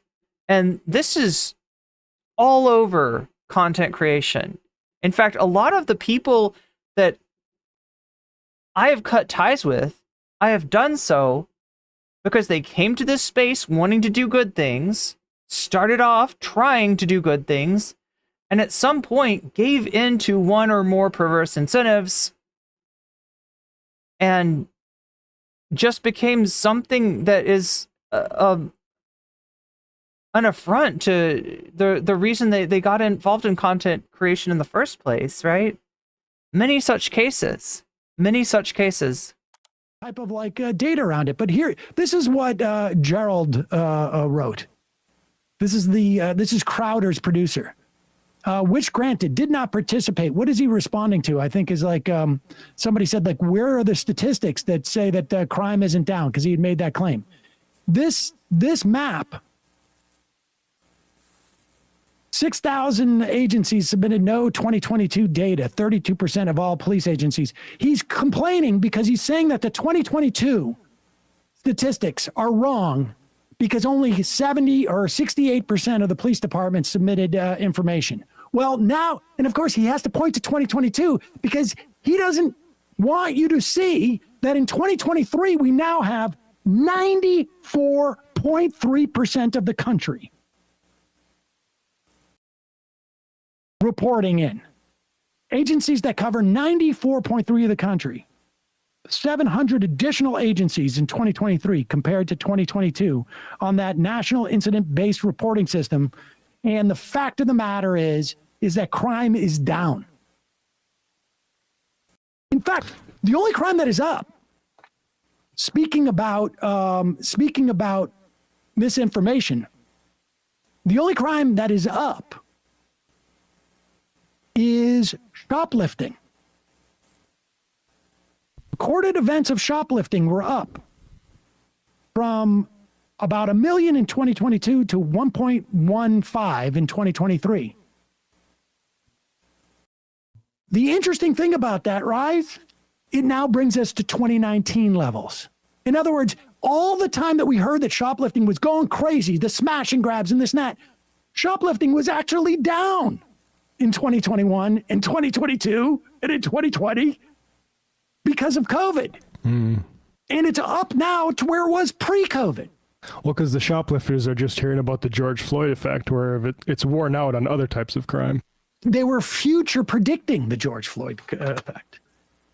But so if you're not familiar with this term, the George Floyd effect is a term that I assume that you'd hear in communities like Actual Justice Warrior, and also probably, I feel like TYT's gone over this too, right? And it's the idea that because of some kind of overreach of the protests, or, you know, cutting of funds for in like municipal budgets, right? The cops are less likely and less able to respond to crime post George Floyd protests than they were pre. Right? They'll call that the George Floyd effect. And it's just this fucking disease of the mind. Because it's not real. There was talk about defunding, there was talk about reprioritizing, but in terms of actions that were actually taken, those are few and far between. And a lot of what this is just fear-mongering to make you afraid to push for actual, even reform, right? Which I don't think is enough. I think that the institutions themselves, a lot of the criminal justice institutions are fundamentally flawed. They're flawed in not just the execution and the rules and regulations and the training, etc. They're flawed in terms of the culture of those institutions, and the police being a great example of that. But even something as simple as reform, just generally doesn't get done, and if it does, it gets retracted. And you've got Ana and Cenk have just become part of the backlash against the few menial changes that went on post the George Floyd uprising. I guess, Steve, I gave you a really unsatisfying answer. I don't know whether you should continue to watch that show. If there's value in watching it despite Sagar's transphobia. But I can tell you that the transphobia if you tell me he spouses it, I believe you. It's not hard for me to imagine. But that I've seen come from places like TYT or, Crowder or whomever it is. And the crime hysteria, it's sort of fascinating. The crime is actually down, except for the hate crimes against folks in the trans community because of this type of rhetoric. Yeah, and I do think, like you mentioned, they're the main things that TYT did, Ana in particular, did kind of push forward, without kind of understanding the criticism that she was getting, that she's a producer on that show. She's deciding which, stories to push to the top. And, and of course, 100%. Yeah. Because I can't remember what it there was. Are people. I can't remember what story it was that I appreciate the call. Thank you. I can't remember what story it was that I got into an argument the last time I actually spoke to Cenk. I don't know if it was a year or two ago or when it was. Here we go. Where I said something to the effect of like, Chat. Hope you've got your tea. Are you ready for this? Have you got your tea?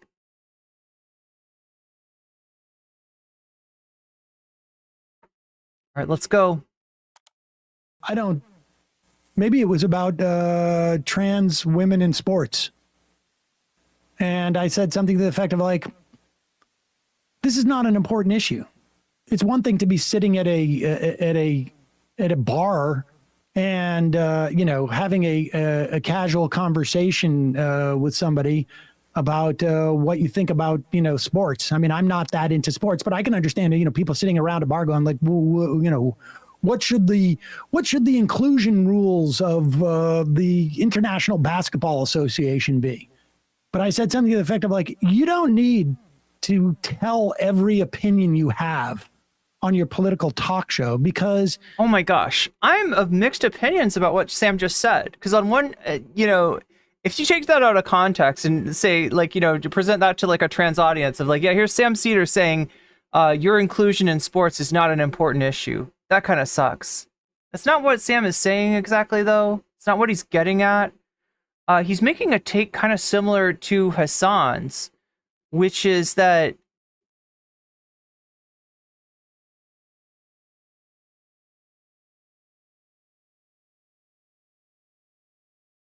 and that I almost agree with, right? Because here's the deal. The status quo on trans inclusion in sports was that sporting bodies like the IOC, the International Olympic Committee, made up their mind a long time ago, like in the early 2000s. They looked at the question of what is the fairest, way for trans women to compete in sports, given all the physiological realities. And their conclusion was that trans women should participate in sports with the rest of women, right? And when it wasn't politicized, that's how it went down. What's up, Goblo? Thank you for the raid, Lantipod. Good to see you all in here. Good to have you along for the ride. So when Sam says that it's an issue that maybe would be better left to, I don't know, like that it's just not a real like political issue, I can sort of understand that, right? Because the last thing you want to do is politicize an issue where like the people who should decide the issue, people who are like sports scientists, right? People who are on the IOC boards, right? And they did make that decision, and it was the right decision. Now, if you take like, the Barstool, sports guys, and you ask them, or you get the Joe Rogan audience, right?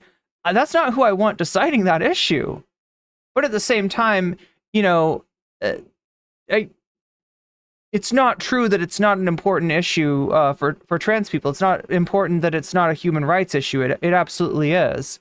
But I don't think that's what Sam is getting at. I could see somebody taking it that way, given how he stated it. But this is similar to Hassan's opinion about that most normal people do not concern themselves with issues such as, what should be the standards for trans women competing in sports, right? And there's some wisdom in that. As long as you're not just throwing us under the bus, which is, I think, what Cenk Uygur does to, differentiate Sam's viewpoint from what Cenk Uygur says. Cenk Uygur says that you're going to lose the majority of America. We got to give this up. We got to end this pipe dream. The idea that trans women should compete in women's sports is right. And, you sort of garner through listening to his opinion that he doesn't look at trans women as women. right? Not really. And so when it comes down to it, yeah, like they're not included in. He wants to have this sort of partitioned mindset where it's like on one hand, well, yes, I will use the right pronouns for people and I will, right. But then when it comes down to like, the reality of, physicality of sports, right. He's like, no way.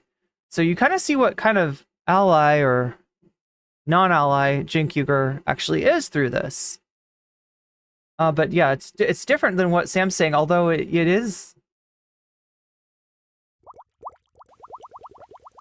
You have an editorial responsibility. What's actually important? What's being manipulated and being used? And these issues of crime, frankly, and the issues of transphobia are being utilized by the right, in addition to them lying about all this stuff. Just the attempt to make the conversation about it. Now, I think there's a debate to be had as to whether, weighing in on these things is hurting or helping. Okay, and another thing that I want to point out is that, like, without really, I don't know if Sam knows this term, but he's sort of bordering on, he's nibbling the edges of a concept called oh my God, what is it again? Take industrial complex. I don't think I've talked to you, Chad, about the take industrial complex in a really long time. But it's the idea that everybody needs to have a take about anything that is in the discourse, anything that is a hot button issue. And whether you know a lot about the subject or a very little about the subject, not only is your take valuable, right? Not only should you be listened to, but also you should have to have an opinion. And it's just not true. And like, unless your like head is just immersed in sports and exercise physiology, your take on the issue of trans women in sports is not going to be super informed or, I would say, super valuable. But the take industrial complex encourages us to go ahead. Hey, it's a hot button issue. What's your take on it, right? And I would appreciate it if some people would just, and I don't mean this in a mean way, but stay in their lane, and I should stay in my lane, right? If there's, I'm trying to think of, like, yeah, if it was a question about the Marvel universe, I don't watch Marvel movies, so my take is not going to be very valuable. My take is going to be like Wolverine has cool claws, right? That's all I know. Very surface level stuff. So as a result, I would rather leave those, questions up to people that are more interested, more informed, and honestly care about the Marvel universe more. Anyway. And I think, it's an argument on a per issue basis. A lot of people said never report on what Rush Limbaugh is saying. Well, I don't think that works out very well. That's my opinion on it, that it's worth it. So Sam's talking about Random Rush. It is a segment that he used to do a very long time ago when Rush Limbaugh was still alive, when Rush Limbaugh was on the radio. And what he would do is 1 minute during every stream, he would be like, let's do our Random Rush. And he would just literally randomly turn on Rush Limbaugh, listen to about 60 seconds of what Limbaugh was talking about, and then give his take on that, give his perspective, right? And it's kind of an interesting format, right? There's a lot of any right-wing commentator that makes a lot of content, you could probably do this for.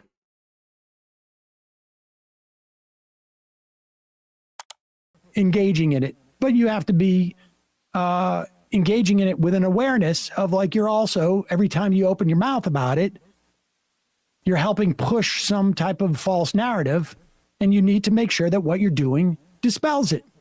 Sophia says, wasn't Cenk a conservative in the past? Yeah, I believe so.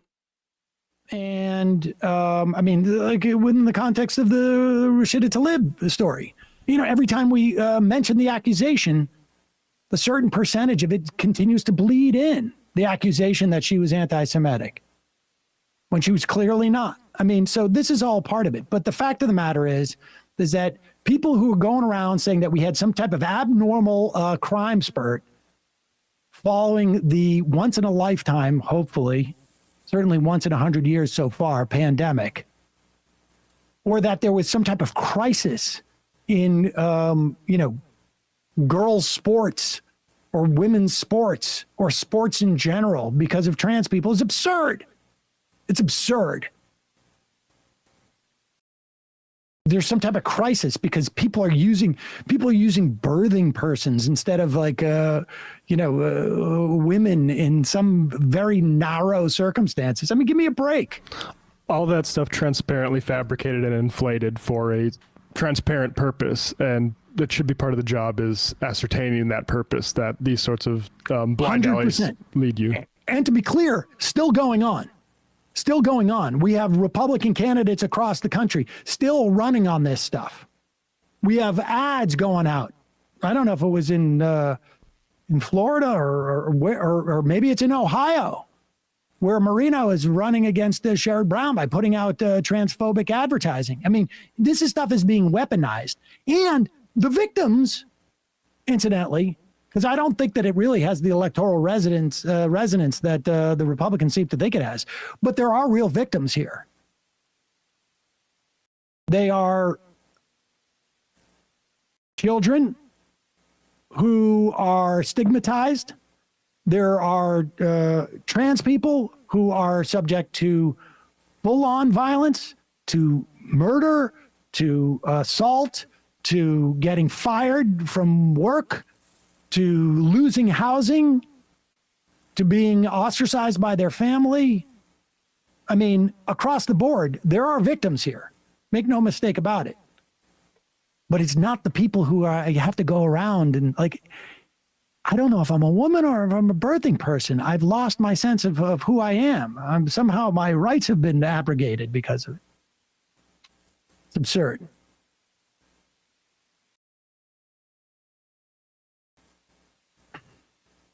This was supposed to be where I have more fun and don't get into a rant. Yeah, get you like a heart rate monitor. My heart rate's fine. That's the problem. That's your It problem, doesn't affect yeah. my heart rate at all. That's the irony. That's the irony of the fun half of the Majority Report, is that a lot of times they end up talking about some pretty serious stuff. I guess it's just the demarcation between the time when they read the news and bring on their guests and the time that their programming is just sort of like, hey, let's look at a clip of Tim Pool, let's take some calls, let's read some IMs. Yeah, there's like a react half of their stream almost. Like, yeah, there's almost like a half of their stream that is more like streaming and less like whatever the majority. What would you call Majority Report? You wouldn't call it a political podcast, would you? Although it does sort of feel like one. Okay, so we got conspiracies about me, about myself. One of the conspiracies is wait, what am I, like, in a coat? Like 3 rabbits in a coat? Is that what people are saying?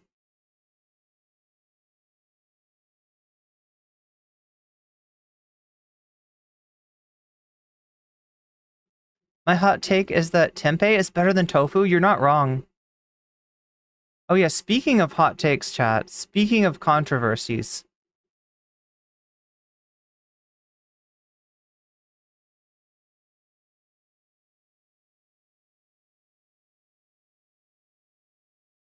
I was sent something on my Discord this morning. This very morning.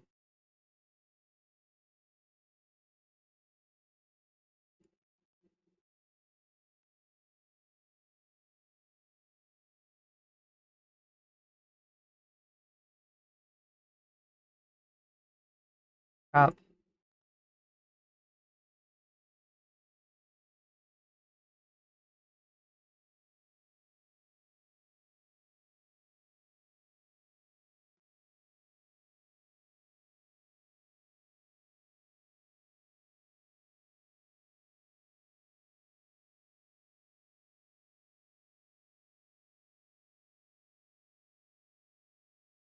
Here it is.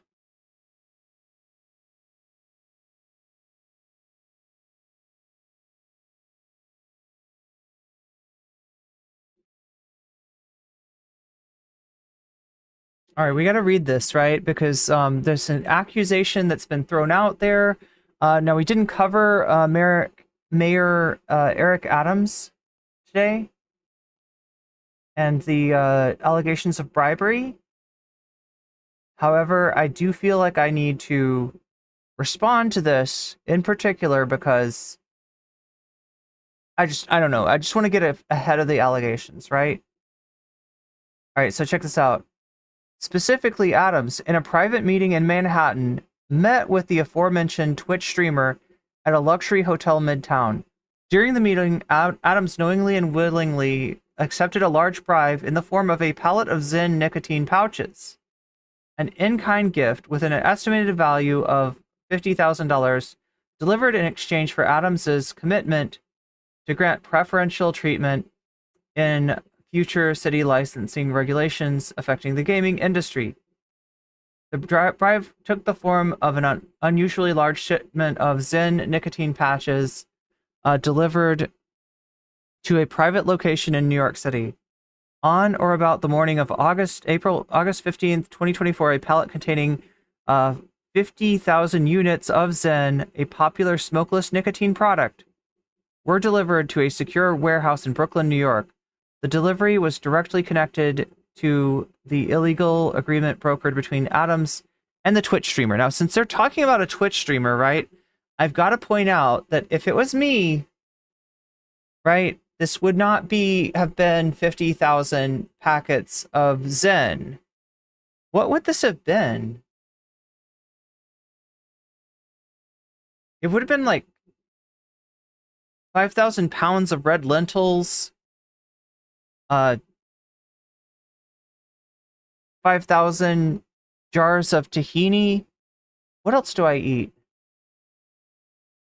5,000 packages of tofu, right?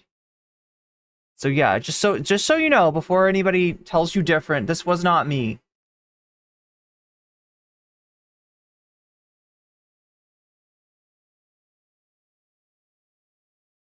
This was not me. All right, so we're done with the Hassan segment.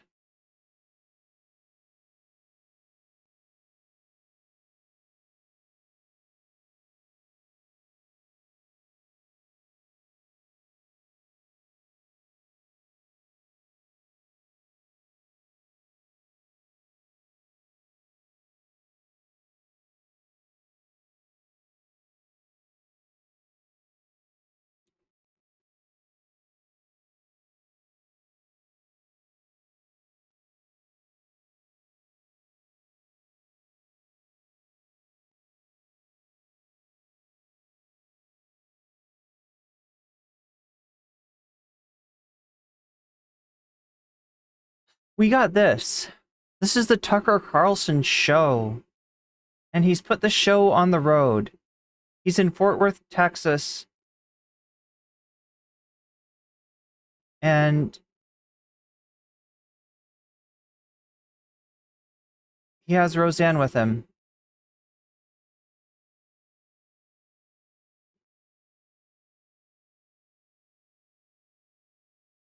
So we're going to take a look at this. We are now at 86% of the sub goal, only 14% from unlocking extra bonus content. What content are we unlocking today? It looks like, oh gosh, Tim Pool's got a big lead when it comes to voting, right? Tim Pool 41%, over 2 times as much as what if Alt Hiss at 20%. But what if Alt Hist has got 47 extra percent compared to only 17 extra percent for Tim Pool doesn't know skateboarding? What does that actually add up to? 67 to 58. So what if Alt Hist is ahead, but it's only ahead by 9 points? anything could happen in between now and when I'm done with this Roseanne Bar content. And if a change takes place, then we're gonna watch the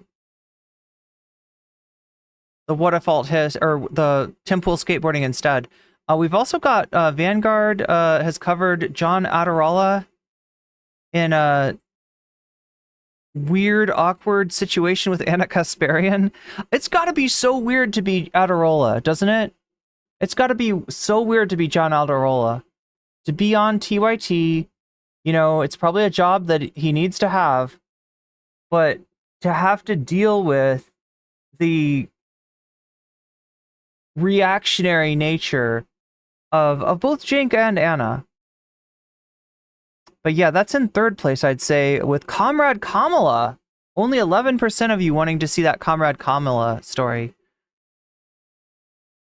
I can't believe that Bar used to be a Green Party member not long ago, right? I can't believe Bar is still alive, yeah, after her scare with Ambien.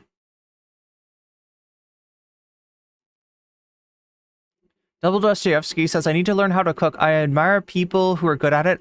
I don't know if I'm good at cooking or if I'm just like doing girl dinner night after night. I feel like the way I cook stuff, it would not be pleasing to other people. Like if I had to cook somebody else a meal, it would be very different than what I eat, because I just try to make something that's cheap and that is easy to make.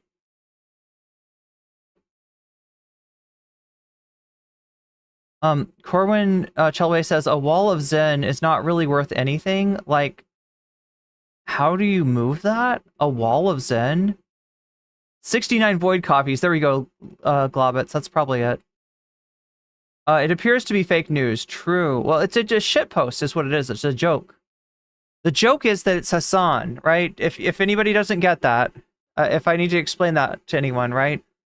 The joke is that it's Hassan. Hassan, if you've ever seen, like people have taken pictures of his background, and if the camera's angled right, you see the table, and he's got an absurd amount of Zen smokeless tobacco. I don't know that much about it. Can anybody explain what exactly is Zen? But anyway, yeah, we're 14% of the way from hitting the sub goal. Oh, thank you, Ophelia. Ophelia says, oh, look, my new credit card came in. Give people a choice. Yo, Vox Populi. Based. Based. That gets us up to 91%. Or actually, what is it like?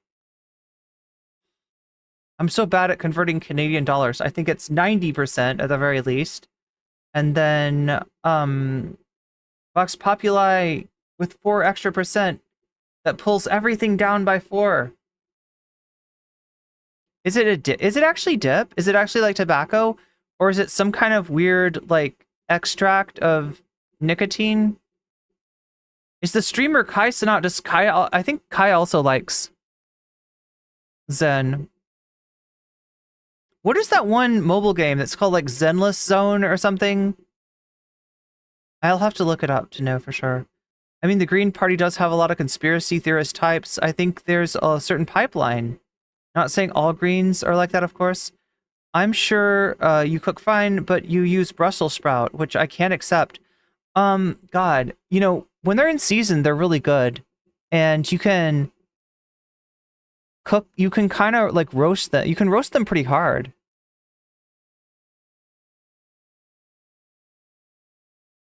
Who's the blue coveralls guy? Oh, that's, this is Waluigi, Randall Smith. This is famous video game avatar Waluigi. Famous video game sprite. They're little packets, but is it actually tobacco, or is it something where they... Because the thing about dip is like gross. If you've ever been around... Oh, sorry. There's probably somebody in here that does dip. Look. I mean, I'm sure I do some gross stuff too. Okay? I'm not judging you. Dippers of the world. But what... I'm trying to think of all the different kinds. There's dip, which is like a little packet of tobacco, a little pouch that goes, what, in between your gums and your lips or something? And then there's chewing tobacco, which I guess you like, what, like you hold it in your mouth and kind of suck the juice out of it? And then these Zen packets, tobacco free, nice nicotine packet, which so it's it get so if you're in if you so is the main audience or the main target is like people who used to dip maybe. The negatives, other than addiction are well known. Simon Pierre with the Vox Populi. Gotcha. Bring that up to, oh my gosh, bring that up to 5. And bring us up to 91%. But it sounds like it's not. Brussels sprouts roasted with butter, breadcrumbs, and garlic powder is...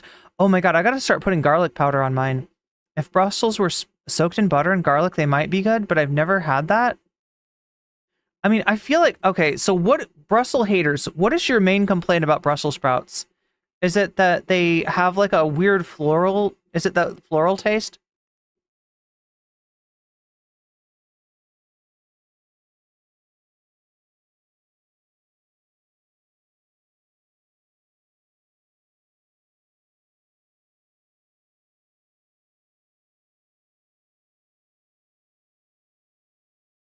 Is it the smell that they make cooking in your house?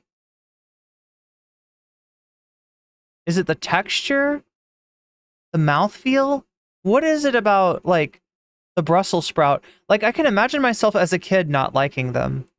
Especially since everybody always warned me. Like, that was the go-to thing that your parents make you eat that you don't want to eat. Was Brussels sprouts. Was like, oh yeah, your parents will make you eat Brussels sprouts. Mine never did. I don't know if they were, like, too expensive or... what the deal was, but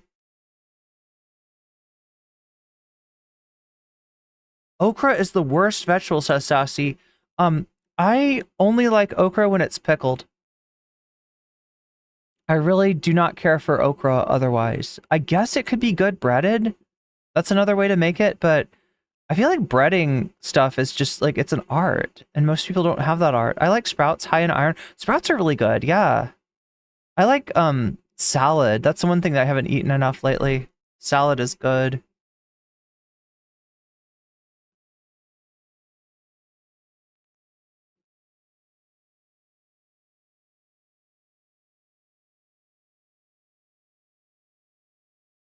So there's like a bitter taste that people don't like about them. Okra and gumbo? Oh yeah, and soup. I think I have had it in a couple of soups. But yeah, okra's slimy. Okra's weird.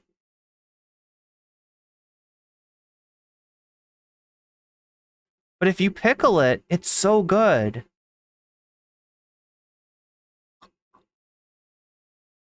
Like, in fact, I would say that I kind of like pickled okra better than I like pickled... No, do I like pickled okra or pickles? Oh my god. You know what? I like pickles better. But I love pickles. I'm a pickle person. I'm a pickle-holic. Pickles are so good. They make a sandwich better. They make a salad better. They are good to eat by themselves. If you pickle them right, they are unbelievably delicious. Even if you get cheap store-bought pickles, they're all right. Even like hamburger dills, they're you know, that's okay. Oh yeah, then they make sauces, right? You know, like you make a tartar sauce, you put some what is it called? Relish. Yeah, some pickle relish. But I used to hate, okay, so I used to hate sweet pickles and I used to hate pickle relish. Because like a sweet pickle is kind of like a bad joke, right? You hand me a pickle and I'm like, oh cool, a pickle, and I put it in my mouth. And the sweet pickle taste, it just immediately throws me off. Like I can't handle it. Because I'm not expecting it. It's like somebody hands you a water and you think it's going to be Sprite. And you would have been fine with water if they were like, here's some water, but because you think it's Sprite, it like tastes weird. It surprises you. It's bad.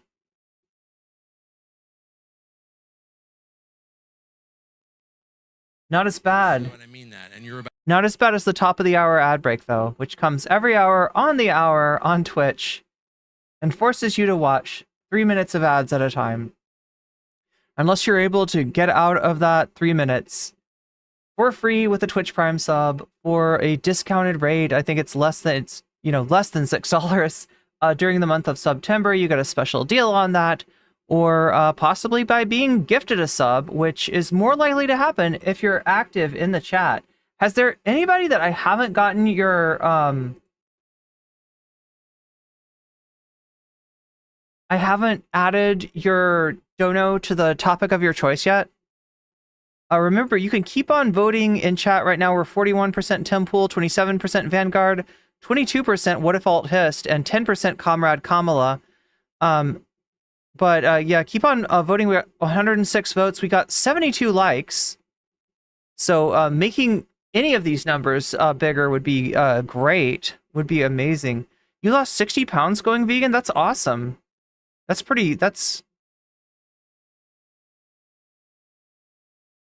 but just also remember that when you donate, you can let me know in the chat which of these topics you want to see next, and I will be more than happy to put your money where your mouth is, adding your donation as a percentage to the topic of your choice, and actually adding points on the poll. So right now, even though it looks like Tempool is Tempool doesn't skateboard is winning, What If Alt Hist actually is winning because of people donating to see that. So sometimes sometimes the vote holds, sometimes the donos upturn the vote, and then sometimes Vox Populi upturns the donos, right? Vox Populi is what you can say is if you're donating and you want the poll to count as the, like, for more, and the donos to count for less, right? You can pull the rug right out from under other donators by saying Vox Populi, if that's what you want. All right, let's watch this. See that. So it is with great. I make sweet pickles because I live with a partner. My live-in partner is Asian and can't stand salty pickles. I mean, I feel like I would like them better now. I just hated them as a kid. I think I would eat sweet pickles because sweet pickles are basically relish, and I like relish now, but I used to not like relish. I wonder what it is about the sweet pickle. Do you make them with? Is there like clove? Does clove go into a sweet pickle? Gratitude. I know I didn't like clove. That I introduced, ladies and gentlemen, Roseanne Bar. Oh, here she is. Thank you guys so much. So nice to see you. Thank you, Tucker, for having me. Oh, I feel blessed to have you. Oh, you're so sweet. That movie looks fantastic, doesn't it? James O'Keefe's movie. Well, it is fantastic. I mean, the guy's honest and brave. It's not, you know, being a reporter is not. Are you not related to James O'Keefe? There's something about O'Keefe that gives Tucker, and there's something about Tucker that gives O'Keefe. Super complicated. You know, it's not building a supercomputer, even taking apart your microwave. It's just like, be honest. And he is. Yeah, but he's like one of the only ones. Yeah, but that takes Yeah, he's so honest, he got kicked out of his own organization. a certain soul. Yes, it does. It does take a certain soul. I don't think James O'Keefe has a soul. I love you too. So let me ask. She's got some fans out there. I'm always interested. Well, you just said it yourself. Like, why, in a world full of reporters, is James O'Keefe the only one telling us what's actually happening to the country our ancestors built? He's the only one. He's the only one. Okay, so I gotta check, because there's some stuff that's in here, supposedly. We're at 45 minutes where this starts. Let's see, babies.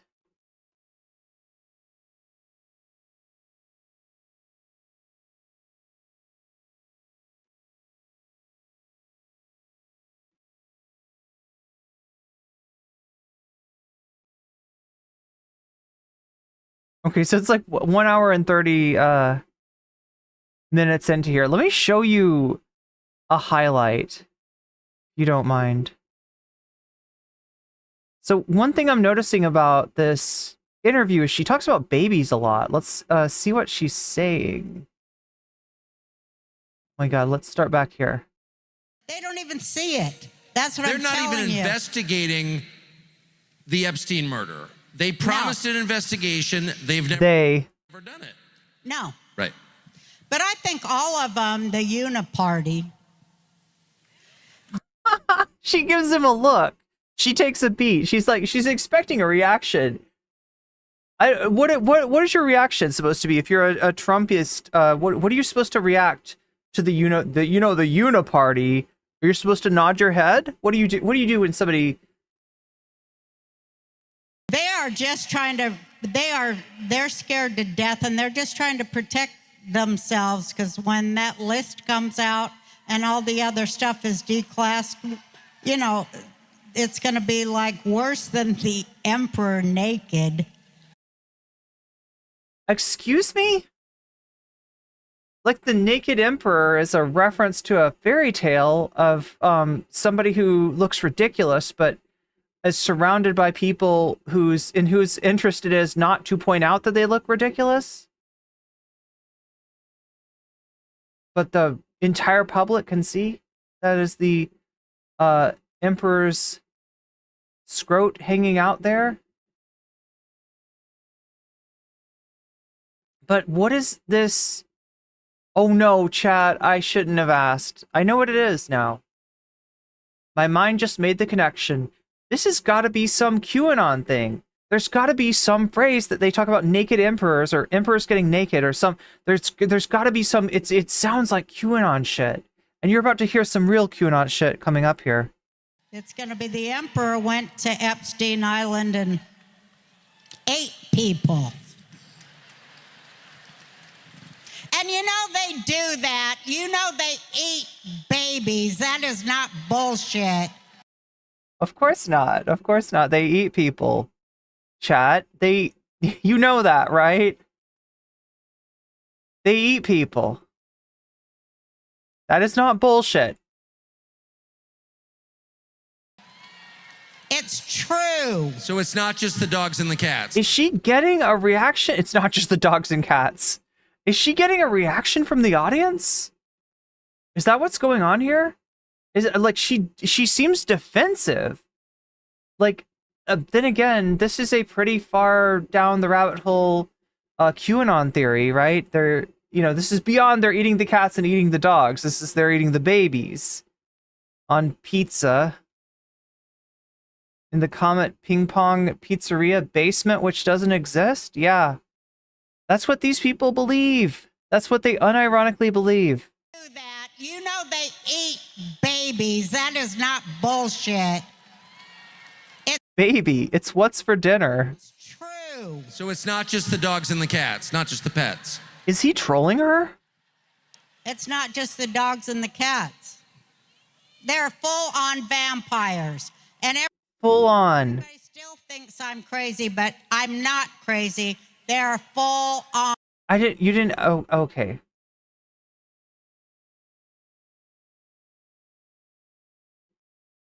On vampires. They love the taste of human flesh and they drink human blood. They do, Tucker. Stop staring at me like that. You're freaking me out. Oh, this is so wild. It wasn't so long ago. We saw Roseanne Bar react incredulously to the story of one Robert Fitzgerald Kennedy Jr. about the procurement and placement in Central Park of a dead baby black bear that he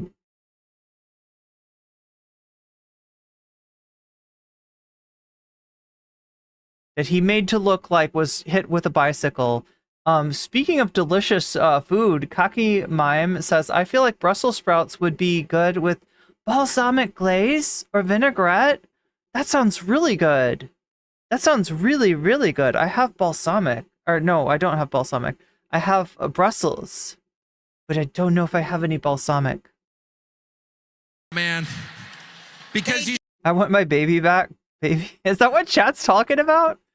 Vanguard Supreme says, Black Diamond Cheese should sue Tucker Swanson for copyright infringement on that logo. Ooh. Black Diamond Cheese. I think I know what you're talking about. Part of my tooth came out? Oh no.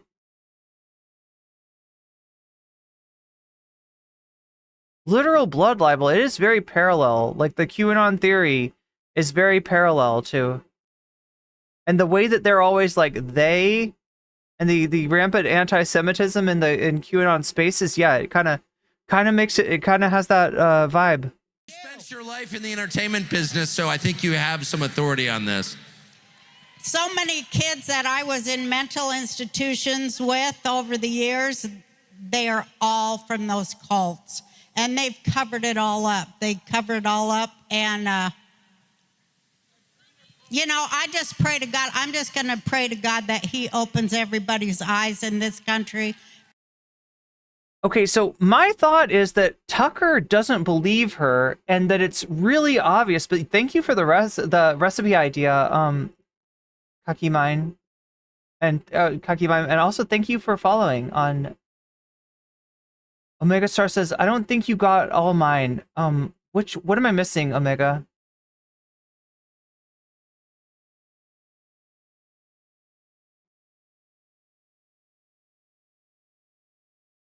By the time we go into vote for Trump, that he will open up everybody's eyes and they will stop pretending to be asleep.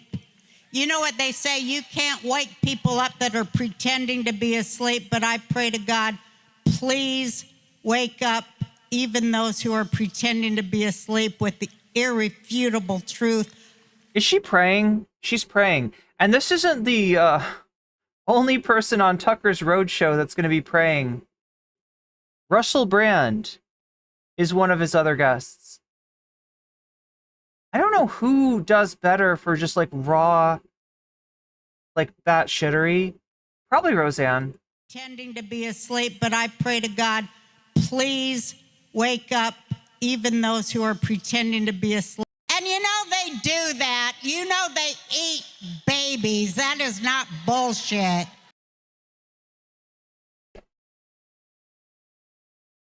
Ah.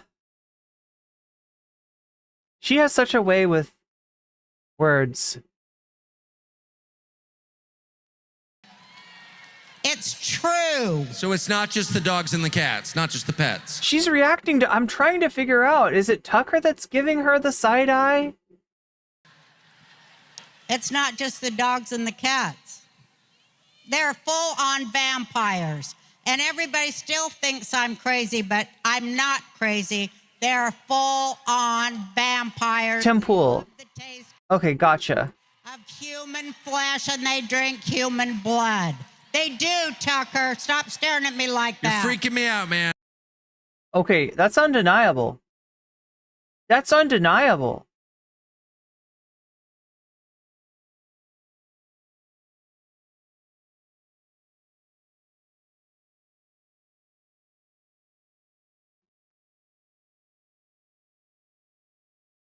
Like that's I'm not... He's definitely freaked out. Vampires. They love the taste of human flesh, and they drink human blood. They do, Tucker. Stop staring at me like that. You're freaking me out, man. Because you spent your life in the entertainment business, so I think you have some authority on this. He's like, I'll allow it. It's complete bullshit. And it's hilarious to have you sitting on the stage with me actually believing this. Remember, Tucker doesn't even believe that, like, Trump is a good president. Like, nothing about what he says is real. Tucker is a wrestling character. So many kids that I was in mental institutions with over the years, they are all from those cults. And they've covered it all up. They covered it all up. And, you know, I just pray to God. I'm just going to pray to God that he opens everybody's eyes in this country. By the time we go into vote for Trump, that he will open up everybody's eyes and they will stop pretending to be asleep. You know what they say, you can't wake people up that are pretending to be asleep, but I pray to God, please wake up even those who are pretending to be asleep with the... Wake up and smell the vampires, yes. ...irrefutable truth of what the worst people on this planet are really up to. They are... The funny thing, says Vanguard Supreme, is that Tucker really looks down on all these dingbats. when he reinvented himself again, when he reinvents himself again, he'll dump these losers like a hot rock. Can you imagine like a progressive Tucker? Can you imagine if he just came out and he was just like, I was lying and taking Fox money all this time? Really up to that. I don't think I'm ready for a progressive Tucker. Doing it. There are so many. How about a MAGA communist Tucker? He's actually, I was a MAGA communist the whole time. Dugan. Victims. There are so many victims. There are so many children victims that are now adults. There are so many adult victims who have been. I'm afraid that she's gonna transform into, what was that one character from, what I said character. Wait, this is a reality show I'm thinking of. You know the Wife Swap, the show Wife Swap? There was this one lady from like Wife Swap that was like, I just remember this clip of her being like, she's not a Christian. We're pretending, don't you smell our breath?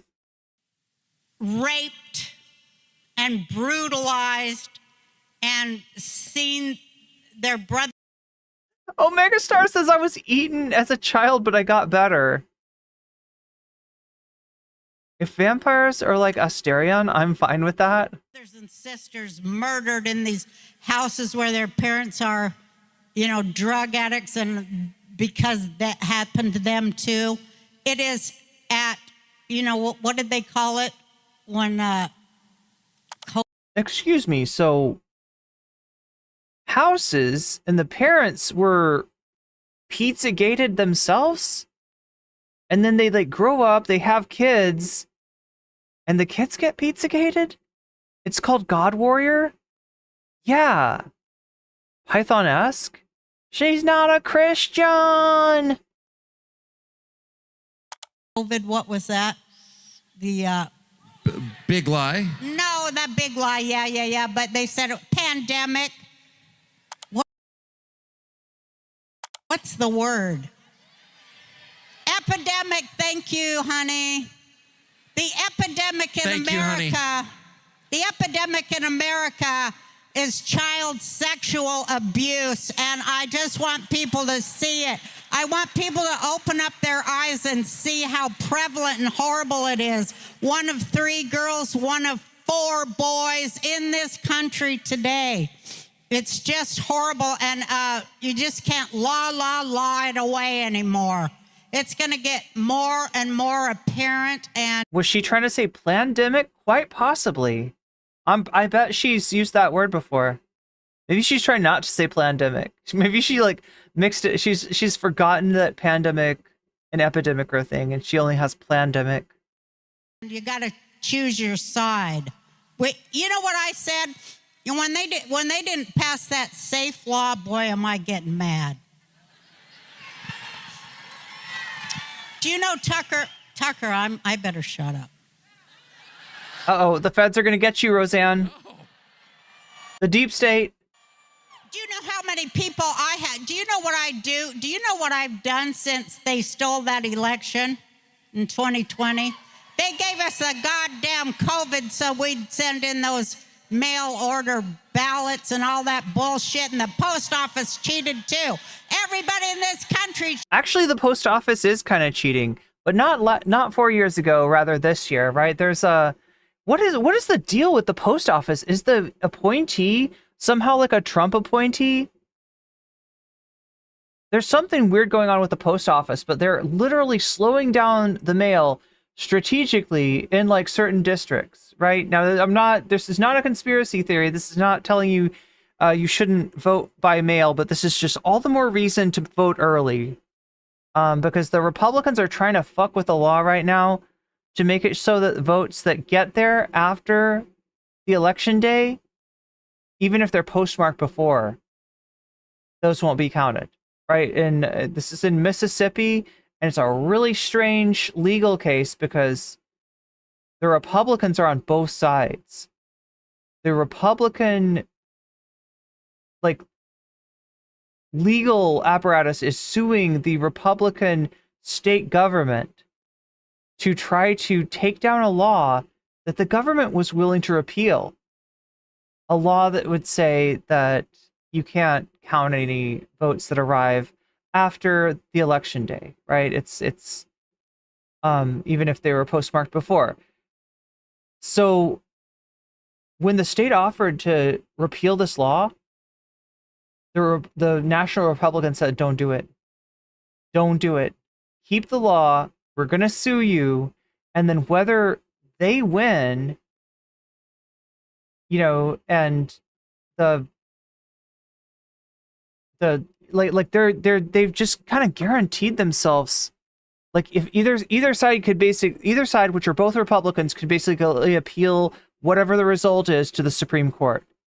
And what they seem to be going for is to give the Supreme Court a chance to declare this on a national basis.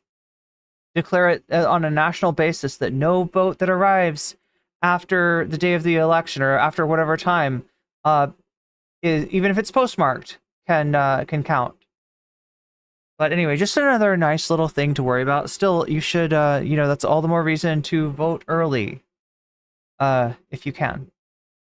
Cheated us out of our president. Oh my God, they cheated us out of our president. They're not a Christian. 2020. They made us sick.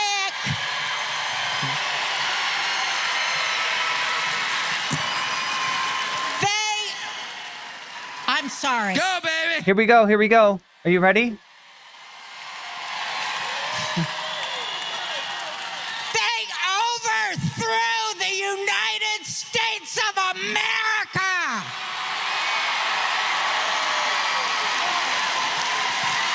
They overthrew the constitutional republic of the United States of America. And then they covered it up with their January 6th bullshit.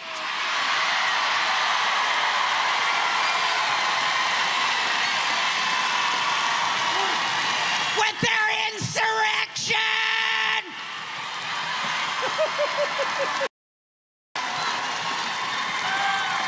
You gotta cap it off with a Tucker laugh. Because the first thing President Trump did, God bless that man, and I love him, and everybody knows it. I love him more now than I ever loved him, and I loved him pretty damn good. I love him more than Laura Loomer or Lauren Boebert and Marjorie Taylor Greene combined. Nobody understands Trump like I understand Trump. He drove me out in a Bentley when I did my second HBO special at Trump Palace in Atlantic City, if you've seen it. She's not doing good.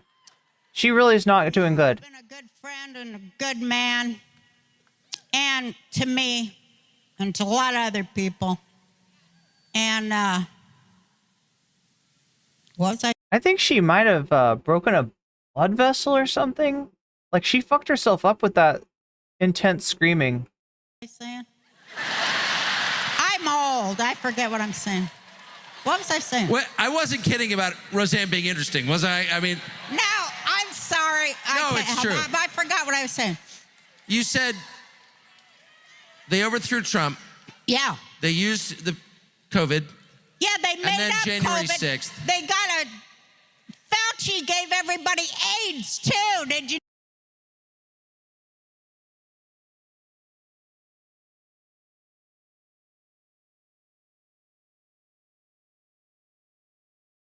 This is worse than Barr's last stand-up special, or better. It's probably funnier. I mean, but it's scary. Yeah, who's they, right? This is... God damn. God damn. Her name should have been Flytrap instead of Roseanne? Like a Venus flytrap? She is more than off her rocker. She is off her swinging chair. You know what I'm saying, chat? She got on the swinging chair and she just let go and she went flying. She is off so much more than her rocker, okay?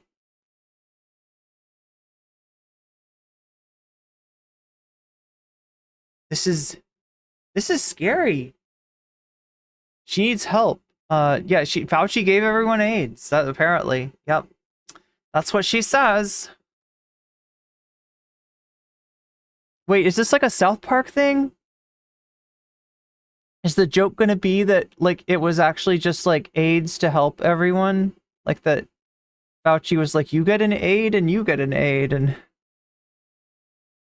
sorry, it's like she has too many doctors? Man, Netflix sure does love horrendous bigoted comedians. It really does. Yeah, what's up with that?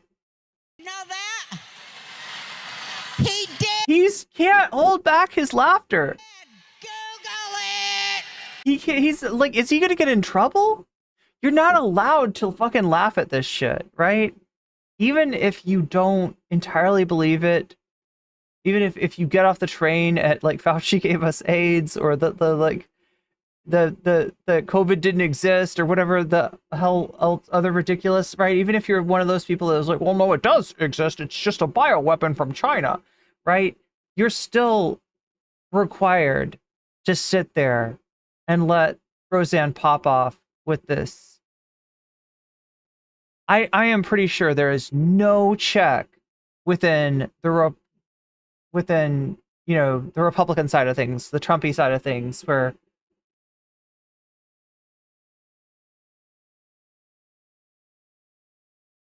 they don't call out the goofy shit, from what I know. They let it rip.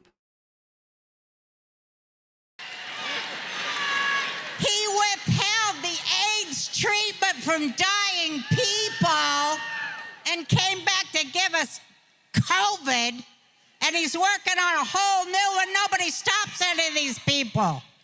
How come the same people are still around? The ones with the fake Pfizers and Obama, this is his fourth goddamn term. How come nobody does anything about Obama and he's still running around? What? What? He's still running around? Is he a leprechaun? What are we talking about? Fast and furious after fake Pfizers. Wait, is she just shouting out movie names now? Is this like after Too Fast, Too Furious? Through the government of our country, and they haven't even answered for it, and that pisses me off. Oh, I remember what I was gonna say. You guys, Did she just call? Yeah, she made something that might have a Secret Service agent visiting her home. The shit that she said about Obama, I don't know where she was going, but Tucker. Yeah, what is she even talking about with the Pfizers? I'm sorry. But since they I think something about Trump being investigated prior to the 2016 election. It's the Ambien. It's definitely the Ambien. No, sorry. It's someone cheering backstage. I was, yeah. No, I have been on the phone. You guys would not even believe how many people I have called.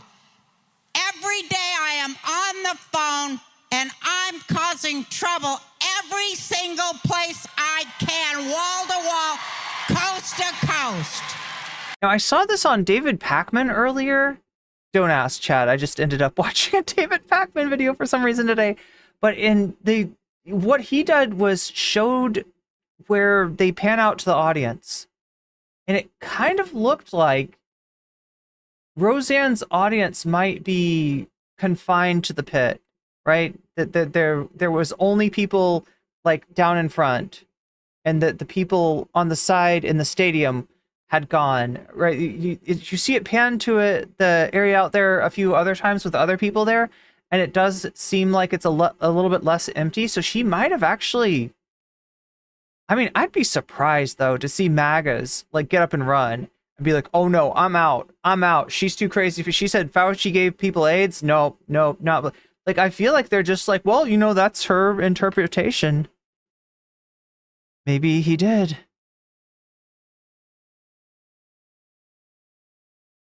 Having seen several family members go through dementia, do you think that's what's going on, Kate W? I'm not sure if I can diagnose. I mean, like, and I probably shouldn't diagnose like what's going on here, but I am. You are the best. Because you know why? Because you know how Trump says they're not after me, they're after you, and I'm just in their way. You know how Trump says that? Well, they're not after America. They're after the world, and America's the only thing that stands in their way.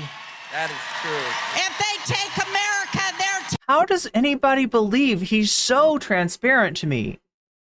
It is so transparent that he doesn't believe. Like that he is straight up fucking mocking her. But I'm guessing to a Trump audience, like nobody's gonna see that. Nobody's gonna say anything. Nobody's gonna be like, hey, this Tucker Carlson guy, he's not one of us. He actually is not. He's playing some other game here. Camera people are so fucking confused. You remember that movie Die Hard? Die Hard! That's my favorite movie. Die Hard, Die Hard, Die Hard! I like the part where she comes through the ceiling and she yells Die Hard a whole bunch of times. whole damn world. Every kid in it. I'm here for the kids. No! You can't have them! Protect the kids. Protect the kids. Roseanne Bar's here for the kids. Lead is a chemical element? Wait, are we talking about like lead poisoning? She does have a history of brain trauma? She's performing as well, clearly. Standing up when she mentions America. I'm here for the kids. Ugh. I'm a grandmother. Everybody says you raised me. You know, a lot of people come up and they go, you know, I am the woman I am today because you raised me. And I go, don't blame me that you're a hoe. But what? A lot of them. What? I don't want to take credit. But what? Why is she talking about hoes now? She's here for the kids, clearly. What is she? Because you raised me and is she here for the hoes too? Mother. Everybody says you raised me. You know, a lot of people come up and they go, you know, I am the woman I am today because you raised me. And I go, don't blame me that you're a hoe.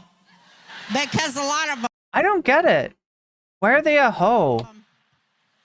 I don't want to take credit. Wait, so you're just saying there's a lot of hoes? Is that what you're trying to get across? The women of today are hoes? Is that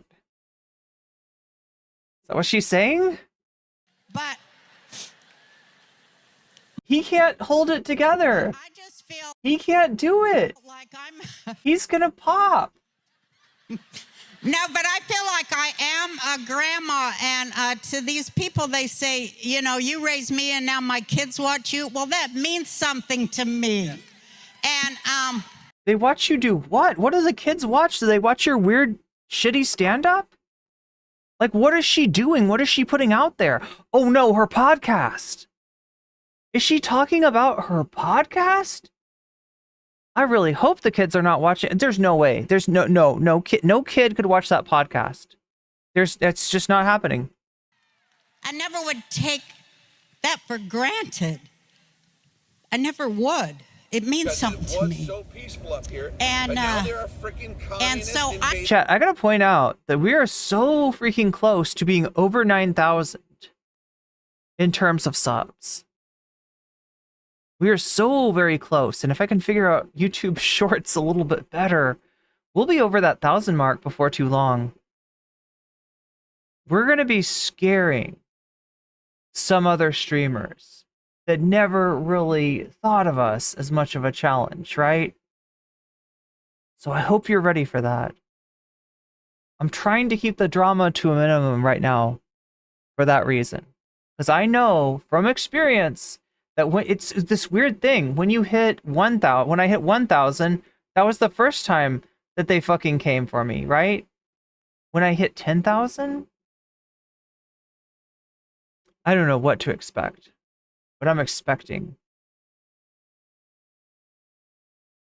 That's not. I sounded like I just said I'm pregnant. I'm not that kind of expecting, but I probably should have added another word there. Yeah.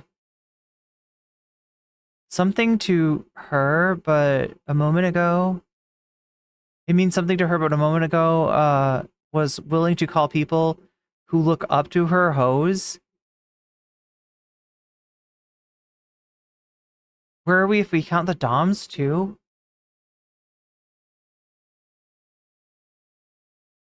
I want to, you know how Trump, we have MAGA and then RFK. We have. Wait, does RFK make you sniff? Are you allergic to RFK? We have Are you allergic to the idea of RFK? Make America healthy again. Isn't it great? You sound really healthy right now, Roseanne. Tucker! Tucker! I see you. I see you, Tucker. I see you. Well, who's he looking at? I'm launching one. Who's she looking at? Is it God? Is God back there? Make America moral again. Mama? Get it? Because like a mama. And it's called Mama.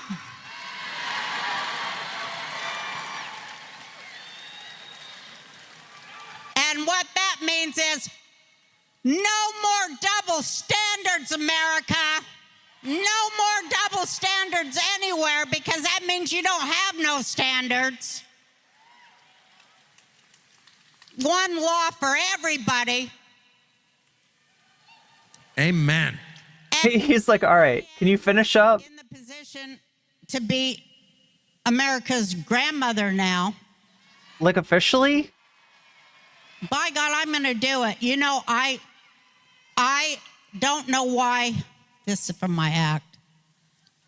But I do try to correct children when I see, you know, their parents don't even watch them these days. And so, you know, I will step in when I see. I do. I have to. And I challenge all other grandparents. You just have to. You probably can't get away with it like I can.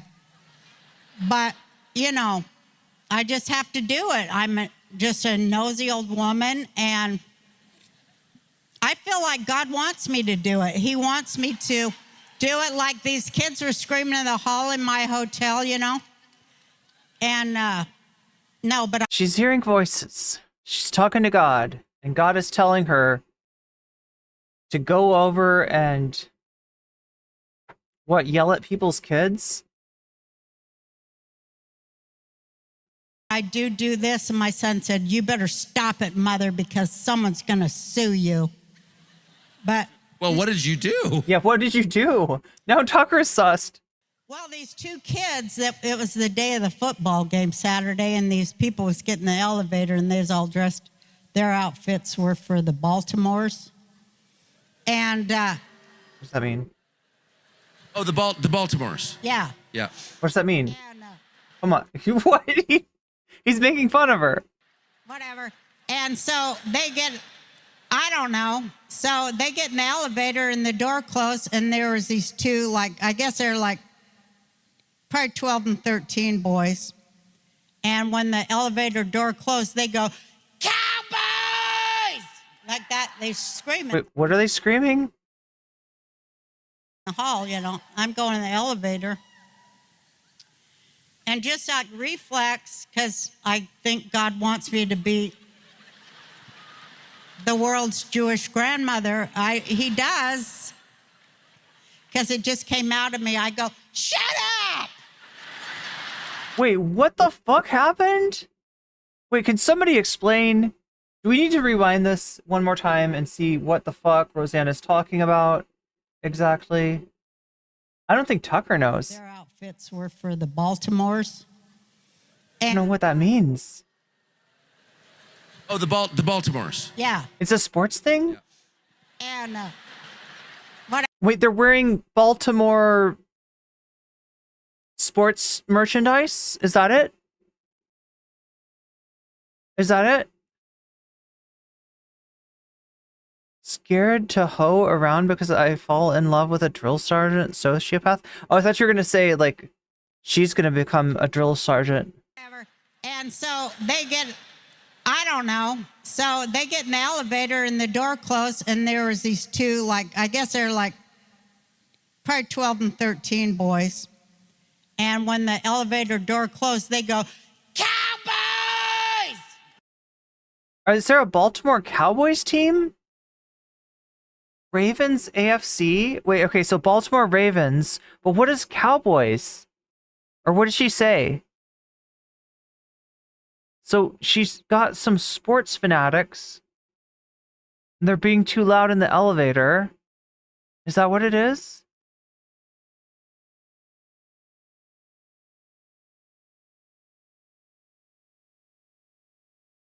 Like that, they scream in the hall, you know. I'm going in the elevator. Ravens, Cowboys? Yeah, the Dallas Cowboys, right? Wait, Orioles is the other team? And just like reflex, because I think God wants... She said Cowboys, Catboys. But wait, why would she... What, if they're all dressed for the Baltimores, wouldn't they say Orioles or Ravens or some other sports team? Me to be the world's Jewish grandmother. He does, because it just came out of me. I go, shut up! And I Tucker's a Muppet. couldn't even believe what I was doing. And so they were real scared and turned around. And I go, do your parents know you're out here screaming in the hall? I bet they don't, do they? Where are your parents? And they go, well, they're in the room. And I go, I bet they don't know that you're out here screaming like this is somebody's yard. This is a nice hotel. You don't go screaming in the halls at a hotel. But they're all excited about the Baltimores. That's what they looked like, just like you. What? What? You don't go screaming in the halls at a hotel. That's what they looked like, just like you.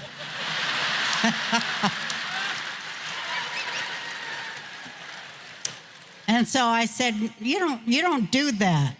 So, you know, they didn't know who I was, so that was cool. And then, so the next day I go out, you know, and they're running in the hall this time. So I thought I'd help. You're gonna torture these kids? With it. This is gonna be fun. So, so I chased them. She really did come for the kids. Chased them. It was so fun. Are you gonna admit to a crime? The hallway, and the one goes and hides behind this one door, you know. So I go and I pull the door open. I go, I see ya. And then scary. He goes this way and hides behind the elevator door. So I go over there and, you know, I say, I see you too. This is not okay. And then, you know, this is not okay. And they didn't know that I heard them say each other's name. They didn't know that I had heard them. You're gonna really fuck with them, aren't you? You better watch it, Trey and Jordan. And they were like, and the elevator's door is closed just then. And the one kid looks, he goes, how did she know our names? So then I went down the lobby, and they were so scared or something. So anyways, the other elevator opens there, and they stick their heads out looking. They're like, who is that? They don't know it's me, you know, Roseanne. And they're looking for that crazy woman, you know. And so I walk by and I go, get back up there! So they close again.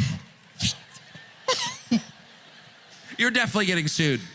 Uh-huh. That's probably criminally charged. You know. I don't know. Is she on something? That's a good question. Can I ask you? I'm just so grateful that the Roseanne I know from text. She's doxing the kids, kind of? In public, it's just so great. I think you're an amazing... Wait. So she's like this in text? Is this going to be another Boplack situation? Person, I've always thought that. I want to say one more. Yes. Are we ending?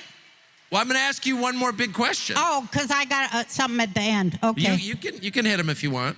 She's gonna suck up a bunch of vodka, and then she's gonna spit it out, and she's gonna light it on fire and do a human blowtorch at the very end. You can hit that if you want. Hit that? You know, they say that the cigarettes kill. It's his parliaments. The spike proteins. I think there's some evidence that that's true, but I'm not a physician, so I'm not gonna. I'm not gonna get sued again. So. What is she doing?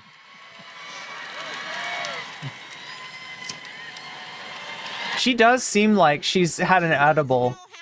I love you so much. I love you all so much. She's speaking in Trump tongues. We're gonna win. Don't you doubt it for a minute. So that now you got my question. You anticipated it. Oh. You really? She's not going to answer your question. She's going to smoke your cigarette. I think Trump's going to win.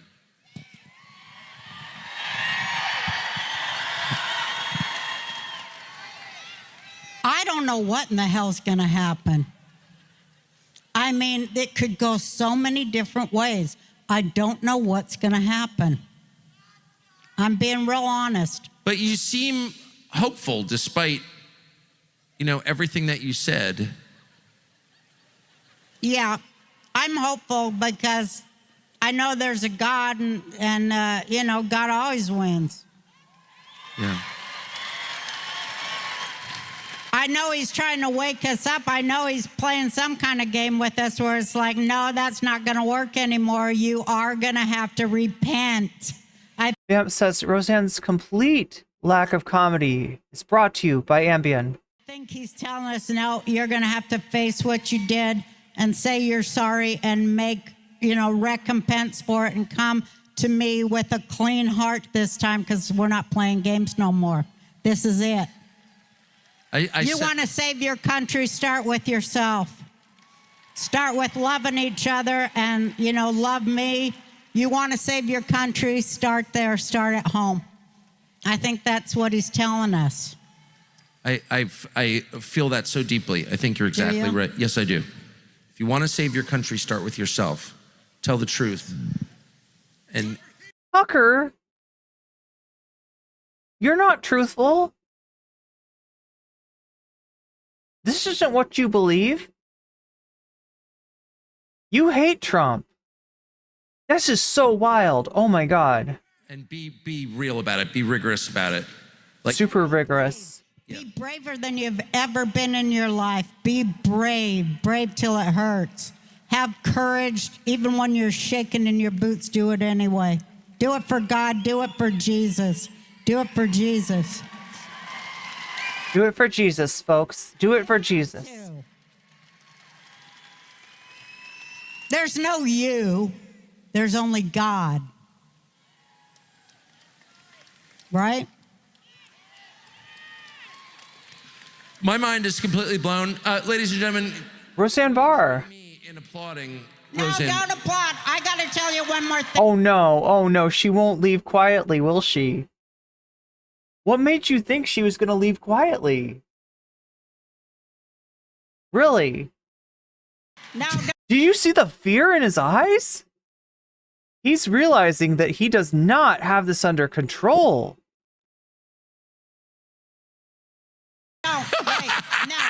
Shut up, everybody. No, I got to tell you this one thing. Because somebody was telling me, and so here's what I said. She said don't say it, but I'm saying it anyway. She is talking like Trump. She is. I was kidding earlier, but I think it's real. She's channeling Trump. Listen to how she says this. Was everybody? No, I got to tell you this one thing. Because somebody was telling me, and so here's what I said. She said don't say it, but I'm saying it anyway. I was on the phone, and I said, you know what? We have to save ourselves. We have to do the work that Americans have to do. Like I gave this speech about Henry Knox. Did you ever hear about Henry Knox and Fort Ticonderoga? They dragged these cannons over ice with their feet. The leather of their shoes gave out, so they put rags on their feet to drag these cannons to get rid of the British. And they did it. It took them like 4 weeks to break these cannons down and drag them over ice, bleeding. And they got all the farmers involved to make sleds.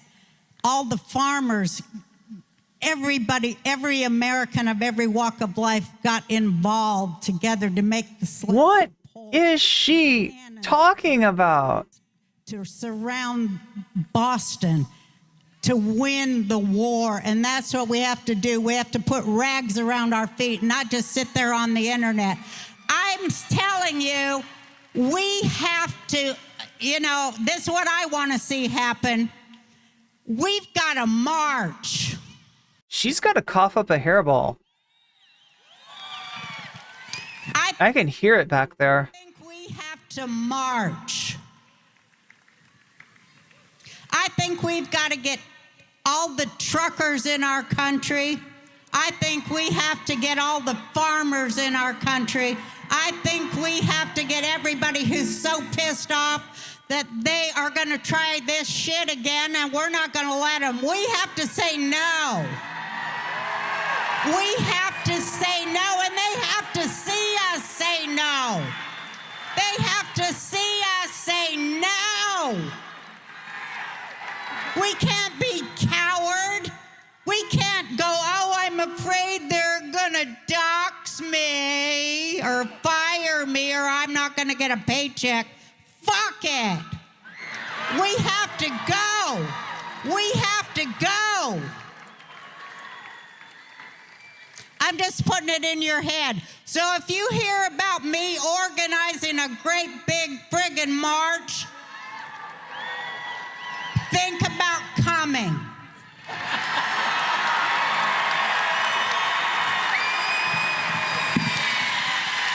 And with that, can we applaud you now? Ladies and gentlemen, Roseanne Bar.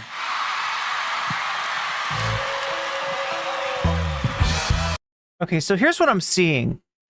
That was fucked up. Like, objectively so. Hard to deny. All right, she's not okay. But what percentage of Trump supporters are just like her? For real? 30%? 20%? 50%? The sad thing is, there's an audience for that. There's people that are like, oh, hell yeah. You know? I mean, you heard them out there. It's scary. I bet Roseanne smells of mothballs. I thought you were going to say meatballs. Mothballs and cheap Jen. Wait, is that like a cheap makeup remover? Mothballs and oh no, that wouldn't be mothballs, would it? It would be cotton balls, which are different. Moths don't eat cotton balls, silly. Moths eat mothballs.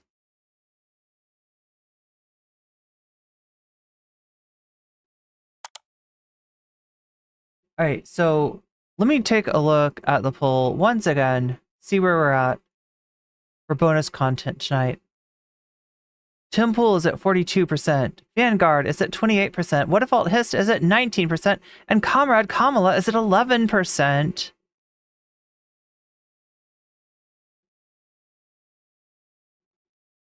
Our donor goal is at 91%, that's 9% of the way from getting there. Why is there a J?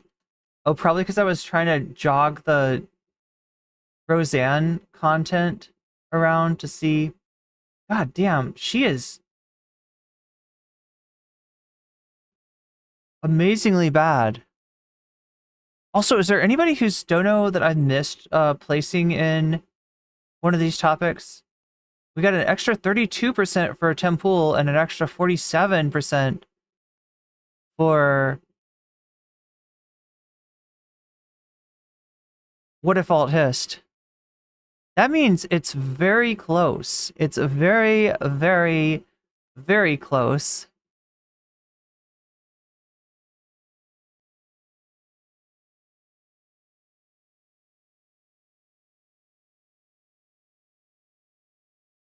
Yeah, I think Temple doesn't know skateboarding, still slightly ahead, but only by a pinch.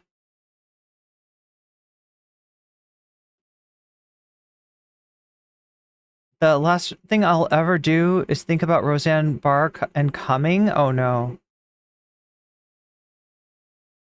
What is going on with her, though? Like, she seems like, if this was a movie, I would think that it was an alien in the body of Roseanne Barr. Rush Limbaugh really was the best right-wing political talk show host on the radio. If we have to wait a generation for another like him, that'll be fine. None of the crypto-fascist BS, just straight fascist BS like the old days. Narwhal by Nature with the $10 super sticker of a lemon shaking maracas?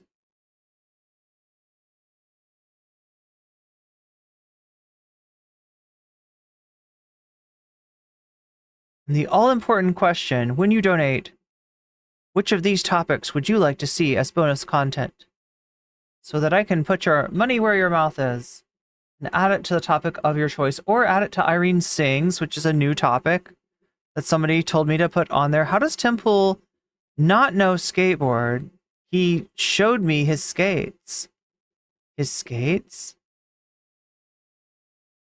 Yeah, well, that's the real question, Alien 51, is like, he lives in a compound with a skate, like, spot. Like, you know what I mean? He's like, it's like saying Trump doesn't know how to golf. Narwhal by Nature with adding a 10 to what if alt hist, which makes it go up to 57%. Is there anybody who's... Is there anybody out there who has donated and not gotten their dono added? Otherwise, I can start calculating here. Plus 43 equals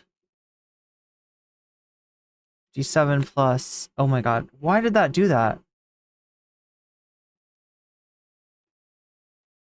Plus 19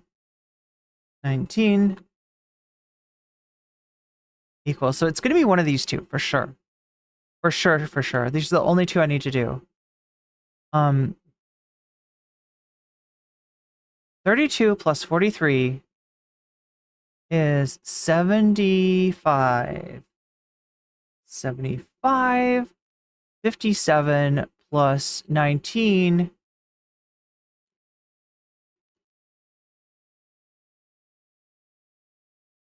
is 76? Yo, that is cutting it close. But yeah, what if alt hist ahead, at least for now, by 1%? Have we ever had a closer... Wait, I think we've had it... Does anyone want to save Irene? Save me from what? What if alt hist?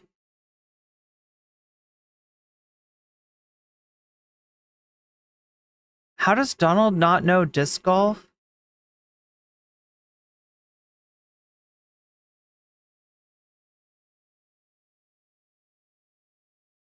Yeah, we did hit the goal. And it does look like what if alt hist is ahead by 1 point. We've got 80 likes, which is actually pretty good. But again, the ultimate challenge is to hit 100. Tim can't skateboard, and others laugh at him, so he made his own ramps, and Trump can't play golf. Oh, that's true. Trump does cheat at golf. That's like his thing. That's like his thing. Yeah, I would count out the Vanguard as well, but like it's just 0 plus 28, which you can imagine is gonna add to 28. Comrade Kamala is 0 plus 11%, which is 11%.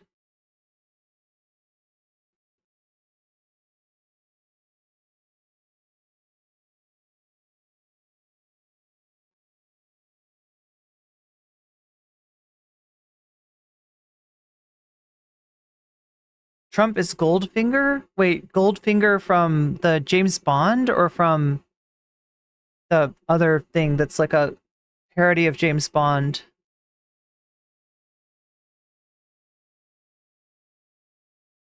All right, so it looks like if I haven't missed anybody's donation, if I haven't messed up on addition and subtraction, I mean, I guess technically these all get negative 5 applied to them, but it just takes this one down to 70 and that one down to 71.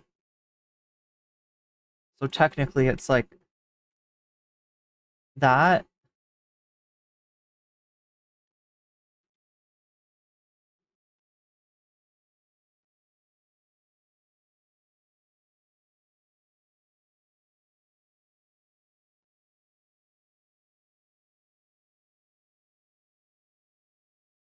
So that's the technical. Austin Powers, Oldfinger, Moldfinger, Moldbug. Anyway, we should get, okay, so going once, going twice. Somewhere, oh no, here it is. What if alt hissed? What if alt hissed? There's like a theme song for this dude. All right, here we go, chat. Unless anybody, oh my gosh. Yo, good for Gabby. Temple fails at everything, and Gabby is putting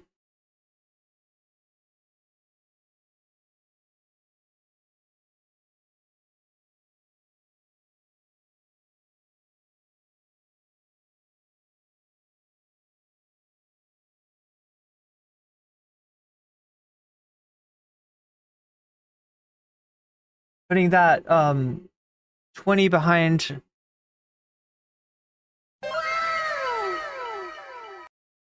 Putting that 20 behind Tim Pool. Oh my god, last minute snag. Tim Pool goes up to 93 by going up to 98 here and 52 there. Wait, is that even right? Am I doing this right?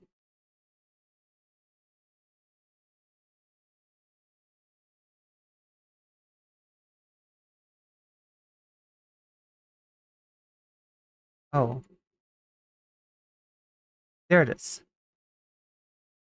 Yeah, it looks like Schmegley and Gabby just moved it in the other direction at the last minute. There we go. Tim Pool. What is up with this guy? All right, so we're doing Tim Pool. Things have changed. Last minute change. Narwhal by nature. Not happy with that. Sasha G based. Can we pull a January 6th to change the results of the poll? All right, so here we go. We got the Tim Pool content.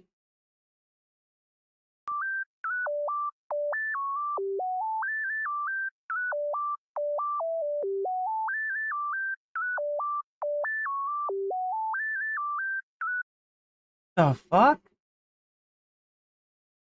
Oh yeah, God, I forgot about this one. This was before the eating the dogs and eating the cats.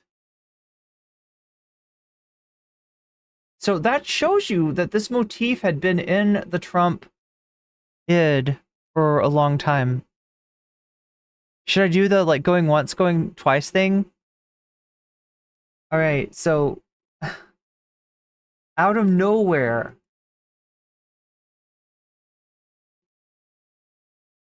Tim Pool's skateboarding arose to take the lead and is now ahead by 22. And unless somebody has something to say about that and can dispute that claim, we will now move to this gifted hater video about Tim Pool and how he doesn't understand skateboarding, and maybe a few things more than just skateboarding. Maybe many, many things. Well, we've got the Tim Pool doesn't know anything about skateboarding. Going once. Going twice. Going 3 times. It's served. All right, guys. Looky. So that's Gifted Hater. We are back. We are incredibly back, actually. This So back. is part 2 of now what I guess If you were any more back, you'd be Pasobiac. is shaping up to be the way I planned it, which is an ongoing feud, a beef with Tim Pool. You guys remember? You know, we had a great barracks arc on this YouTube channel. I went to war with Mikey Alfred. These main characters, these top guys, you know, that wander into the skateboarding world. You don't get these guys every single day. So when one of them presents themselves to you, you have to be thankful. So I would like to say to Tim Pool, thank you for making my life worth living. You give me purpose. Without you, I would be nothing. So I want to make that clear right now. A strange love indeed. This is part 2. I've been praying for a moment like this. I've been going to bed, closing my eyes, putting my little hands together and saying, please, God, give me somebody perfect. Usually, you know, you would expect, okay, if I'm going to be beefing with this guy with 1 million followers, he's a millionaire, he's probably going to be some sort of intellectual powerhouse. But no, he's a sitting duck, but he's a golden duck. In fact, Michael Relevant, this YouTuber, you should check out his channel. He makes great YouTube videos. He covered the video that I did about Tim Pool. And even though Tim Pool is a millionaire with 1 million subscribers, he gets like 75,000 viewers on his YouTube live streams, insane numbers. Michael Relevant said, Gifted Hater's last video, I think he was punching down to Tim Pool, even though Tim Pool has a bigger audience, because I don't really think Tim Pool understands like how to be cool, how to fit in. Tim Pool is so incredibly uncool that he actually thought that me, a YouTuber with 100,000 subscribers, was punching down on this guy. Now I have to wonder how Tim Pool feels about that. Tim, how do you feel that somebody would accuse me of punching down by interacting with you? That's more insulting than anything I say. Wait, Tim Pool drills for what to do in the case of his beanie. Oh God, yeah, right, for skating. Young Tim Pool wanted to skate. Okay, wait. 38. And he showed up in Martinsburg, West Virginia, where he owns properties, and all around the area, which he owns many more properties, and said, hey guys, can I skate with you? And they went, no, we're too cool for you. So he said, oh yeah, I'm buying your land. Oh no, I forgot about this. Rejected by a crew of skaters that run a local DIY skate park. His response? Purchases the land from underneath them and calls them woke leftists. No, I'm calling the... Yes, you did, actually, Tim. They're basically a bunch of leftists. They're very woke. So what is the miscommunication exactly? Specifically, 4 or 5 guys who are woke leftists, because they've posted online legitimately and specifically that they reject my politics. They support LGBTQ pride and pride flags, and they've intentionally said it's political. Now he's changed it from what he was saying earlier. Guys, this isn't about me going to war with an entire scene. This is now just about me versus 4 or 5 people. Bear in mind, fucking 4 seconds ago, he was talking about... Because the culture war is on. And this title is Tim Pool versus Commie Skateboarders Round 2, Leftists Lie. Okay, so what are we talking about here? Are we talking about 4 or 5 people? Or is this a highly politicized event that ties in to the culture war? You got to make your mind up, dude. You can't have it both ways. And he says they were politicizing it. Right. You explained to your fans already in that clip that I've copied and pasted so many times, I can do it again, that you are interested in skateboarding for political reasons. We are building this massive skate park. And it's all part of winning the culture war and taking over. And now that people are pushing back on that, saying, no, we don't want that in skateboarding, you are accusing them of politicizing it. Tim Pool does something very frequently. It's extremely obvious, as he would say. And it's fairly obvious to everybody. When Tim Pool accuses somebody of doing something, he is just projecting the exact thing that he is doing at that time. To decode him, all you have to do is listen to what he's saying and then assume that whatever he's accusing this other person of Good night, Omega Star. What's up, Kitten Caboodle? doing, he's the one doing it. That's all it takes to understand this guy. And he also says, by the way, guys, these people, they're very woke. These communists, they believe in LGBTQ pride and pride flags. They reject my politics. They support LGBTQ pride and pride flags, and they've intentionally said it's political. So you're coming out as saying, I'm anti-gay, and then also saying, I don't know why these people don't want anything to do with me. Maybe because they're not anti-gay and they reject you. That's not a fucking mystery. Gifted Hater, a 40-minute reaction. Yes, and a Slap sir. magazine for That's me, everybody. Round of applause. Shout out. W. I've been mentioned in a Tim Pool video.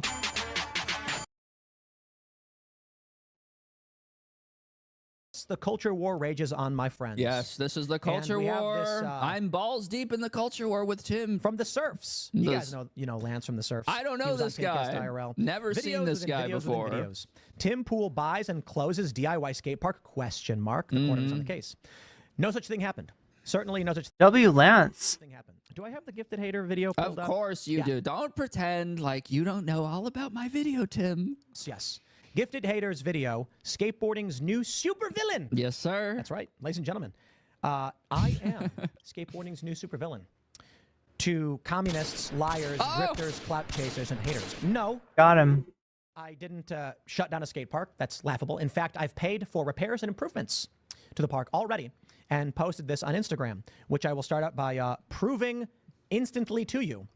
To show you these people are liars. And that is, in fact, the purpose of what they do. They lie for political power. And so wait. Just everybody, hang on. Put the fucking brakes on, Tim. You're not sneaky. I never said in my video that you shut down the skate park. I didn't say that.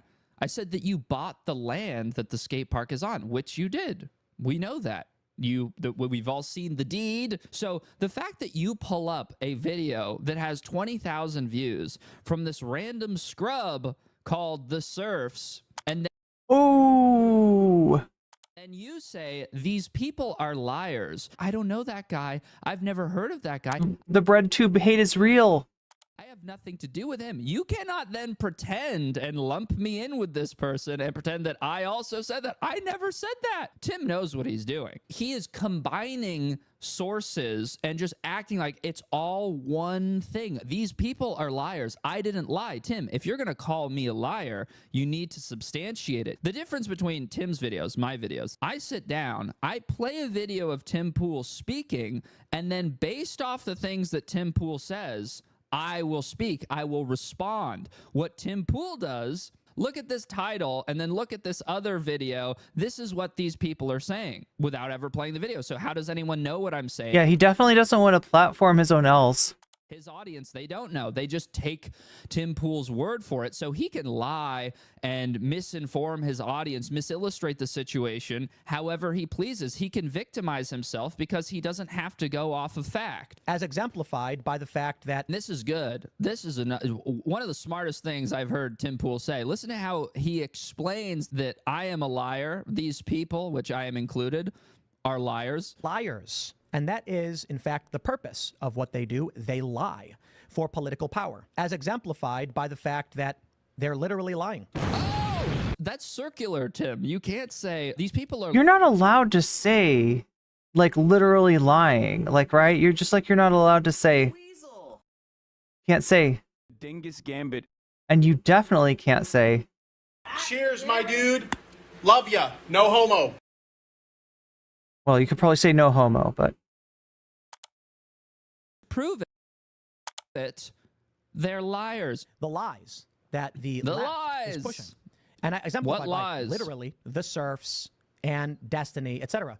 These are not skateboarders. Okay, listen to this. He says, exemplified by the Surfs and Destiny. Now, Destiny is a left-wing political streamer for the most part, and this is a post on his Reddit forum, okay? And this thread says, Tim Pool gets rejected by a crew of skateboarders. He's saying that Destiny says this. I'm sure Tim knows this as a guy who professionally goes on the internet every fucking day of his life.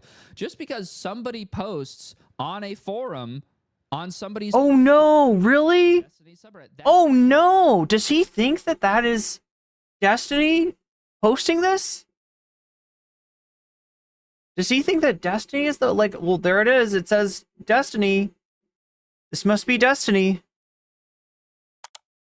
Mean that Destiny posted it. Like, if I go to Tim Pool's Instagram and I leave a comment on one of his photos, I say, Tim Pool is gay. I wouldn't then open that up and show that on screen and go, guys, look, Tim Pool is coming out as homosexual. Look, right here, it says in his comments that he's gay. No, I wrote that. Anybody can write anything on a fucking forum or in a comment section on anybody's post. It doesn't mean that that person co-signs it or fucking, God forbid, said it. The Serfs and Destiny, etc. These are not skateboarders. Leftists pushing lies, which get picked up by a cancer in skateboarding. Okay, so now notice another thing that he's done here is that... So wait, Gifted Hater's a cancer now? Tim Pool has an issue. He wants to make it seem like actual skateboarders and the skate industry secretly all love him. That's what he wants to do, right? So he is saying that my video was based off of information from the Serfs, never seen his video in my life, and from people like Destiny. Now, what happened is I made a video, as you can see here. Somebody linked my video in this subreddit and wrote about it. So the order of things that happened are I made my video. It gets picked up by fans of this streamer guy, Destiny. So the source is coming from somebody who is in skateboarding. I cover skateboarding for a living. So Tim Pool is trying to spin it as though I'm getting my information from non-skaters. No, no, no, that's not true. The non-skaters are getting their information from a skateboarder. And it's very dumb that he would try to go about, like, it doesn't even make sense. You know, you just look at the screen, you know, cause and effect. You know what had to happen for somebody to write a fucking forum post about a video. Obviously, the video has to come first. Which get picked up by a cancer in skateboarding. Oh, yes. To then destroy the industry. Oh, yeah, that's right. So it's Lance's fault. Let me get this right. Let me get this right. It's Lance's fault for picking up, or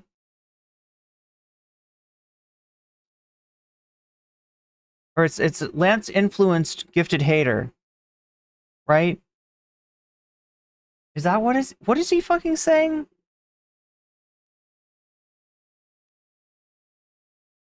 Cause and effect. You know what had to happen for somebody to write a fucking forum post about a video. Obviously, the video has to come first. Which get picked up by a cancer in skateboarding. Oh, yes.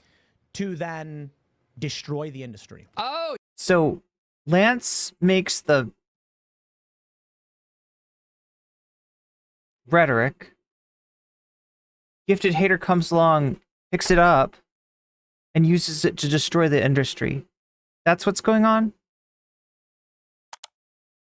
Yeah, that's right. We're all here to destroy the industry. Like, is that really the best thing that you can come up with to say, Tim? Because there's no actual reason. He has nothing to say about anybody that disagrees with his involvement in skateboarding. The only thing he can come up with to say is they're doing it because they want the industry to die. I've been skating since I was fucking 5. I'm now covering it on YouTube because I want it to die. Like, I'm some fucking covert double agent that has been skateboarding my entire life. That's your explanation? Let me pull up this video for you right here. This is from Gifted Hater, they call him. Skateboarding's new supervillain with 135,000 views. I'm really glad that this guy made this video. You're welcome. Which is fundamentally false in numerous ways. He pulls different posts from Timcast IRL and discussions about it. And let me just point out, well, for one thing, I'll just say outright, I did not watch the video because I... Now this is my favorite moment in my short career. I hope this turns into a long-term thing for me, but my very short career of covering Tim Pool. Now he says, I'm really glad that this guy made this video, which is fundamentally false in numerous ways. Let me just point out, well, for one thing, I'll just say outright, I did not watch the video.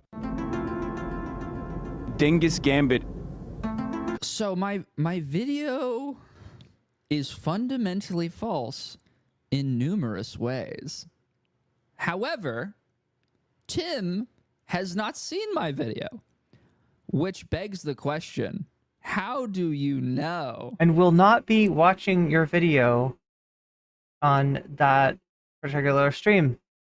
That it is fundamentally false in numerous ways. How could you possibly know that? Tim, the only way that you would know that is if you had some kind of magical power. Let's say if, I don't know, if you were some kind of wizard under the rug when you say, this guy's a fucking liar based off of nothing, and his video is filled with chat. I gotta admit, I didn't know that he was a wizard.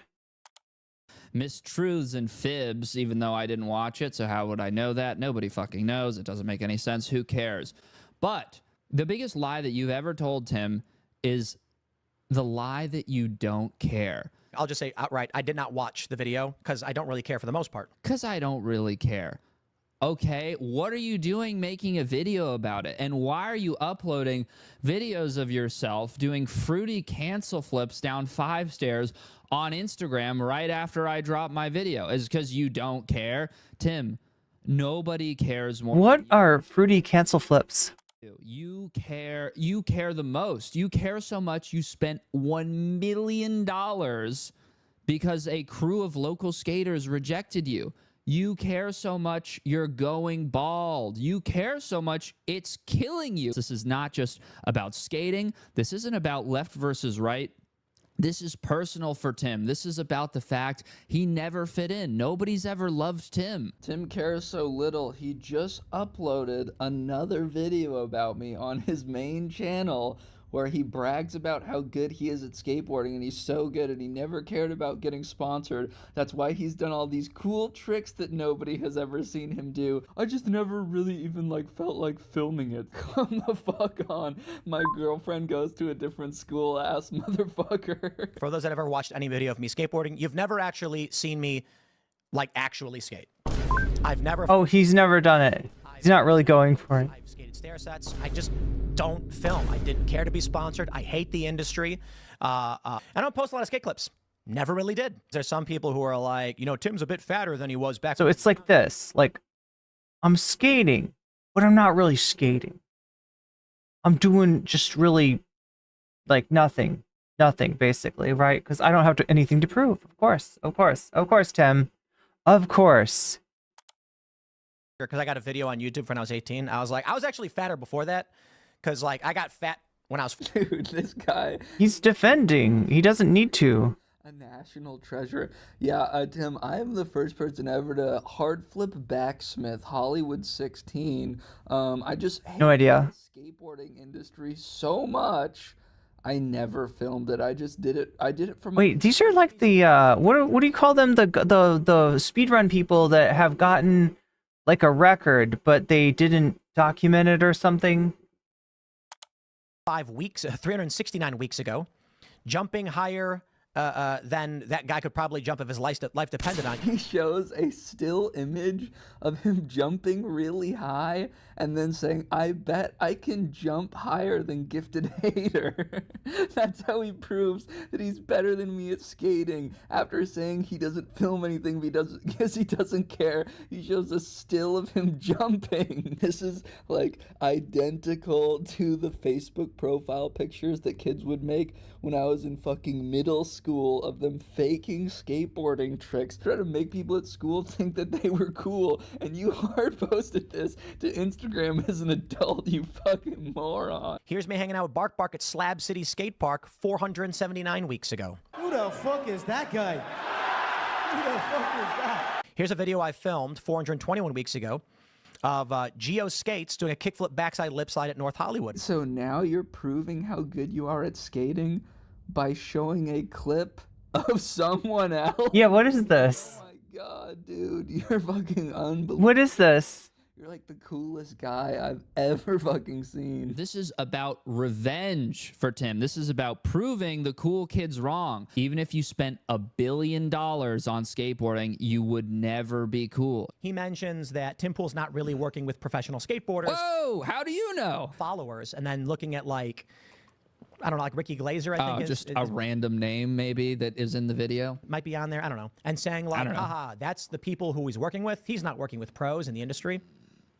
Well, I'm not going to say much because it's not Okay. my job to speak for other people. But yes, the biggest names in skateboarding, some of the biggest names. Who will remain nameless? These big names, we don't know about who they are. By the way, he said, it's not my job to speak for other people. You spoke for me. You said what I said in my YouTube video without having seen my video. Why don't you let me speak, Tim? Play my video, you coward. I'm playing your video. Play my video. By the way, these... Okay, this is basically what Tim Pool comes in. No, you're...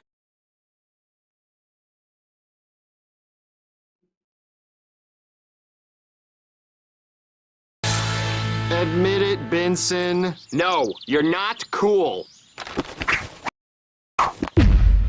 How about now, Benson? That's Tim Pool. Tim Pool is like, how about now, Benson? You see my trick? Check out this error I caught.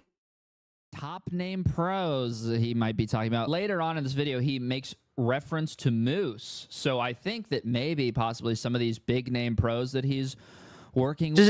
Does Lance not know about this? With Moose, the turbo wash guy who's making YouTube videos now. But I think these might be the top ranked industry pros that Tim is working with. Of course, I can only speculate because he refuses to say the names. But if we're lucky, that could be what happens. And if you do sign Moose, that would be an earth-shattering move that would send reverberations throughout the industry. I don't think that skateboarding would be the same if you did something like that. I think we would all collectively be freaking out. Because skateboarding is dying because of wokeness. Not 100% because of wokeness. Skateboarding has had an element of wokeness in it for the whole time. Virtue signaling, clout chasing, join or die mentality of our dominant culture. And that's been the case for skateboarding for a very, very long time. Wokeness is killing skateboarding, whatever, fine. But he's also saying wokeness has always been in skateboarding. I guess now it's worse than it ever was, and that's why Tim is claiming that the industry is dying because of wokeness. Now, I just want to say, as one counterexample, you know Brian Anderson, the professor... So if Tim hates the culture, why is he a skateboard guy anyway? Is there like a generational thing where you can be like is there like a Gen X thing where you can be like, fuck the industry, fuck the culture, you can claim like that you're against all the mainstream shit? Is he somehow trying to make a like I am underground sort of argument? What's going on? Professional skateboarder was pretending that he wasn't gay for the majority of his career so that he could be a professional skateboarder. Because I was pretty freaked out, you know what I mean? I was really scared, and people would have perceived it a lot differently, I think, had I said this 15 years ago. You guys remember Hubba Wheels? Not too woke. Now, these ads are definitely awesome. Okay, we gotta go. Woke. And what I think Tim is actually saying when he says skateboarding is woke, what he's trying to get at, and always has been woke, he's trying to get at the exclusionary keeping aspect. Wait, he's Gen Z? I don't think so. It's always these guys who don't really get skateboarding and can't find a place to fit in the industry. He might be an elder millennial, maybe? I don't know. Tim Pool, Aaron Cairo, Andy Schrock. Tim is not Gen X, though. And Johnny Geiger recently just did a video where he is complaining about the fact that he couldn't get a shoe sponsor and he had to drop Braille shoes because Aaron Cairo's a sociopath. But he just does this video, then I've heard this 1,000 times before, which is that skateboarding doesn't make any sense. People don't accept me, for no reason. I should have all these sponsors. I should have so much fucking attention. None of it's fair. It doesn't make sense. The people that run skateboarding are a bunch of arbitrary, self-involved, judgmental assholes. Virtue signalers, yeah. Ideologies, a lot of people trying to tell each other like how to be real on a skateboard, not allowed to skate your own way. I kind of feel like a lot of people actually want to tell you like what's a true skater. let me explain something to you guys. I'm sorry if I'm the one who breaks this news to you, but skateboarding, a big fucking part of it is about being cool. And how much money you make is largely predicated on how marketable you are, which has to do with being fucking cool. Skill level is important, but it is... So it's okay to be cool? Is that what they're telling me? Wait, I can be cool? Not the only thing. So these guys that like Johnny fucking Geiger who filmed 5K... I always thought I had to hide my coolness. 2-mile-per-hour quadruple flips on flat ground in like the Swiss Alps or something.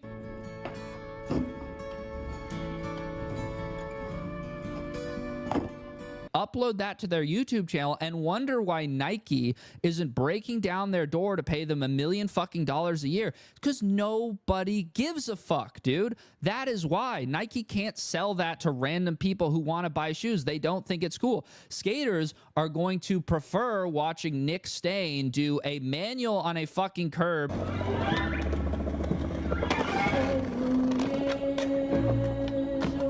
At 80 miles per hour, looking dope as fuck, than they would watch any technical flat ground fucking thing that you guys do. You look at this logic and you apply it to something like music, okay? Say I want to go to a concert. I look at my phone, concerts in my area. The way that Tim Pool, fucking Aaron Cairo, whoever, the way that these guys describe this shit is like, I have some sort of obligation to go find the biggest fucking math rock nerd who's going to play the most technically difficult guitar riffs possible, even if this shit is unlistenable. What am I actually gonna do? I'm gonna go to a concert playing music that I actually like, that speaks to me on a fundamental personal fucking level. I don't have to go watch somebody who is playing music that is hard if I don't like it. I don't have to support any one skateboarder who does hard tricks that look like shit. There was a period at skateboarding's popularity where it was wild and crazy dudes being wild and crazy, edgy, funny, and pushing the limits, being offensive and shocking and punching each other in the face and slapping each other in the nuts. Well, you take a look at... Slapping each other in the nuts? That sounds more like Steven Crowder's show. Gifted hater. And I'll tell you what generally I hear about him. He's gifted, but a hater. AKA, I'm going to make up whatever the fuck I want. He has a YouTube following, which are generally... haters. Thanks, guys. Angry. The haters in chat. They insult people. If you are not aligned with what they demand, they will incessantly just go after you. And okay, so like, what do I demand in my fucking YouTube videos? Like, what have I said? No more emo music, no more putting stars on fucking clothing and caps for no fucking reason, no more primitive Fashion Nova t-shirt graphics, no more pointless brand collabs. Britney Spears, welcome. I'm looking at you guys. And finally, this is what I'm most passionate about over anything else, my most serious demand of them all: no more rings for Carl Aikens. These are my demands. These are the things that I actually talk about in my fucking YouTube videos. And Tim, contradicting himself more, remember when he just said, oh, skateboarders, like, they used to be wild. There was a period at skateboarding's popularity where it was wild and crazy dudes being wild and crazy, edgy, funny, being offensive and shocking and punching each other in the face and slapping each other in the nuts. Edgy, funny, shocking, offensive. Remember when it was a bunch of guys like hitting each other in the nuts? Hey,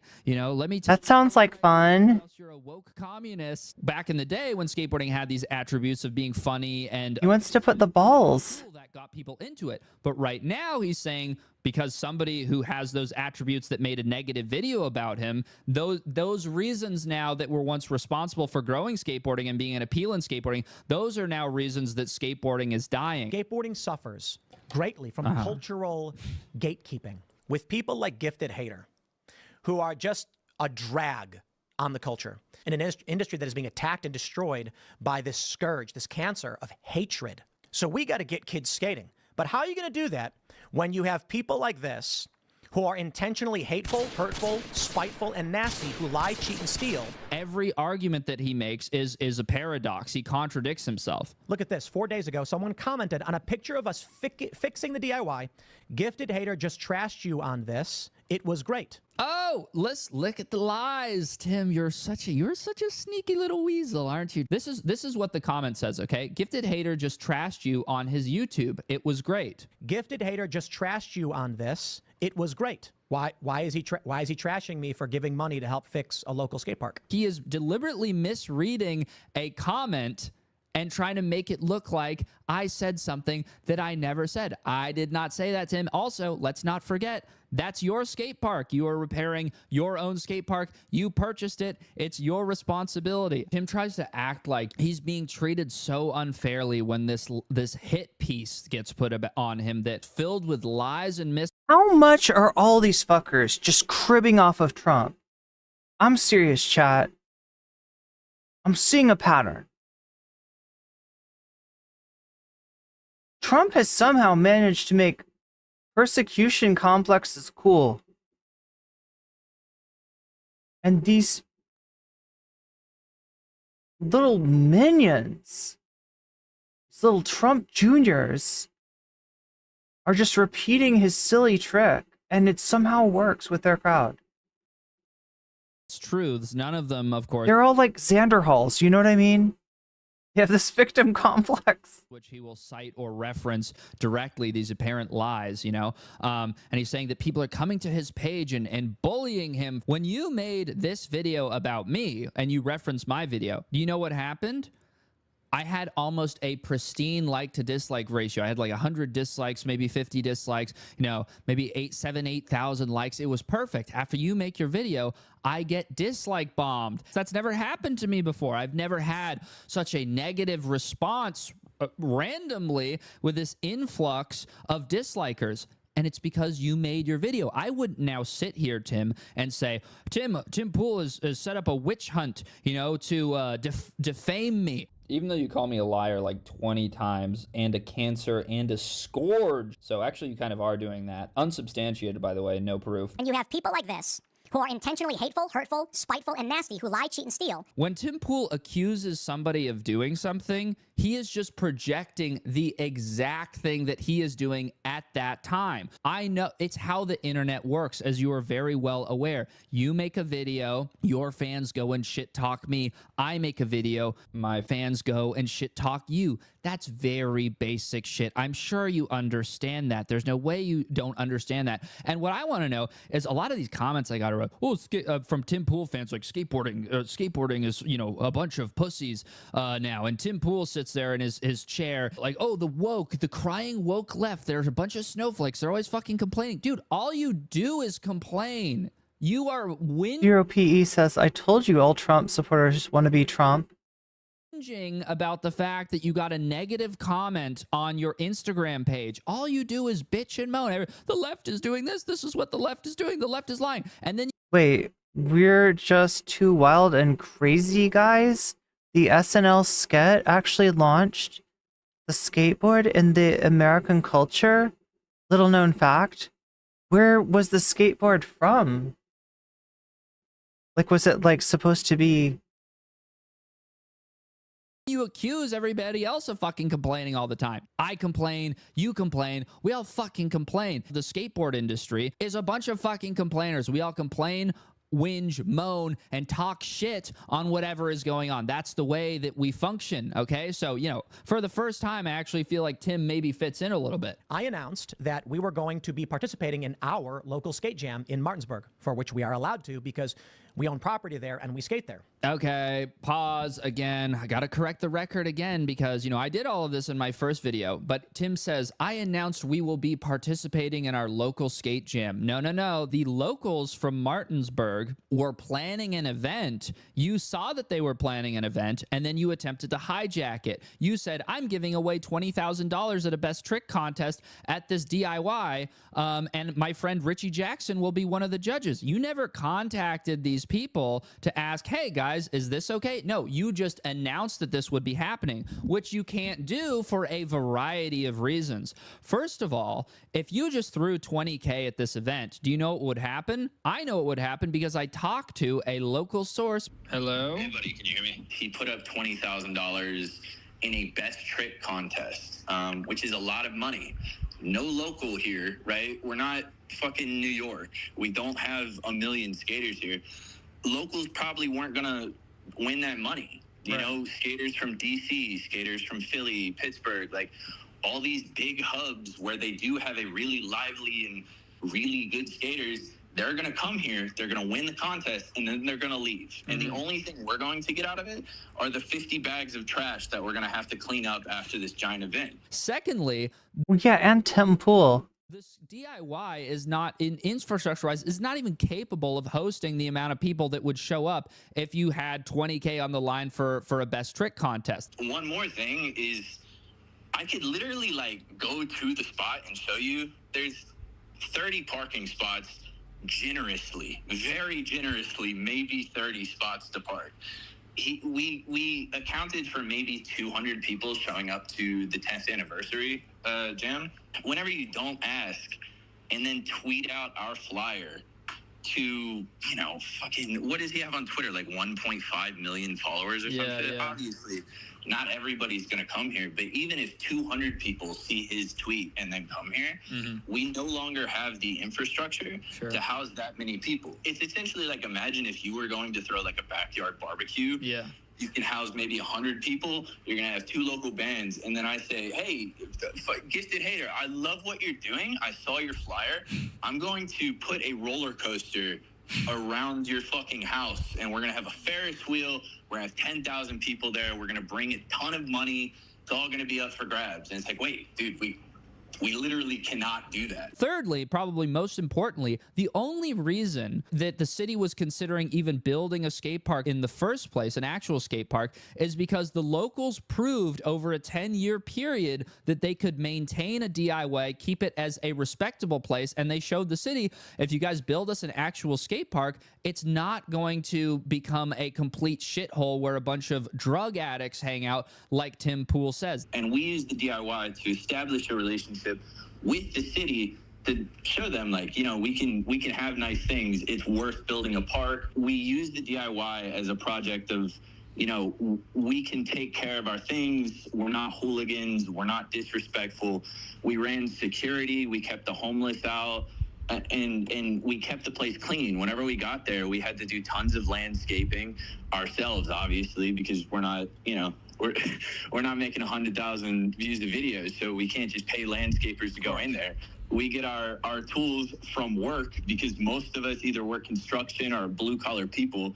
He paints us like we're, you know, San Francisco financiers or something, but like basically everybody here is working 45 to 60 hours a week, you know, doing labor. That's really all there is in West Virginia. We cleaned up the entire place. I can send you pictures of... So it's not a drug-addled shithole with needles all over the ground? Well, coincidentally, since he bought the property, yeah, people have stopped giving a shit. So people go there, nobody picks up trash. I can show you pictures from when it looked great, you know, us renting a dumpster out of our own pocket to, you know, throw away 40 bags of trash that were sat there. But now, I mean, you can go there. So do I have the story right? Because we didn't watch skateboarding's new supervillain. That is Gifted Hater's original video. And I'm guessing that's where they explain the situation between Tim Pool and the skate park, which you're getting a little bit of here. The idea that he kind of Bigfoots them, is that the word? Comes in with a,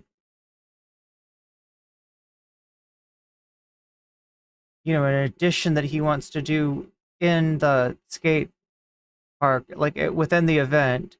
You know, he just kind of wants to like hijack the event and do his best trick contest, and that, yeah, would bring in a ton of people and make the event like impossible. So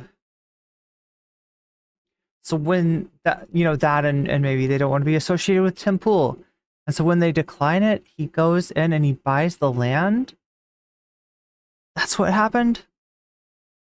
Things have, you know, kind of gone to shit. Tim doesn't know any of this shit, right? In the same way that when I made my video, I didn't know any of that shit. That's because neither Tim nor I are actually part of this local scene. It's a DIY. It's not owned by anybody.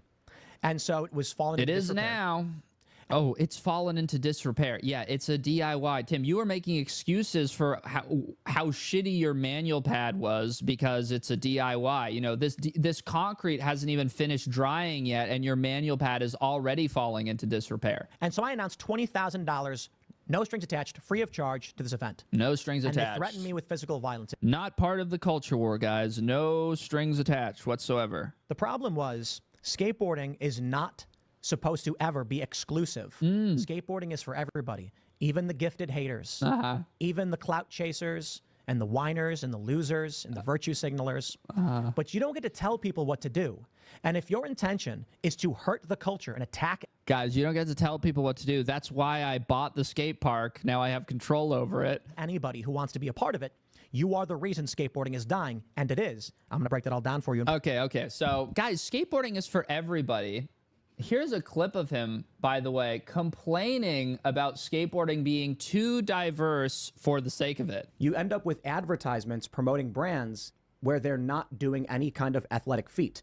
Individuals who are doing what we would describe as rudimentary or basic tricks, but because the advertisement fits some kind of woke diversity quota, they think that's going to sell product. It's the woke diversity quota. Skateboarding, just put on a dress and we're going to promote you. Yeah. Then basically pushes all of the adventurous young men who want to play sports away from it.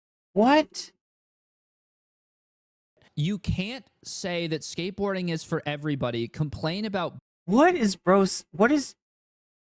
Black Lives Matter graffiti being at the skate park, and then complain about, you know, a trans skater in Thrasher doing a trick wearing a dress, and then simultaneously preach that skateboarding is for everybody. I think that for a skateboarding company to be successful, you need to have the right balance of skill, personality / identity, and that's what makes a skateboarder or a skateboarding company interesting. Now, Tim is saying that these brands that focus too much on identity over skill level, they're fucking it up, and they're politicizing skateboarding, and it's terrible. However, he again is guilty of doing this same exact thing. He did this when he turned Taylor Silverman pro and he turned himself pro. Taylor Silverman, if you don't know, she was the girl who complained that she lost a contest to a trans woman. And, you know, whatever you think about that, whether there's merit to it or there isn't merit to it, he specifically chose Taylor Silverman, paid her, put her on salary, gave her a board because he tied it into a larger narrative about the culture war and him being anti-trans. Man, if you suck at skateboarding, you try as hard as you can and you can't get it, maybe your path towards some kind of prominence is the easiest thing is victimization in politics. No, don't even get me with the Larry David.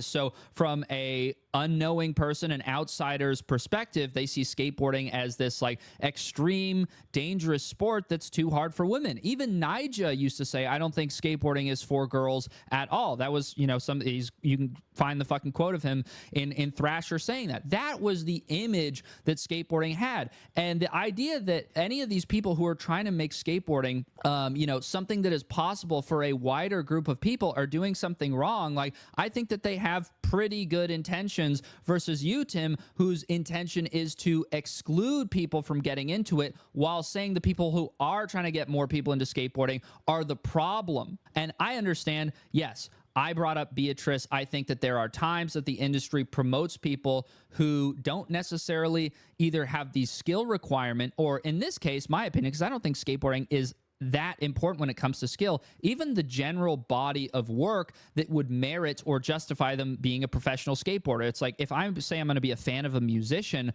I'm going to hope they at least have one fucking album so that I have something to be a fan of. Otherwise, you're just a fan of their fucking Instagram page, or you're a fan of the idea of them. If there is nothing that they've ever produced, no substantial, you know, actual piece of work, then why do I like them? I just like them because I like how they look, and I like, you know, their personality. I like the idea of them. I like what they stand for. To me, that's not good enough. If you're going to be in the highest ranks, a professional skateboarder, you should have something to show for it that gives people a reason to be a fan of you. And again, I get why the companies do this. They're hoping that if we kind of fast track certain pros, certain figures, certain identities in skateboarding, then people who want to get into skateboarding. It'll give them a role model. It'll give them somebody to look up to model themselves after. And then maybe some of these people that wouldn't have gotten into skateboarding otherwise will then get really good themselves. And the standard of skill... Is that what happens later in the video? Does he shit on Tim's music? Chat, I'm about to fall asleep. There's like 40 minutes of this video left. We're about halfway through. Doesn't he make it really formulaic, circa 2020 pop punk rock? Yeah, I better go to sleep. I don't know. I took a little bit of melatonin earlier, and I was thinking it would take longer to kick in, but it kicked in. So I gotta tell you good night. Thank you everybody for being here. I am no longer able to stand. No, I just really do need to get to sleep. But good night everybody. I wanna